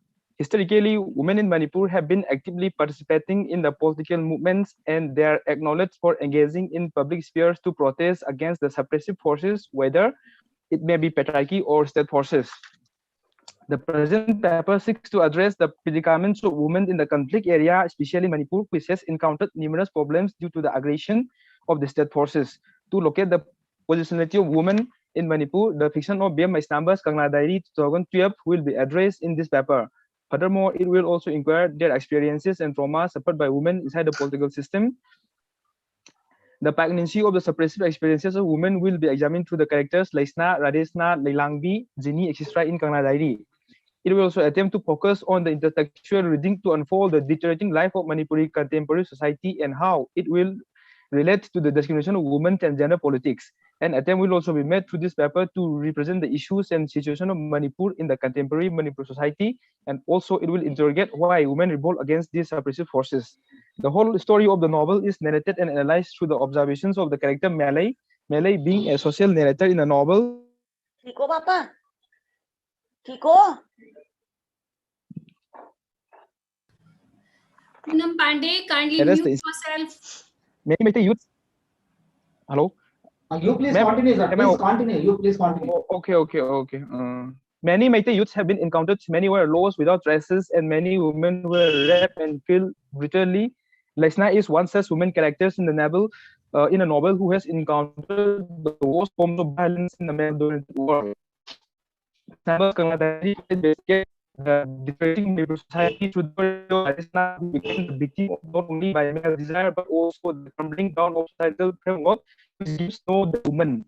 In the part one of Haksang, the female character Rasna sacrifices her body to Officer Maniar, which is a symbol of not only the power and dominance but also the insatiable male desire subjected Lingam, Rasna there are some problems. Lingam, Lingam, there are some problem in your voice. Please check. There is some problem in your voice. Please check. Okay, sir. Am I audible, sir? Now, voice Okay, is sir. coming.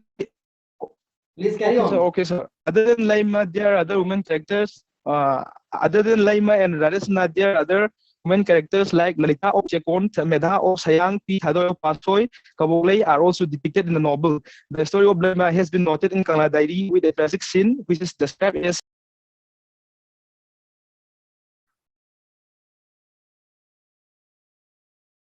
Hello. Hello.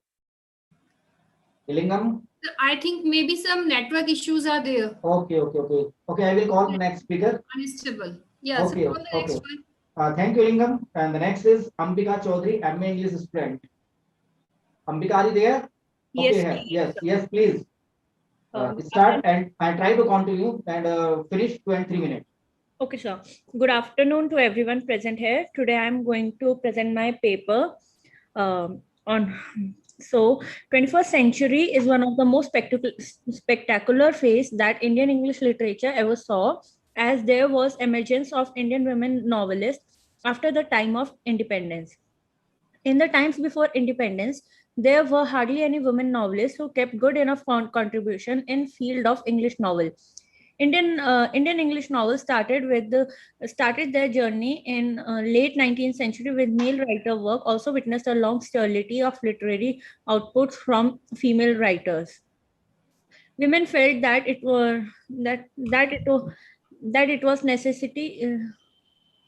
English literature is in India serves as an ideological force behind all the social reforms and control. Indian English literature has definitely developed and improved over a time of period. Most of the Indian writers are bilingual as they write in both languages, Hindi as well as English. The women have expressed their thoughts and experiences through their writing. So for them, writing is like providing them a medium of self-expression. Works of Indian female writer are being read worldwide in today's date, as they excellently have exposed all the problems of Indian women, and to an extent these problems are relatable. Most common themes of Indian literature are poverty, untouchability, treatment of women, etc., and no doubt that these works are considered highly valuable to society.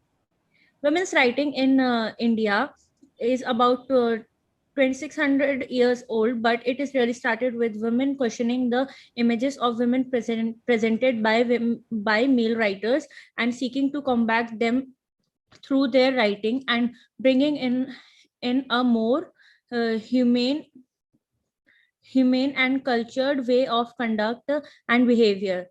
Before women emerged as a major literary force, men created women in their perspective, prescribing norms for women to follow and display patriarchy that insisted on preserving sexual inequality between men and women. Women's writing emerges in shapes by creating new opening for female novelists and writers to bring female literary tradition.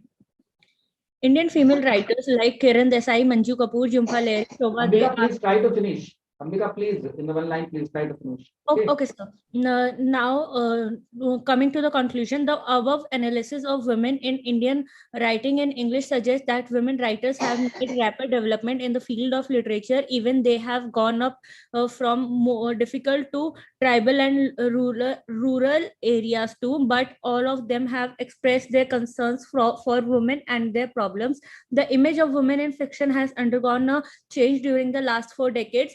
Women writers have moved away from traditional writings. Thank you, sir. Thank you, Ambika. Nice presentation and keep it up. Okay. The next is the Nagin Thoi Harajum Research Scholar. Pardon, sir, if pronunciation, your name pronunciation is not good. My name is Nanthoy. Am I audible? Okay, audible. Please start. The title of my paper is called Women and the Epic, Problematizing the Ideal Woman in Chitra Banerjee Divakarani's Epic Visions. Kindly on your video. Okay.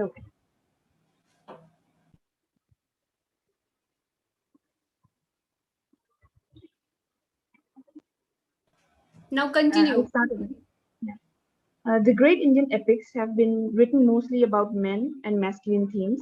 The portrayal of women in these epics as enablers of their husbands' heroic glories are put under the radar in 21st century as retellings done by women question their narrow and skewed portrayals. These retellings echo an outcry of women whose stories are previously told by men, espousing the need for inclusivity and subjectivity and importance of women's stories. Indian epics have been framed by the stories of exemplary mythical men, their battles, exploits, conquests, and the women who helped or caused these into effect. Women in the Indian epics are portrayed as the archetypes of idealness, resilience, tolerance, and good behavior. But one should remember that these women are constructed and shaped by men's view of what ideality is.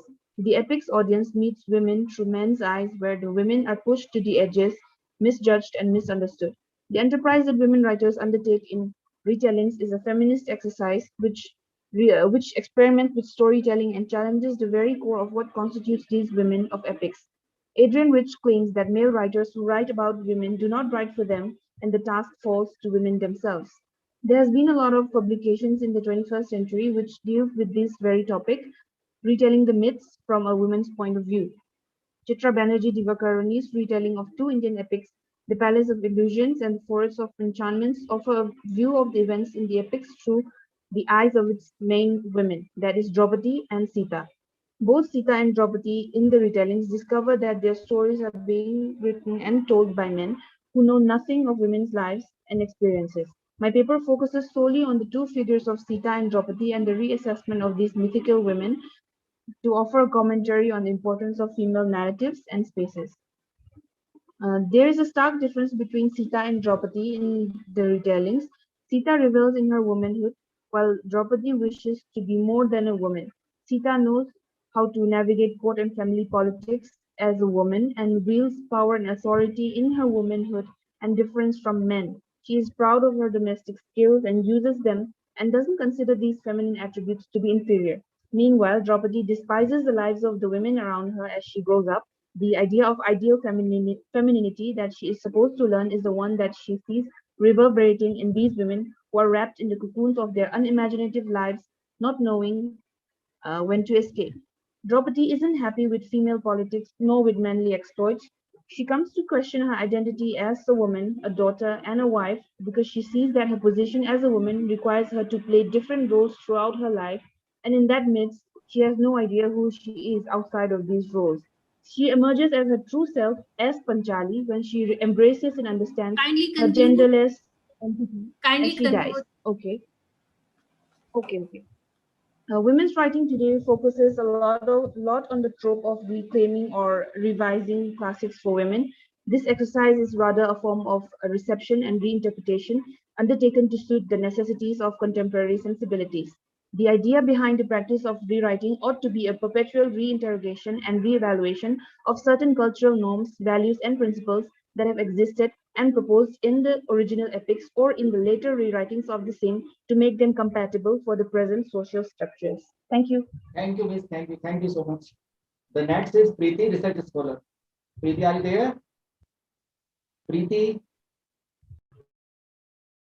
Miss Preeti, research scholar? Not here. Yes, here, yes, here. Mute हो रहा है तुम्हारा Poonam ma'am please help Preeti Sharma Preeti Sharma, are you there?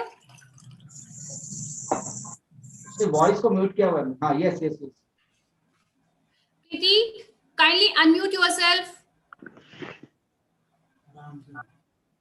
Hello. Yes. Yes, we. Kindly mute your mobile. Am I audible to? Yes, now. You're audible, Preeti. Okay. Thank you. Good noon to all. I am research scholar in the Department of English, Mewar University. So the topic of my presentation is the portrayal of women in the novels of Chitra Banerjee Divakaruni. Preeti, you have to finish 2 and 3 minutes, please. Okay. Fast. As we all know, the Chitra Banerjee Divakaruni is an Indo-American writer, and she always talks about the woman, the physical, the psychological tortures of the woman, and she also gives the importance to the woman characters because the contemporary women are very dynamic in the society as well as the family also, and she deals with the lives of the women both home and abroad also. And because she's working like them. In her novel, The Mystery of Spices, she presents the inner sorrows of the lives of the Indian woman. There is a feelings of rootlessness, alienation, marginalization on the part of the character of Trillo. In the same way, the next novel of The Sister of My Heart is about the woman. The search as identity is much pronounced in the woman character she portrays, and also she talks about the position of women in society and also the ambition, fears, and anxieties of the modern times women. And the Palace of Illusion, as we all know, it's a retelling of Mahabharata from the Draupadi's point of view, is also talking about the identity crisis which is created by the Draupadi. And in the novel Olian Duggar, she also focuses the women issues, the family secret, Hindu-Muslim clashes, divorce, reunion, and marriage, and different kind of liberation their women try to experience in Chitra Banerjee Devakaruni's novels. So Divakaruni women are see themselves differently from earlier roles they had played, and she always women are put powerful but envision than power working more brilliantly after the struggles and the problems they experienced. Thus, the Divakaruni's main aim to convey and the message she desired to convey is that the women need to understand themselves, their status and their position, and need to be independent and also assertive. So it is the Preeti, work please of the woman conclude. Conclusion, for the please. woman Conclusion. and Come to by the the woman. conclusion. Please come to the Thank you. conclusion. Preeti, Yes. over. हो गया आपका? Can I conclude? Yes, yes. Conclude. Please Yeah, conclude. Thus, Divakaruni's main aim and message she desired to convey is that the women need to understand themselves, their status, their position, and need to be independent and assertive. So it is a work of a woman for the woman by the woman. Thank you. Thanks Thank for you. having me. Thank you, Preeti. Thank you so much. Nice presentation. Now the next is Thok Chom, Chainu, research scholar. Yes, sir. Yeah, please start and try to finish 4 and 5 minutes. The title of my paper is Violation and Trauma, a Gender Exploration. Even in the 21st century, there is an entire discourse on the continuum of violence against women, be it physically, psychologically, or economically, of which rape is only a segment. It cannot be, however, separated from the larger spectrum of brutality, which is essentially gendered. Sexual violence has often been systematically used as a political tool against women and the vulnerable to silence and dominate.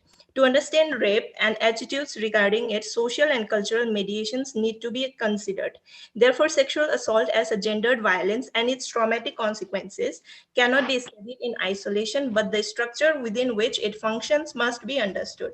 The novel chronicles the protagonist Akhila's strange journey to Kanyakumari, which can be regarded as her symbolic journey in search of independence and freedom from the traditional bound social order. Lady Scoop narrates the stories of 6 different women in telling a search for identity and meaning in an inherently male-dominated world. The coup is symbolic of their existence and the space they occupy in life and in society. While highlighting the sufferings of women, the author avoids homogenizing their experiences, thus allowing a space for subjectivity.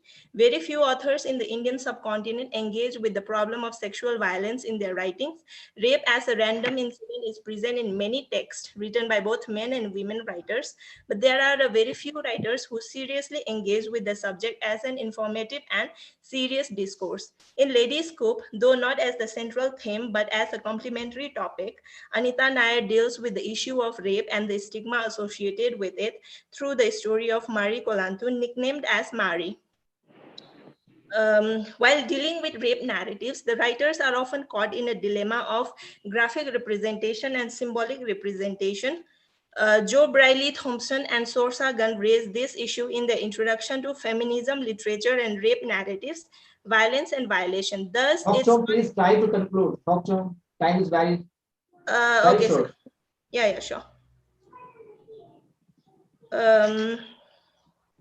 In order to understand rape, the embedded social and cultural context must also be understood.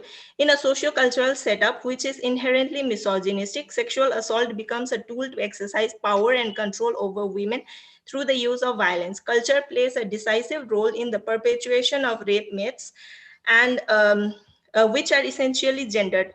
though the female body is rendered as the site of violence, which resultantly also becomes a source of psychological distress. Prevalent attitudes surrounding the sexual assault creates wound to work culture, normalizing conversations on sexual abuse and sensitizing the society about it would lead to the empowerment of women. Hence, there is a need to acknowledge the social conditions that foster sexual violence and the centrality of the power structure that determines these social conditions. Thank you, sir. Thank you, Thopson. Thank you so much. The next is the Rubina Sefai, MA student. Rubina, are you there? Yes, sir. Yes, please start and try to bind 2 and 3 minutes. Good afternoon, everyone. Today I am going to present my paper on the topic of women in 21st century Indian literature. Since time immemorial, women have been viewed as powerless member of society, and it is unfortunate that they have not been afforded the same chances as males. Women's position has historically been tragic in our male-dominated culture. As a consequence, they encounter additional challenges in their lives. Gradually, women understood that they are equal rights and opportunity with men as human beings. They have never been taken seriously in the patriarchal social construction, not even the literary world. Indian women writers rendered important contribution to the English novel culture. Indian novel have evolved significantly in terms of quantity and majority. The structure of the Indian novel follows distinct patterns, and its gradual evolution from imitative, realistic to psychological to investigational process is not difficult to trace. According to the first Tamil literature encyclopedia, the Avar was one of the many female poets active during different times of Tamil literature. She lived among them in Avar during the Sangam era. Women as depicted in literature, describing women's life by men's writings and every now and then. Women about whom Anne Besant exclaimed, literature can show no greater typing of womanhood than is found of India's great epic poetry. Indian women's designs drawn from noble templates and written in a few valiant characters by master hands reflect all that once the best. Conclusion. In the current Indian literary landscape, Indian women writers in English are voicing the realities of Indian reality. They have a lot of responsibilities in the world of literature. They treat themselves admirably. Socialists, novelists, essayists, travel writers, educators, and ambassadors moving into global service to create unity. We outperform the international literary benchmarks set by and postmodern writers like Salman Rashid. We have now been only negotiators for India's and other colonized countries. Major social and cultural issues, both past and colonial and modern situation, are fought to demonstrate a high level of self-awareness that seeks to modernism. Thank you. Thank you, Rubina. Thank you so much. Our last speaker is, last paper presenter is Dr. Manusmriti Sharma, Associate Professor, BKBIT Planning. Ma'am, are you there? Yes, sir, I'm there. Give me one. Yes, within 5 minutes, I'll do the thing. Don't worry. Okay. Yes, sir. So the paper is about streak of silence and storm within an immigrant woman in Jumfa's Larry namesake, where I'm going to analyze various issues like displacement, alienation, belongingness in the life of the characters, of women characters, mainly Ashima, Moshmi, and Sonia. Then moving forward, as we can see that the Jhumpa lady, she very beautifully and skillfully, she captures the pain inside the heart of a woman, Ashima, who is from Calcutta, but because of her marriage to Ashok, she is there in the US, and she captures the pain, the feeling of nostalgia. How at the time of giving birth to her child, she feels that with no relatives around, and how she reluctantly but slowly she adapts to her child's new land. And this is the beginning of the story, which summarizes and predicts the whole trauma and displacement of the rest of the story. Then I will be just touching upon the main points, and then we can see how, because again and again she is in the memory of her life in Calcutta. So she tries to create a close group of Bengali immigrants who cooks Bengali food, speak Bengali language, and do all the cultural practices. So here, Jhumpa lady, she tries to emphasize upon Ashima's rootlessness, which provide her protection and peace even in the foreign land. Coming up to the next point, where we can see that living 8,000 miles away from her native land, Ashima fails to adjust. She's not able to adapt herself to the culture and lifestyle and to US, and that's why, that is the reason of the her displacement. As you can see, read the title, that is the reason of the storm within her, that her journey from India, it is not only about her physical displacement but also about her emotional displacement. This is about her, social and cultural system is reflected in her each and every attempt. And then these all are the things which I wanted to cover, but due to the time constraint, I will be just focusing on some of the points.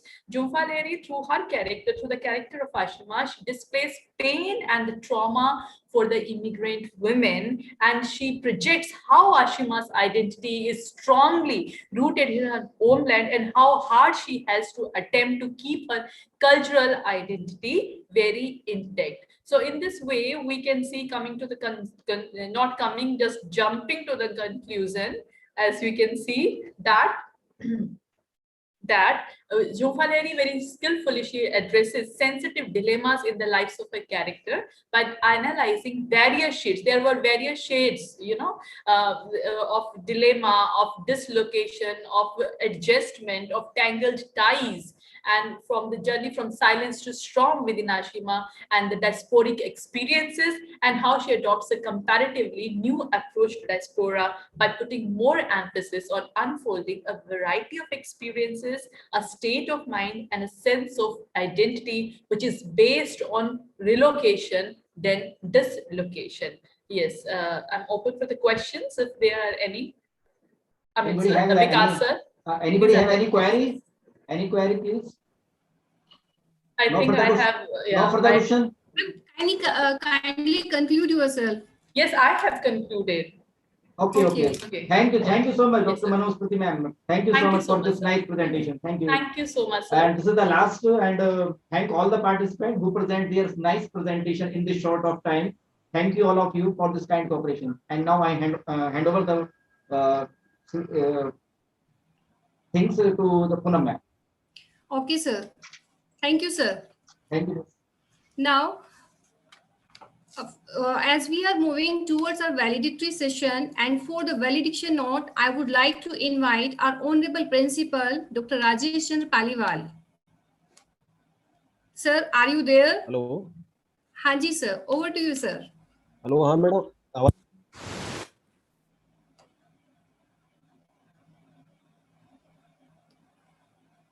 Sir आपकी आवाज नहीं आ रही है.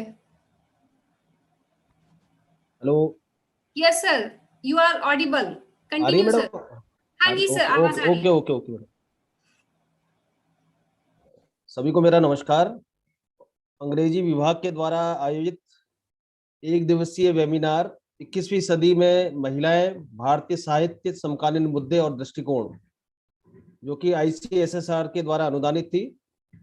इसमें मैं सभी प्रतिभागियों का स्वागत करता हूं, और हमारे बीच आज मुख्य अतिथि के रूप में जो पधारे हैं डॉक्टर अजय कुमार गुप्ता जी, जो कि डायरेक्टर हैं Indian council of social science research, मैं उनका भी स्वागत और अभिनंदन करता हूं.